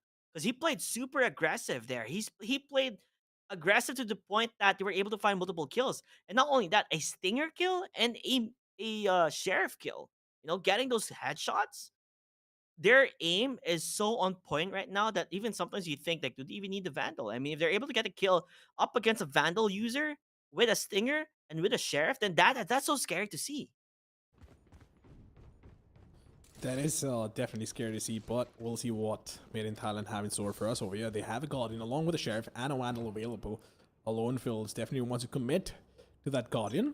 Fancy United on the other side, though. Yes, I can with the most amount of frags. Those 2 crucial clutches as well. So, we'll be honest about the aggression. Oh boy, the aggression. This might actually pay off for them. Yeah, it actually worked out. I mean, Nizzy, when he saw that, he saw like the entire squad, almost the entire squad of Mid, and he was not expecting it at all. Meanwhile, PTC with a shorty, not gonna work out. He did at least a couple of damage here and there on towards the Viper, as yes I can, just waiting in for them to push towards that direction. Although the flank will be where it is at. Mid is getting ready for the flank, going for the push here. Will it work out in their favor? Will it work out in the favor? I guess only time can tell us, but now the mad advantage they need, well, it's not a mad advantage anymore because the Viper had been taken out, but Fisher will take down Kaduma as well, and now it's looking tough for Myth. There's not a lot they can do, but they will still try and make the best of what they have, the weapons that they have. Garrett. 1 enemy remaining. Ooh, look at Beta. What? What? Do they have enough time? That is a question. They do have it. They might. Wait, do they? I don't know. I don't know. Yeah, I don't No, they think don't. so. They don't. They don't. They don't. Yeah, They're on the way. They're on the way. Yeah. They took their sweet time. They took too long to get that defuse running. Although still smiles here and there from the side of Mid. Like, this was a round that we thought that they should not be with, or they shouldn't really get so much out of it. Because it wasn't really a full buy. It was like a mix here and there. But they get it in the end, and they also get the gun. So, crucial win for them. At least they're bringing it really rather close in terms of how the first half is happening. And like you said, yes, I can, though. He is popping off right now. Currently 8 frags under his name. They're evenly matched with Beta as well. Both players, both Astra mains, have the same frags. They do. Yes, I can though. On the other hand, is going to use that ring. Is it going to be a Nebula? Looks like it. And Wukong just going in, doesn't care, has so much confidence and faith in his teammates. How Fishio comes in, quick trades. All these teams, right, left, right, and center, just trading each other out. It all gets reduced to a 2v1 now for Made in Thailand. They will be shut down. Fancy United Esports not having any of it from Made in Thailand, just shutting them down instantly, and the confidence on them. Yeah, it is fun to watch. You're right. Yeah, I definitely love the fact that, I guess, let's say like, Wukong isn't technically getting a lot of frags under his name, but just bringing that confidence, bring that spear holder for his team just to be in towards the side. It's like, yes, I will die, but it's a bait. Like, if I die, you're dying too, and they might even find more, and that's what happened here. That was the scenario. Wukong just jumps in. Everyone's eyes are on towards Wukong to kill him. That makes so much space for his team to get those pickoffs, to get those kills. Now, will it be the same story as PTC? He wants to go up close and personal. He does hear a lot of players. He sees them. Gonna go for the shot. That's one that's Sudi lined up. Oh my lord, PTC. What a play, what a work, what a snake. Probably the most appropriate metaphor you can have. Beta is going to peek around the corner along with the Spectre, getting those 2 picks as well. Made in Thailand. I'll be honest, JT. A lot of these rounds are making no sense to me. Like, there's a strategy book. You're carrying on with your college. He has the strategy on what you're supposed to do. And he threw it off, dude. He threw it out of the window. Let's not have a strategy book. You know what's my strategy? No strategy. Just play the game. And it feels like that's what we're seeing right now. It's just a back and forth type of action where you see Fancy ahead by a bit, and then somehow, Mid just comes in with a crazy play that we don't expect seeing.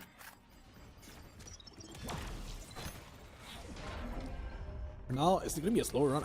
Wait, for a second, it felt like they've... Oh, no. This is a problem. This is a massive problem. Kishi gets that pick. The Rolling Thunder comes in as well, and suddenly such a change of pace. Once again, making it 2v4, but now it's going to get reduced to a 2v3 because of the pain shells. The null command is so damn annoying to play against, but PTC... He's going to use the Viper Spirit. The flashpoint comes in, but are they going to TP back? No, Kadoom will get taken down over there. They could actually use the teleporter and fall back, which they have decided to do, but PTC doesn't know if the spike is still... Oh, no, man, he hears everyone go in. Yeah, definitely. I love the change of pacing here from Fancy. Like, for the first, I guess, 5 rounds, you've been playing rather slow. Now they pick up the pace here, throwing a curveball towards mid that they were not expecting. Usually you're able to press the utils there as PTC does die yet again to Yes I Can. I feel like Yes I Can has killed PTC a lot of times, but anyway, regardless, Fancy United Esports, they have changed their play style. They were adjusting like slow play style. Yes, it worked a bit, but then the moment you start playing aggressive multiple times, they have been winning rounds after rounds, and there you have it. 4-8, first half. That tremendous start for them. Oh yeah, tremendous start indeed. But Fancy United, they need to keep up with this. We saw what happened with Made in Thailand as well. They were 10-2 up, and we saw the game go extremely close down to the wire. Is that going to happen again? Can Made in Thailand make it work for themselves on attack? They do have the Rays to work with, along with Fade and Sky. Let's not forget that, ladies and gentlemen. These 2 agents can create so much space for you, but it's almost as if it's a comp difference more than anything else, because KO and Breach, damn annoying, right? Yeah. When you're up against a KO as a controller, you're trying to cut off rotations, or maybe you're just trying to slow them down enough so that your teammates can rotate in, and then comes in the 0 point. It takes out a utility. So yeah. It does become tricky to play against. But Made in Thailand, we'll see what they have in store for us. I think they definitely have a lot of util to delay the pushes along with the Astra and the Viper, and get all the information in the world that they need with the Sky and the Fade. It remains to be seen, though, if they can mount a comeback on this one. Now I'm wondering here for a minute, are they gonna follow this on how Fancy played in the early on, like trying to testing the waters here, right? Just try and put your tiptoes on the water and see if it's warm or if it's cold, to see if it will be a good take to decide to take, or just wait for the moment when there's only 30 seconds remaining and then you just jump in, barge in, and just take control of the entire thing. Uh, or do they play quick or they play fast on how like Fancy did? Because it really depends on the type of play style I guess they have here. Personally speaking, I feel like if they play quick, it does shut down like how the KO will be playing to make sure that you're not able to use your utils. But if you're playing slow, I feel like KO can really shut that off because it makes it feel like you're forced to really just enter towards the side when the time is not in your side. So personally speaking, I want to see mid play quick. I want to see mid play fast with the utils so that there will be no way that KO can suppress them and it make it back to a gun game where where they can only use their guns. Meanwhile, on the side of Fancy, they can still use their utils here and there. So definitely, I want to see mid pick up the pace. We'll see if they can actually pick up the pace though. 5 seconds in, and we'll know exactly what's about to happen, ladies and gentlemen. Mid in Thailand, can they mount a comeback on this one, or is it going to be Fancy United pushing it to game number 3? Quick guiding light going in to find some information. They have the Trailblazer to follow it up and push anybody back. I don't think they checked the corner properly though, did they? I mean, of course, there's nobody there, but I feel like they did not check it properly. And yeah, you have to be very careful. I don't think they saw Yes I Can on that side. Looks like he's gonna play rather safe here, so making sure that you don't spot him out. So a good surprise. Multiple TPs though, so definitely they heard that. But meanwhile, Yes I Can and Fisho getting the kills quick and easy with Nizi as well. We're not able to see it, but the scoreboard does tell the story here as PTC and Beta still holding on towards the side, as I believe PTC is rather low. Very low, actually. One shot is enough to get a kill towards him. The shots from Beta still trying to make it work, but he's trapped in the hands of Fancy as they take control of this side and another round in their name. Thank you. Oh yeah, definitely another round in their name, no doubt about that. Fancy United Esports off to a good start. That's what we saw the last game as well. Let's not get too ahead of ourselves. We saw Made in Thailand pick up that first round on attack, but then it was Fancy United show all the way. So Made in Thailand, they will try the best, and they've decided force. Pretty smart. They got the spike down. They know that the opposition will most likely play a bonus round, and they want to be on an equal footing, so they will have 3 stingers to work with. It's great to see the stinger come back in the meta, because I remember when it got nerfed, it was almost as if everybody forgot that this gun exists in the game. Definitely. I mean, I love the fact they buffed it, but whenever I play up against a Stinger, sometimes like the Vandals loses to a Stinger. That's crazy. I mean, we've seen it here too, right? Like sometimes if you're really good at the Stinger and you can really punish them, it will be better than Vandal. Meanwhile though, Yes I Can just around the corner, gonna go for the jump, gets the kill, a jumping shot. Hello there, good sir. But the site though is under the taking of mid, and they're in total control with that one with Wukong though from Hookah. Gonna try and push them out as much as they can. Fisho with a flank, hoping to see as they try to sandwich the players of mid here, but still in control of the side. It will be rather hard though for them to take this one out. Yeah, it's a 3v3. It could go either way. It could definitely swing either way. For now, we'll just have to wait and see how they approach this retake. Fancy United Esports, they will have to win these fights, which they are. Kishi finding one for himself, has the ball line available as well. Isolates one angle, but can they make it happen? Ooh la la, look at that! Oh my lord! The fault line could be the differentiator. It is! It absolutely is! Definitely has time, yeah. That fault line, tremendously played, and Fisho just waiting for the moment, right? We saw Sky just waiting down there outside Hookah, looking for the guy to jump out. Meanwhile, Fisho just enters and sees that kill, picks him up immediately, looks for the next one. So, good play coming from Fancy, knowing that if we play our utils right, it will work out because we have the advantage. Then we have the numbers. So we just have to play it right. And there you have it. Another round again taken by Fancy. I mean, we talked about them getting the opposing team getting the stingers, right? Mid wanted to contest that. They got control of the site, but they could not contain it. They could not hold the fort. So 10-4. I mean, pretty scary now, I would say, for mid. And I don't think Fancy's going to pull a mid in map number 2. You know what? I've learned my lesson from the first game. I'm not going to get rid of myself. I'm going to wait until the fat lady sings, fellas, because it's not over until she sings. We'll wait and see what this pause brings in Here.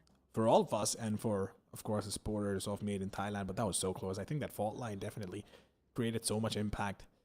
And I still feel like Made in Thailand could have pulled that off, but Fancy United just outclassing their opposition. And this is exactly what I was talking about as well before we went live. Fancy is super strong on bind, and Made in Thailand, not so much. In the last couple of months, their performance hasn't been the best. But now it remains to be seen if Myth can make quick work of Fancy United Esports.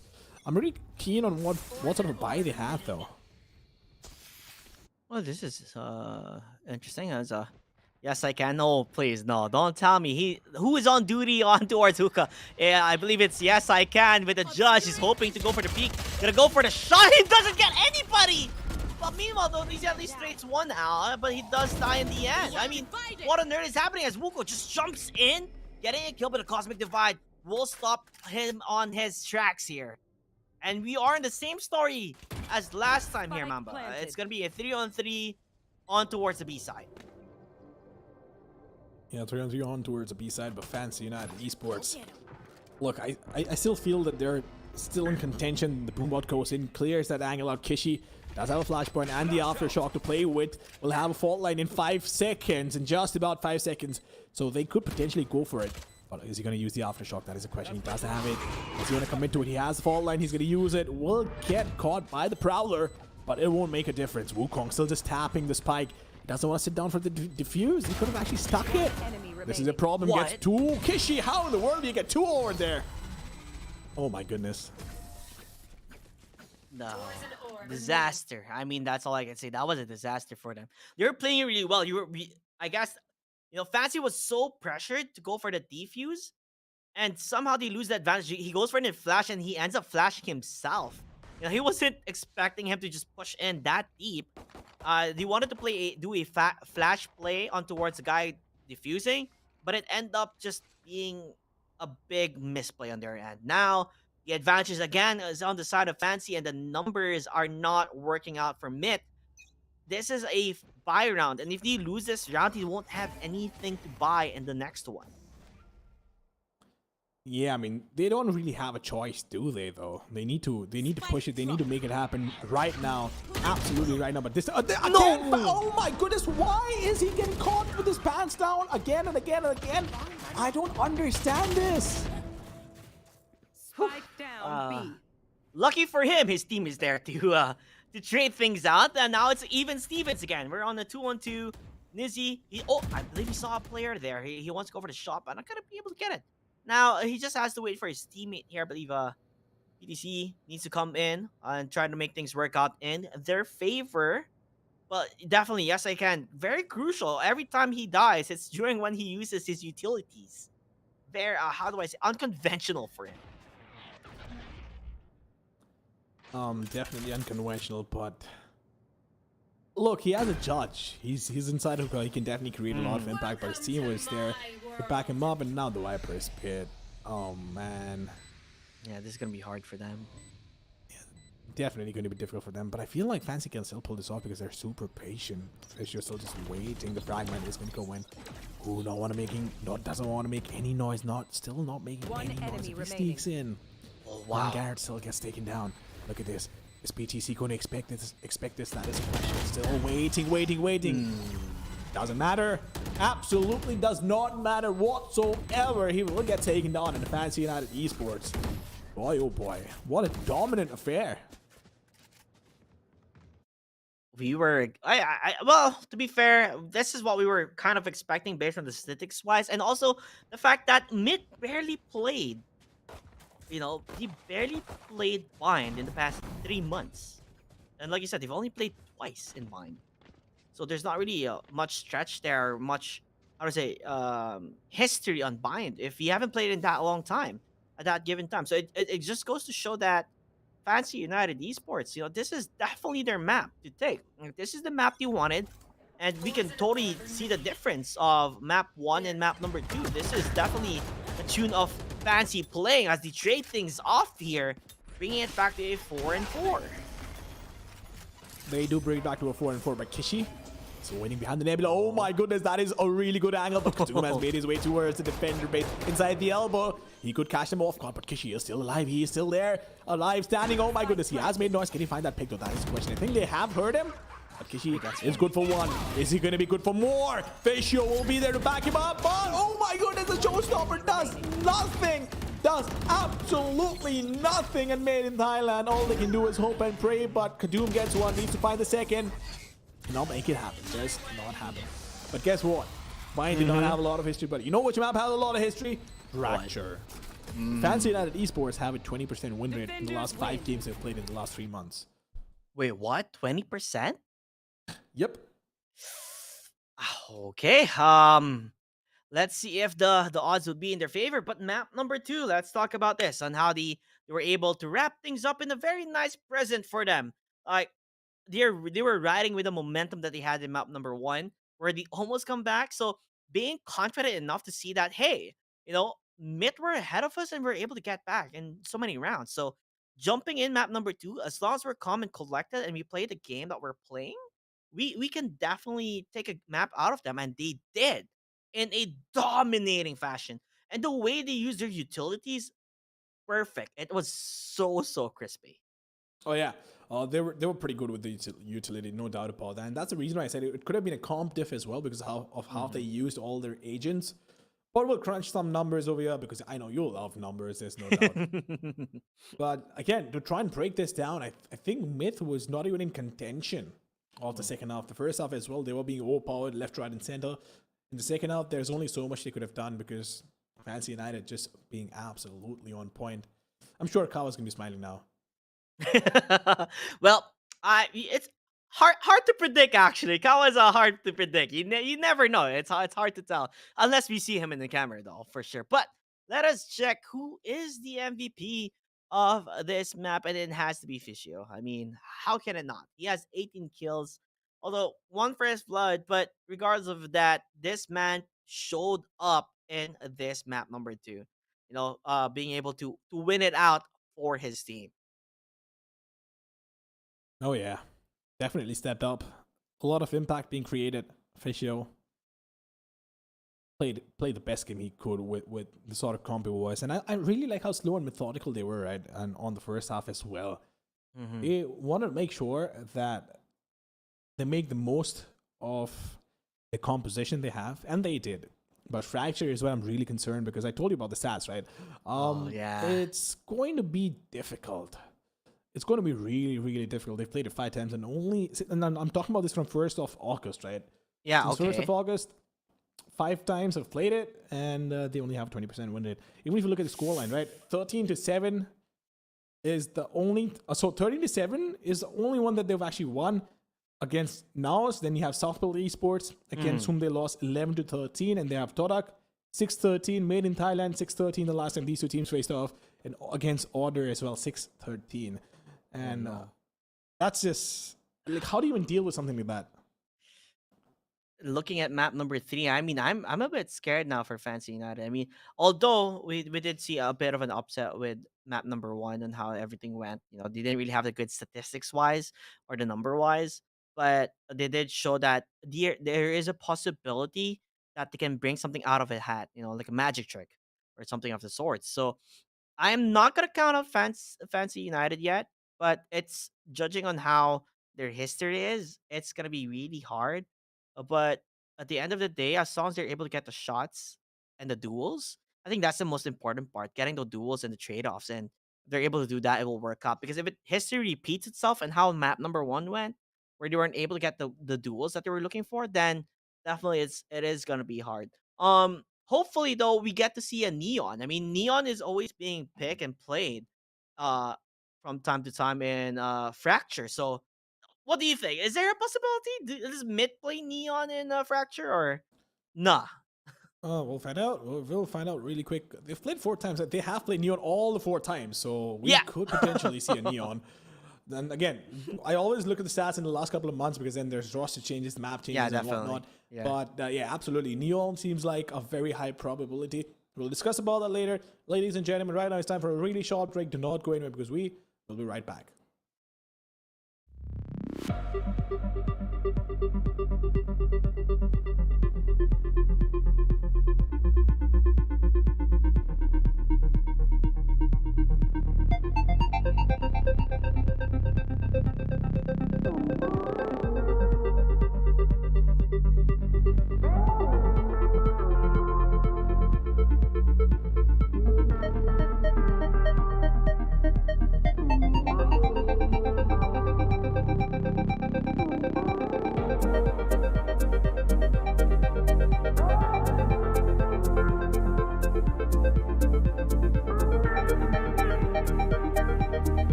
Welcome back, ladies and gentlemen, to the Valorant India Invitational by Galaxy Racers. My name is Ranjit Mamba Senior Patel. Alongside me is Costa JT.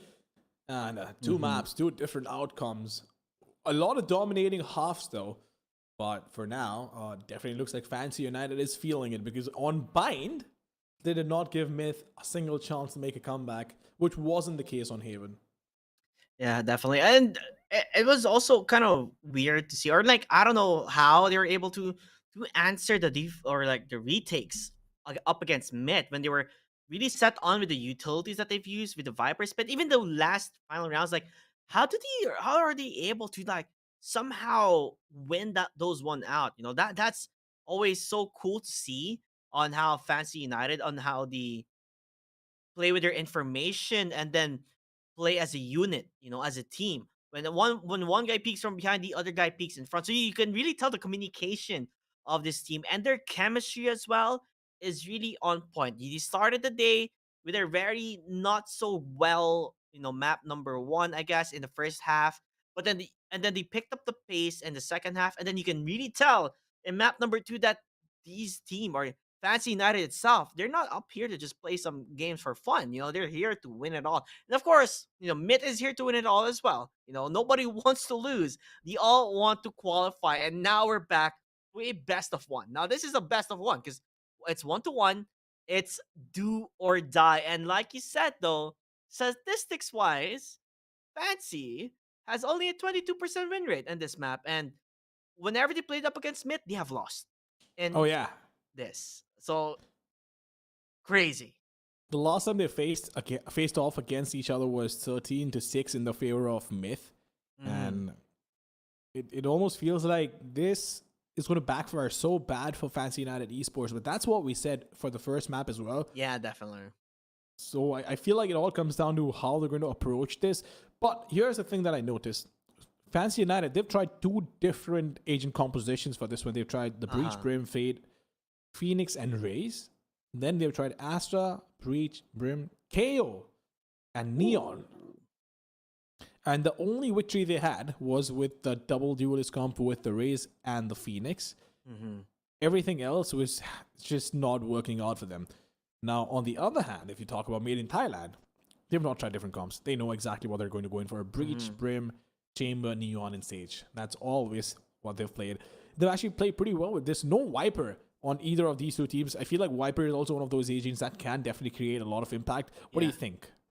Yeah, definitely Viper is what other teams would go for. But, you know, Mid is a team that I guess once you really figure out, because this is I think the important part, right? For both teams here. When you figure out the composition that works for you, like, yes, there is a meta composition that a lot of players use, but that's what you not always follow. You follow what works for you and what plays well for your team and something that you have already mastered itself. So if Mid continues on with the set of agents that they already have, then this is their best stake here. Meanwhile, I feel like Fancy United, they're still trying to figure out like what agent composition will work. They're still testing the waters, trying different compositions, and so far, like you said, the double duelist will work, but not necessarily it means that it will always work, right? They're still there figuring out on what will be, you know, their edge here and what will make this their map. And I think it's gonna happen here. I think we might see a double duelist, like you said,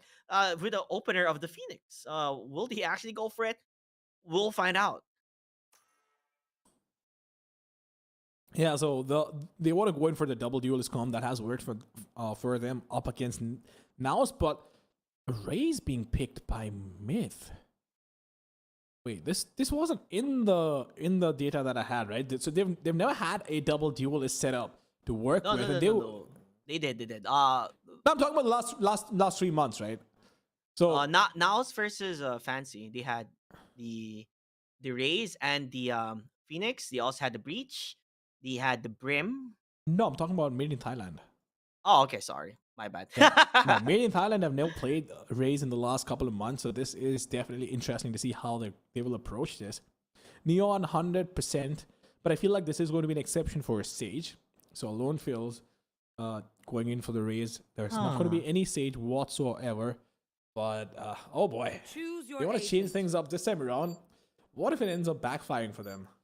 Yeah, that's the scary part. I think they realize that they can't play too passive up against Fancy because Fancy they tried slow pacing or trying to play it rather slow, but then they realized that hey, if we play too slow, we give too much time for mid to figure out what we're planning and what we're doing. And they play with their utilities, and it just ends up becoming a failure when they always go for your side.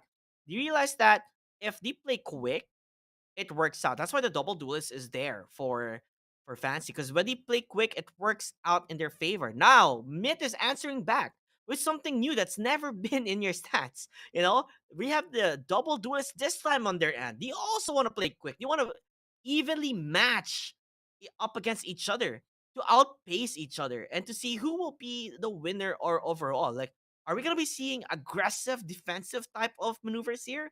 Like, are they gonna go like outside and fragging? Like, there's so many things that can happen now that Mid just somehow changed the composition of their team. Yeah, I mean, I'm interested to see how Raze is going to work out for them because I feel like if you have a Neon, you have a Breach, you can definitely do the flash and dash. You Yeah. have really bold to work with. Sure, you don't need. You could maybe go in for a double controller as well, but if you have the Neon, you can use the fast lane to allow your team Yeah. inside. So I think that's okay. But for me, it's quite concerning because I'm honestly unable to put two and two together on this one with the composition that Myth has. But hey, who are we to judge? I think time will tell us. We'll hop on into the match and see what's going to happen over here. Fancy United versus Made in Thailand. The final map, the map which will decide the fate of one of these two teams. One team will advance to the consolidation finals. The other will get knocked out of this tournament, and their hopes and dreams of making it to the land in Hyderabad will be done for. Ladies and gentlemen, is it going to be Fancy United or is it going to be Made in Thailand? We'll find out. Yeah, I mean, you want to be part of that LAN event where you'll hear the crowd screaming because there are a lot of teams who plays really well when they hear the crowd. A LAN event, like that is the dream for this team, and that's what they're aiming for.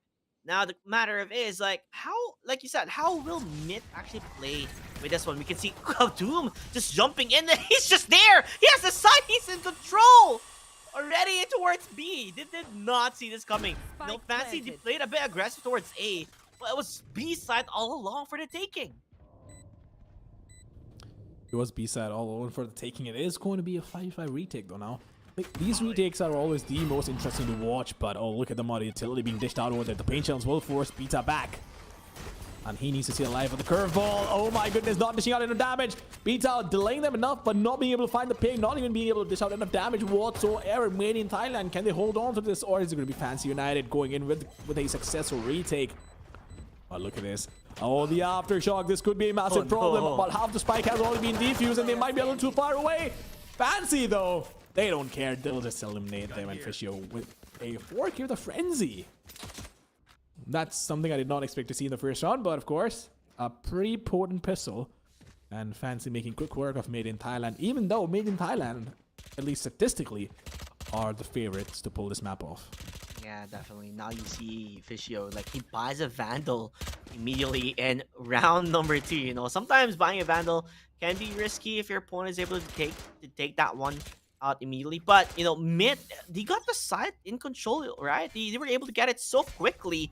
But I think that's where the issue is, if they're able to hold it. And look at that, they're pushing. Fancy wants to get a kill, but Kadum getting one, PTC getting another. Maybe playing too aggressive is not working in their favor as Wukong does die as well.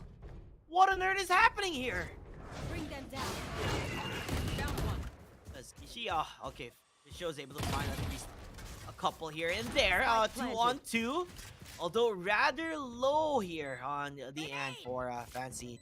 That, I guess, that paint just can hurt them a bit if they push towards that direction, but they're still gonna play rather slow. But PTC lurking from behind, from the shadows, from the sewers, from down below. Will he be able to find the pickoff? Although they do have the satchels to push them now, delaying them. And there you have it, PTC getting that kill. 2-on-1. He is currently sandwiched along the spike. He doesn't know where to peek, but gets a kill somehow. Nice try, kid. Couple of seconds remaining. He has to go for the half. Gotta go for the peek. Does he get it correctly though? Almost does get the kill. He has to go for the defuse. Will it be enough? No.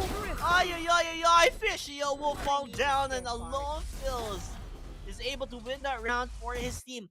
This was the buy round coming from Fancy United. They played aggressive, but it did not work out. You know what time it is? What? It is Cavacam time. You see what's gonna happen, but you have to respect the fact that they had a plan in mind. Mm-hmm. A plan that did not work out for them, no doubt. It just did not work out for them. But they had something in mind, and they tried to execute it, learn their lesson. They're made in Thailand isn't a team that it might work against, but I have a feeling they will try it once again and see if it pays its dividends. But it was a hyper aggressive strategy in a round which could have potentially been an eco for the opposition, and they lose it. And they not just lose it, they lose a Vandal as well. That was a big one, you know, losing that Vandal. Now, it looks like Mid, they're playing slow this time. They don't want to play too aggressive because they realized, you know, we can just punish the aggression that is coming from Fancy. Now, if they're pushing towards us, we have the upper hand. We have the better angle here, better peak. So they're not letting them or allowing them to play the game they want to play. Though a site is a different story. It seems like they're in complete control, and Kadoom just dashes in looking for a kill. Alone feels finds with his paint shells though. So complete control on towards the A side, and Spike all planted. members are spread out to make sure that they have all the angles cleared. Oh yeah, Fischio, look at him. He has the orbital strike available, which I'm sure he's not going to use in this round. Wouldn't make any sense. Niski though has a shorty. Well, get taken down. Not a surprise whatsoever. The Fancy United Esports in a tough position though. Alone Phil ends up losing his life. That is quite surprising. Pain shells and whatnot coming in, but the aftershock takes down Wukong. And anyway, they had to go down. Might as well just die and get down with the round. The problem with that is you end up giving credit to the opposition, and that's not something you wanna do, because that could potentially be, at least in a close game, the difference between you winning or losing a round, a crucial round, or even the match. Fancy United Esports losing one more round. Now Kawa. Oh, Kawa Cam. It is time for Kawa Cam. Here we go. There you have it. You know, just Kyle was just immediately just talking like, dude, this guy's rapping right now. And it's just like the third round. They realize, okay, we can't just let them lead the way and continue on just decimating us. Now you can tell that we had our buy round. It didn't work out. They had a plan, but immediately Mid were able to read that one out perfectly. I don't know how well Mid has done their homework up against Fancy, but they have played up against Fancy in this map multiple times and have won in a dominating fashion. So maybe history might repeat itself. This is something that they already saw coming from a mile away. And that's the reason why they were so ready for the pure on aggression that's coming from Fancy United Esports. Now, the question is, no, Fancy Esports, they have to play differently whenever they face Mid in this map. They have to show something new. They can't always just be pure and aggressive. What else is there that Fancy United Esports can provide or show to us in Fracture? Well, we'll find out. We will find out. But yeah, Kawa pretty animated over there, because they shouldn't have lost that second round itself. Yeah. Which they did. PTC though trying to find that early pick. Can he find it though? That is the question. Doom once again is going in the lone field, finding the first pick. Kishi being taken out, and yeah, that is a man deficit to work with. Look at how aggressive Lone Fields is being right now. I mean, we talked about the double duelist and like how on earth it's gonna work out. They're just both aggressive, you know? They both enter decisive. They cover both sides of the entrance or the entryway towards the side as well. So they caught their corners here. They're making sure that these two duelists is able to be controlled. But Concuss will it work out? No, Alone Feels he's able to get that kill, making it possible for his team to win this one out if they continue to do so. Wukong though, finding that paint shells, are able to read it out quite correctly here. But gonna get knocked back immediately. PTC, he knows where they are. He is gonna go for the peak. He is running on towards the life of Mid. They do get the round to the end. 3-1, the buy round from Fancy United not working out. Oh yeah, the buyer not working out for them whatsoever. But you also have to give credit to how Made in Thailand played that one, right? They just went in, they had the Rolling Thunder available, and they used it to perfection. Played the post plans really well. They got the picks when Fancy United wanted to go in for the retake. So I feel like that was just well played, well done for Made in Thailand. Yeah, definitely. Made in Thailand, they're doing well. I mean, this is their map. This is something that they have played numerous times as well and played up against this very own team. So they already understand what they need to do. Although a big curveball with the composition, which I love seeing, as these two duelists, they just make sure they're able to take control of the side, able to check all the corners to make sure their team is able to come and follow up and then hold the entryway. So fantastic plays from them. Now the matter of question here is, how does Fancy answer that? Do they just continue playing aggressive peeking, which they are doing, or play more defensively? But probably aggressive. I mean, look, we see how capable Fancy is with the aggression that they have, right? So might as well just back themselves instead of playing passive. Because if you play passive, a composition that they're playing against will always push you out of the side. So you need to go out there and take these fights, force utility out of Made in Thailand. But Nizzy with a bullet back in the head of PTC and Kadoom. Both being taken out, and now suddenly it looks like they might just be back in the fight. He has a round back available as well. This could very well be the round for Fancy United Esports, unless, of course, Made in Thailand get a quick pick. Vita goes in personally. He needs to get that pick, which he does. Will he get traded out? That is question. Indeed, he will. 1 versus 2. He has a fault line. Does not have an ult. Ooh, the pain shells will be a problem. He wants to play so close, but that's going to take away so much HP. And, of course, the information is being relayed as well. The aftershock will come to the play. Force them out. Can he find the pick? That is a question. Needs to find that pick. Finds the first one. Needs to play it super smart. Is he going to push in? Is he going to rush in? That is a question. Wukong is taking it. No, he doesn't want to take it. He will still find the kill, though. And Made in Thailand losing a round that they shouldn't have. And, yeah, I think the Breach just double guessed himself. Maybe could have spammed. But as a player, you don't really know, right? Those pistol kills by the Phoenix, right? By Nizzy were so big. That is what brought back the round.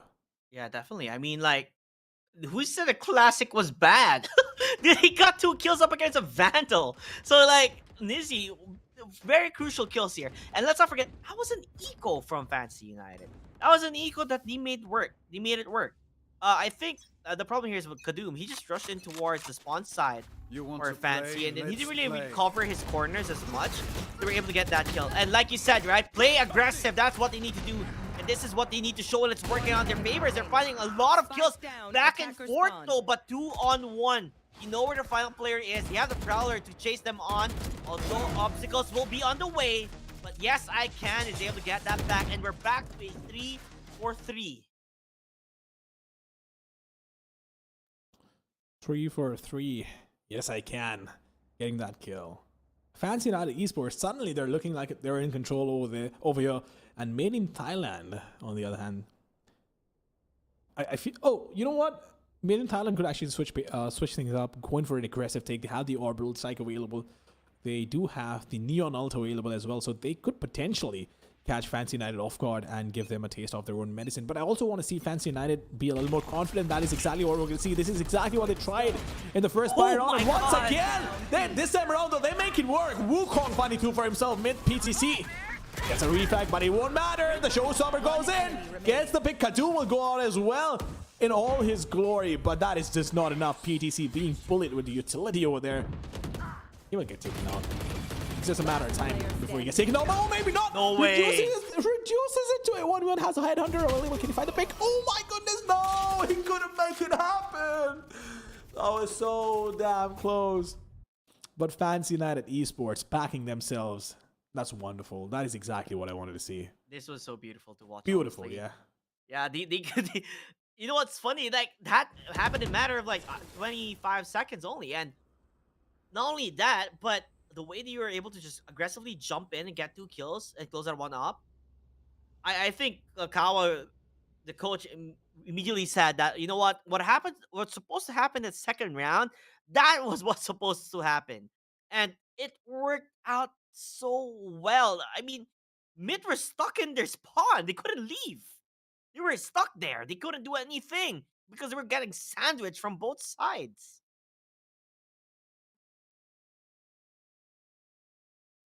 Yeah, they couldn't. And those first 2 picks as well, right? They were so crucial. But they made it work. And that's all that matters. Myth, on the other hand, I feel like it's still okay. 4-4. It is still anybody's game. But what do you think? Do you think they need more round on attack or on defense? Wait, sorry. I got caught off guard by Coach Kawa. He's a But beautiful, beautiful man. yes, he is. But I think on attack, or on defense, like because uh, what if it sets the tone or the pacing for Fancy United Esports, right? In terms on their end, if they have a good defense right now, if it's working out, they're pure on aggression, pure on peeking here and there. If that helps them, then that will do good. And look at this. Again, they're doing it. And look how much information they're getting. They're not here. Instantly, they're on the other side. They're on the other end. That is the information they're able to gather. And truth behold, it doesn't feel like this is attackers versus defenders anymore. It feels like attackers versus attackers. Well, yeah, now both these teams will try their best to get control of the side back. And it's going to be hilarious to watch. We'll see if they use any utility or do they go in for a contact play. We do have, yes, I can. Being really sneaky, but is he going to get spotted? He can get caught off guard, but he could also go in for the backstab. Has so much information to work with. This could be a massive play. Yes, I can. Only has a Spectre to work with. Bot is in a wonderful, wonderful position. Kadoom has made his way up top, but he wants to come back. Wants to go back down, and oh my god, no. Yes, I can. He has been spotted. That is unfortunate, but Kadoom, he wants to push in. Okay, then. Is he going to find the pick? Oh, he does get spotted. The relay board going in, and he wants to find the pick. But no, the flashpoint will deny that. And here we are. The spike has been planted. The Rolling Thunder being used to gain control. Oh my goodness. Nizzy along with Seamus is going in. So much chaos over here, right? Of course, he used the running back as well. Now he has the orbital cycle along with the showstopper. What is even happening? Made in Thailand, showing everything they have along with the kitchen sink to not allow this retake and not allow the defuse, but Wukong Kishi, both of them taking so much away from the opposition. Doesn't matter though. Made in Thailand will pick this round up. Yeah, a lot of utils being used, back and forth. Now it's 4-4. It always felt like whoever had their ultimates up and running is the one who's gonna be taking it. So on the other hand, Mitt was ready. They're ready for the retake. Wukong actually killed himself there. I believe. Instead of throwing the paint shells, I think it went towards him. So he died in the end there. But regardless of that, you can still see the strategy that Fancy United has, which is pure and aggressive. Just enter it. And look at this. They're just rushing in, and this is what I love. Action-packed games, looking for the kills, but the shebang will not be there. As Mitt are in total in control. Now, yes, I can, though.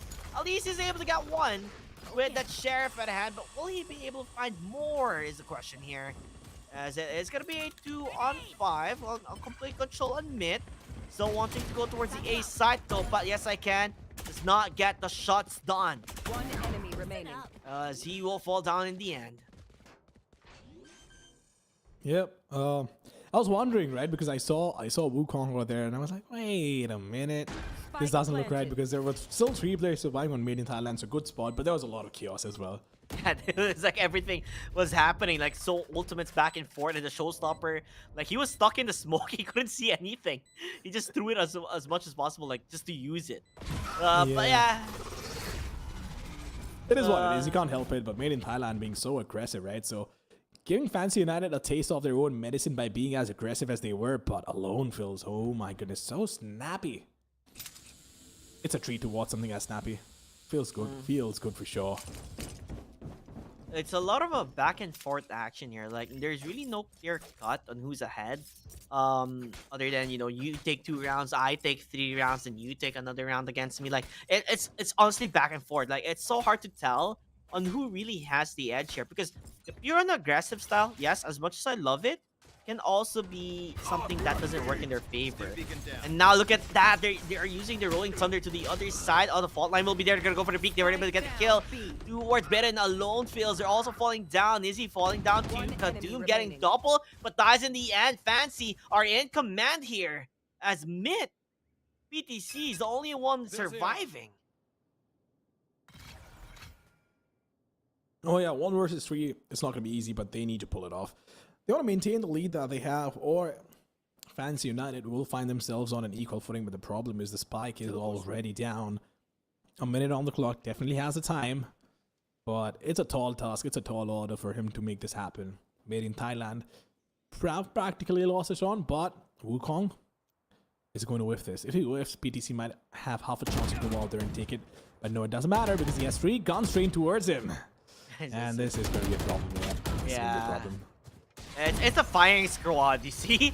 Like each time he pokes himself out, 3 shots or shots coming from 3 different guns is there. But at the end of the day, it's a 5 for 5. Like I said, a very back and forth and very action packed. Immediately using I don't know how well they're able to read it, right?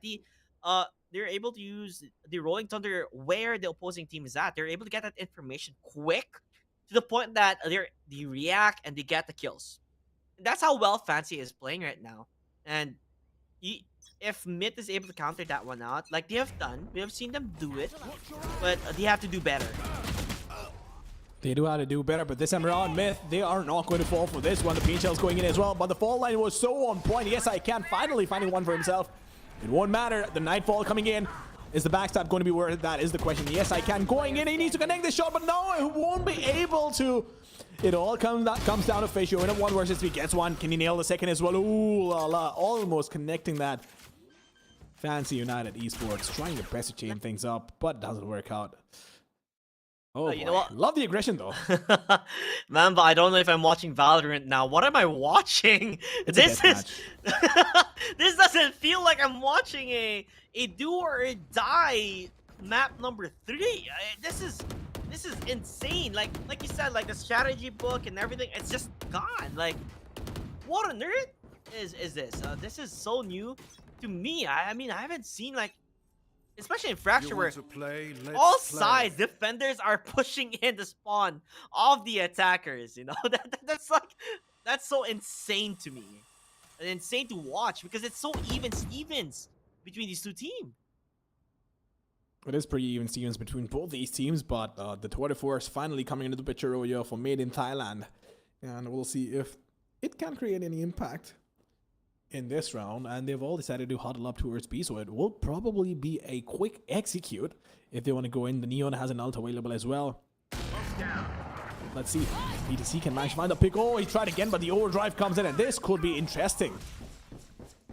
Yeah, I mean, look how fast Kadoom is. Like, where are you? Come on, let me get a kill here. And Lizzy, he actually pushes through. Oh, it's gonna work out. He's gonna go for the peek underneath, but does not get the kill, but he does get the information. They're not in total control of towards the B side. They're still lingering around and still deciding on where they're gonna go. Fancy though, Wukong caught Congered off guard here with his pants down. Now, quick rotations coming from mid. It's time to go to A side. We are in control of B. They are in control of B, but look at this rotation though. Oh my goodness, I can't believe Kadoom went all the way just to come back to the A side. It's incredible. But Made in Thailand, here we go. The showstopper will not make a difference. It was a little too early from Alone Fills, but he could be sneaky over there. Once go up, it has been spotted. The Satchel. Ooh, that was a lot of damage he missed out. Regardless, he's stuck with the flashpoint coming in. Nizzy will find the first pick. PTC finally making quick work of his opposition with those 2 kills with the Tour de Force. The Incendiary slows them down enough. Can he connect the last shot? Indeed, he can. Now has a Vandal. Needs to find one more, which he will. Reducing it to 1v1. Let's see what happens, Beta. Can he pull it off for the team? Only if he had one more kill, would have had the Orbital Strike to work with. But, oh my goodness, he is sticking it. He is actually sticking it. He doesn't know? He might just get the defuse. No, it won't matter. Wukong. Oh, so close. So close. Okay. That was not gonna lie, if he doesn't peek that one out, I mean that's gonna kick him in the butt. He's gonna be like, oh, I did not peek, you know, I should have known. Nonetheless though, that was an interesting take from mid. They were in B side and left B side, and they went back to A side. And not only that, PTC getting a 4K. You know, that's what started all of this. This is what are the reason why, you know, mid was able to win that round, because of PTC holding the line, holding the fort, being able to get those crucial kills. And it could have been also an ace. Well, it definitely could have been an ace, but look, it doesn't matter as long as you have the number ticking on your scorecard in your favor. Made in Thailand are in a commanding position, and you did mention they need more rounds on defense than on attack. So did you mean that you need to, when you're on defense, you need to win more rounds, or when you're on attack, you need to win more rounds?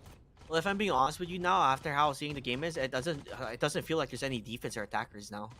It feels like there's all attackers and attackers only. But I would say this: mid, they did really well as attackers. Now it's their, and that's I think the most important part here is when they were attackers, I guess.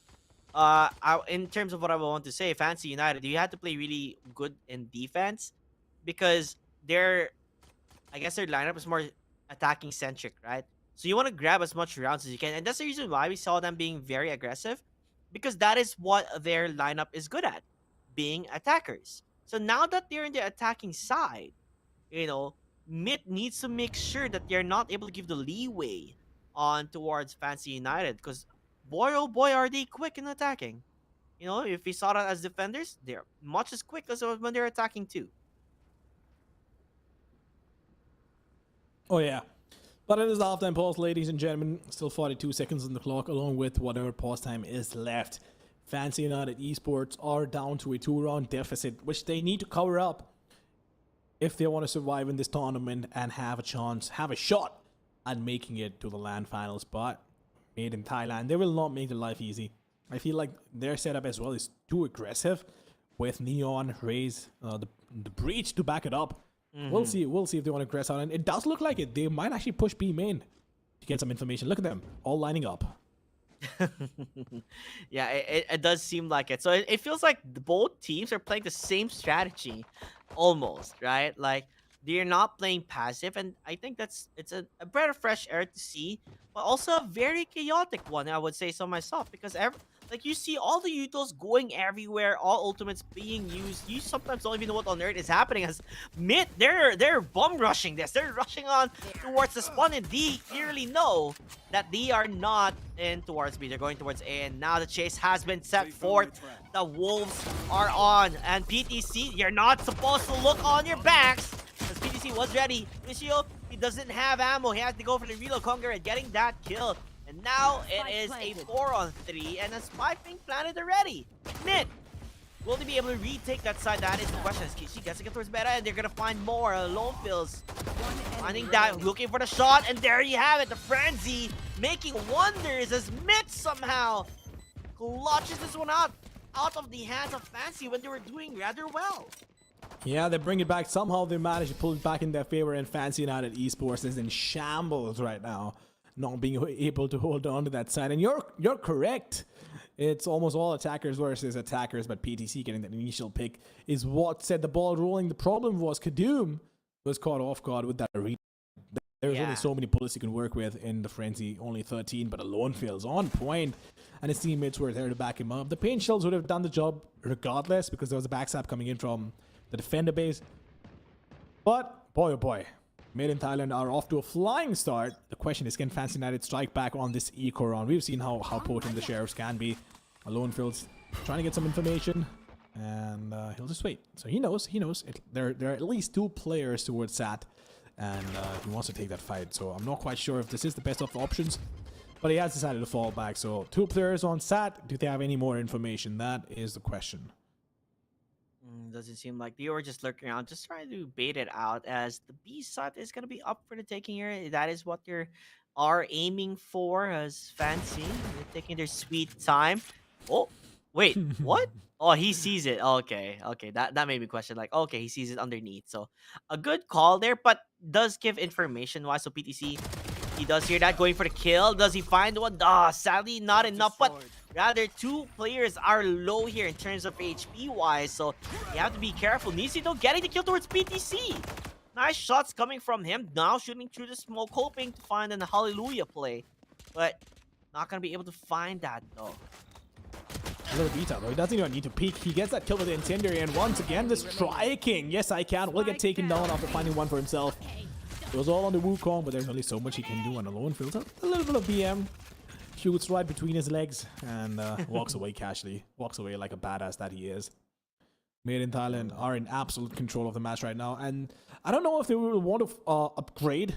I'm assuming they will go in for an aggressive take on either of these sides, either B main, A main. But this is what I'm assuming, right? With the sort of setup they have, the sort of composition they have, they will want to play aggressive and get that man advantage earlier. But the problem with that is it can also backfire because the opposition clearly has the better weaponry to work with. Yeah. But let's see if they want to do that. Doesn't look like it though. Yeah, it doesn't seem like they would, but regardless of it, it's time to run away for Vita. Oh, he's stuck in a corner! He almost falls down, but the shorty! He gets a kill! Izzy, he dies! The Vandal wasted on his hands! He wanted to look for more. Meanwhile, Lone feels just hiding on towards the shadows, waiting for the perfect opportunity to strike, and he gets one! Wukong gets a kill towards Kongari, but nicely done for Alone Feels. Mid, though, still rather in a dangerous position as Fancy are in control of this game. Or not the game, but the map or the round. As the A side will be up for the taking instead. And Bira, he has 11 HP. Come on, I really doubt that he's gonna win it up. But that shorty kill out on Easy. Spike planted. Ooh, that was spicy. That was spicy. It's a miracle that he even survived over there with 3 pieces of utility being used in his direction. The Aftershock, the Seize, the Pain Shells, and he manages not just to survive, but also get that kill on Phoenix. This is incredible. What? He's getting more. Mira, he's feeling it. And let's not forget, you know, Kishi, his HP is very low, so he can fall down. He's going for the wall bang spots here and there, trying to cover it all up. But at the end of the day, you know, they cover their sides, the crossfire, so it works out in the end for Fancy. They really have to get back though in terms of rounds. You can't let mid be ahead, so you can really tell the playstyle now coming from Fancy. They're playing well. To be fair, they didn't really change much. It's more like find those frags, find those kills, take control of the side, and then play around from there. Well, the scoreline is still 6-9, made in Thailand. They were on a bonus round, so it doesn't really make a difference for them to lose that one. But, of course, you always want to win every single round possible.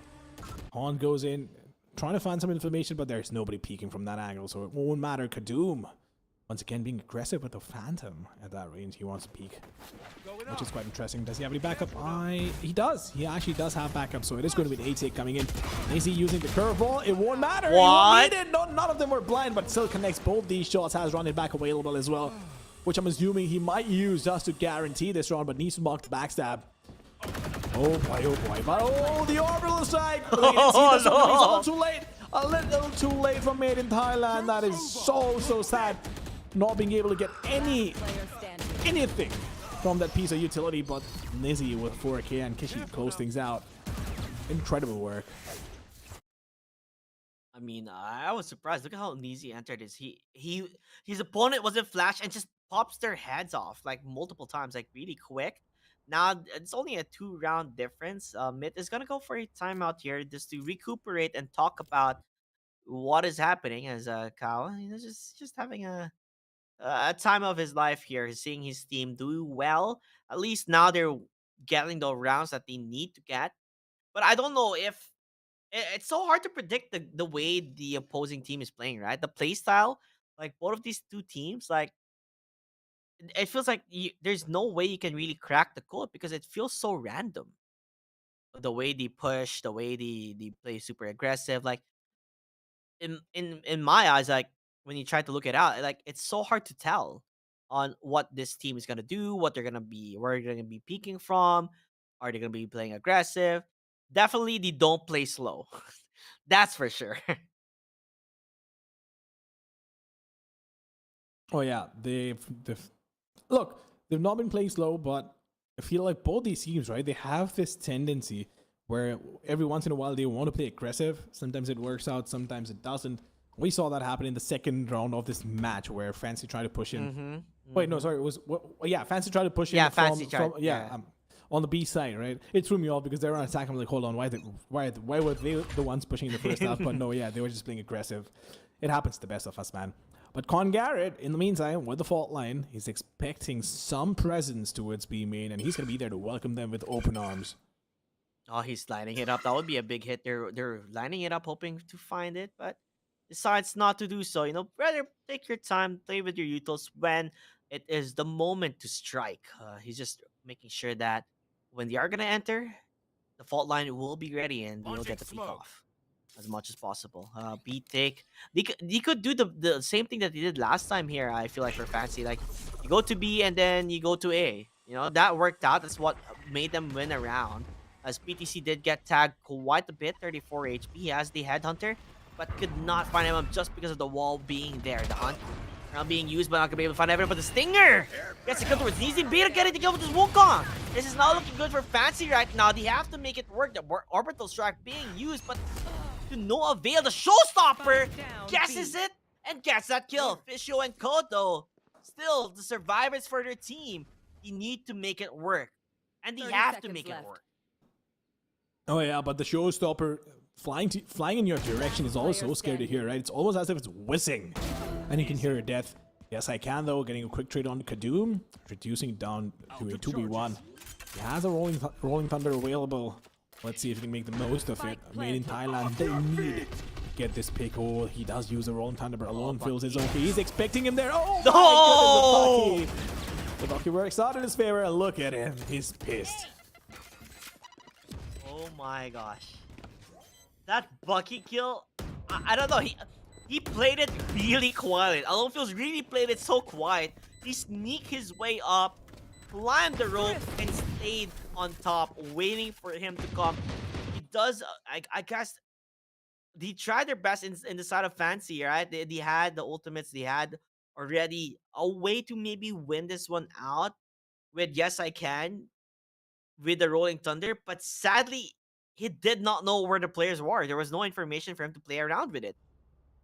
3 rounds difference, and Kawa has to talk to his team and figure out, what they have to do because they're currently on shambles.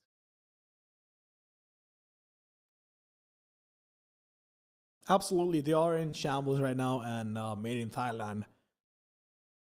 They make it work somehow. They make it work, but Fancy United Esports, both these teams are going to be feeling the pressure. There's no doubt about that. It's so close, right? And the map that we least expected to be this close is the one being this close. So it's quite interesting to see how this is all turning out. Quite entertaining though. Yeah, But super see. entertaining. We'll see if Made in Thailand can close it out, or is it going to be Fancy United once again pushing against the grain and trying to close this one out, or at least push it to overtime, because they are the ones trailing right now. Mm-hmm. I mean, Fancy United, their backs are up against the wall here. Some rounds that they should have won did not win, and then showstopper hitting without even knowing where the player is. Those are like plays that you would not expect to happen, and Alone Field's just hiding there, waiting for the Bucky shot to work out. And look at that. Not gonna lie, that's a beautiful skin. Make it work out, and this is full of celebrations for the side of mid because they are feeling it that this is one for them to take. Face your fear. Oh yeah, but look at this quick execute coming in from Fancy United Esports. They've used everything they had, but the Rolling Thunder is still trying to delay them as much as they can. But What? Oh no! What happened? No! Down A. But Made in Thailand, look at them. Doesn't matter what the opposition throws towards them, they will have an answer to it. And that Rolling Thunder, I believe, was so crucial in terms of slowing them down. It was absolutely on point. It was perfect. And now Fancy United Esports in a 2v4. Can they pull this off? Official will have to channel his inner monster to get these picks. He has been spotted. Is expecting a quick refrag as well, but Pizza will get taken down. Now this is a problem. This is the problem. From this point on, it's still anybody's game. And if BTC goes down as well, that could be such a massive problem. Official finds one more, but now reducing it to a 2v1. Fancy United Esports almost pulling it off. Almost pulling it off. A very, very costly run for both these teams. What happened? He got stuck there in the corner. I think we're not gonna be able to see it in the replay, but I believe a Wukong. It was Wukong, right? Who got stuck in the corner. He wanted to jump in, and then he got pushed back. I don't know. He got concussed or something, and he couldn't really enter. But nonetheless, I guess like when we saw how that one, it could have went towards Fancy's way with that 2-on-4, I believe. But you can only do so much. A nice repeat by Garrett. They're able to play around their utils. They're able to play around defense, and they have so much information because they're just rushing in. As Kadoom is just there around the corner, gonna use the concuss, trying to at least get somebody down and running. Although Prowler will be there. Still gonna get concussed, and there you have it. The shots have been fired. Alone feels getting one after another. It feels like he's just playing aim labs here as he gets so much kills. With Beta closing this one out, 7-12.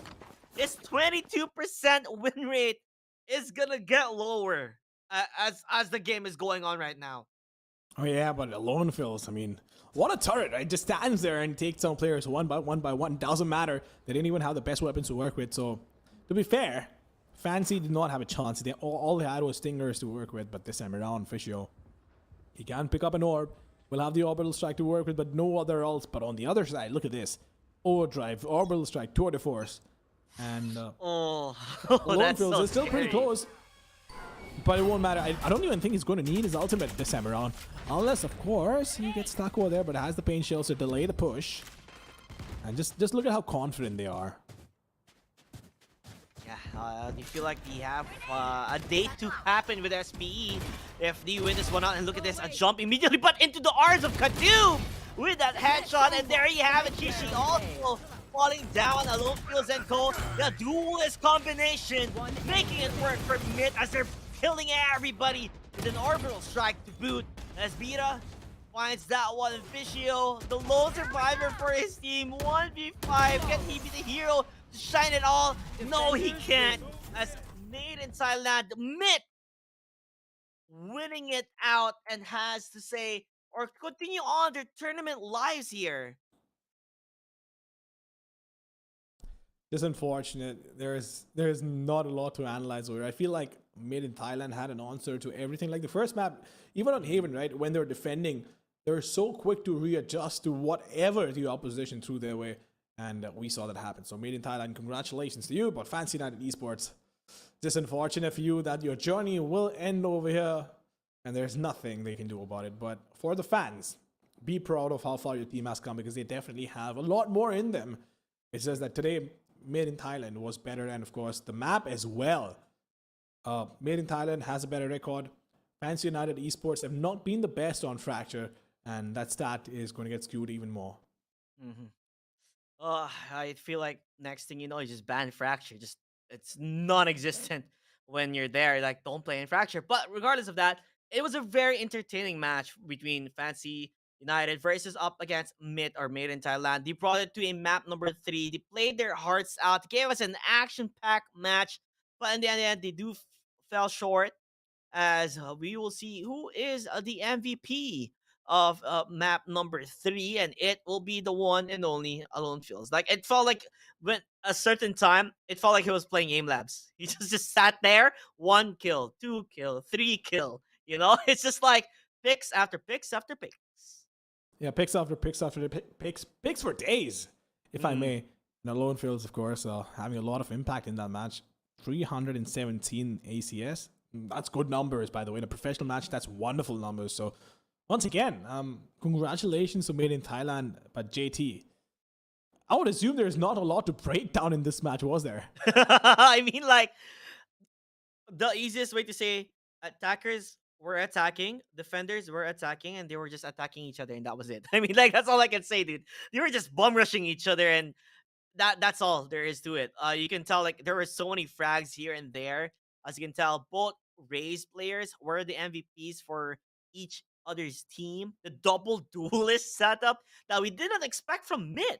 And I think the reason why they went for double duelists is because they understand how Fancy plays, and they readjusted themselves, and that's what they're good at.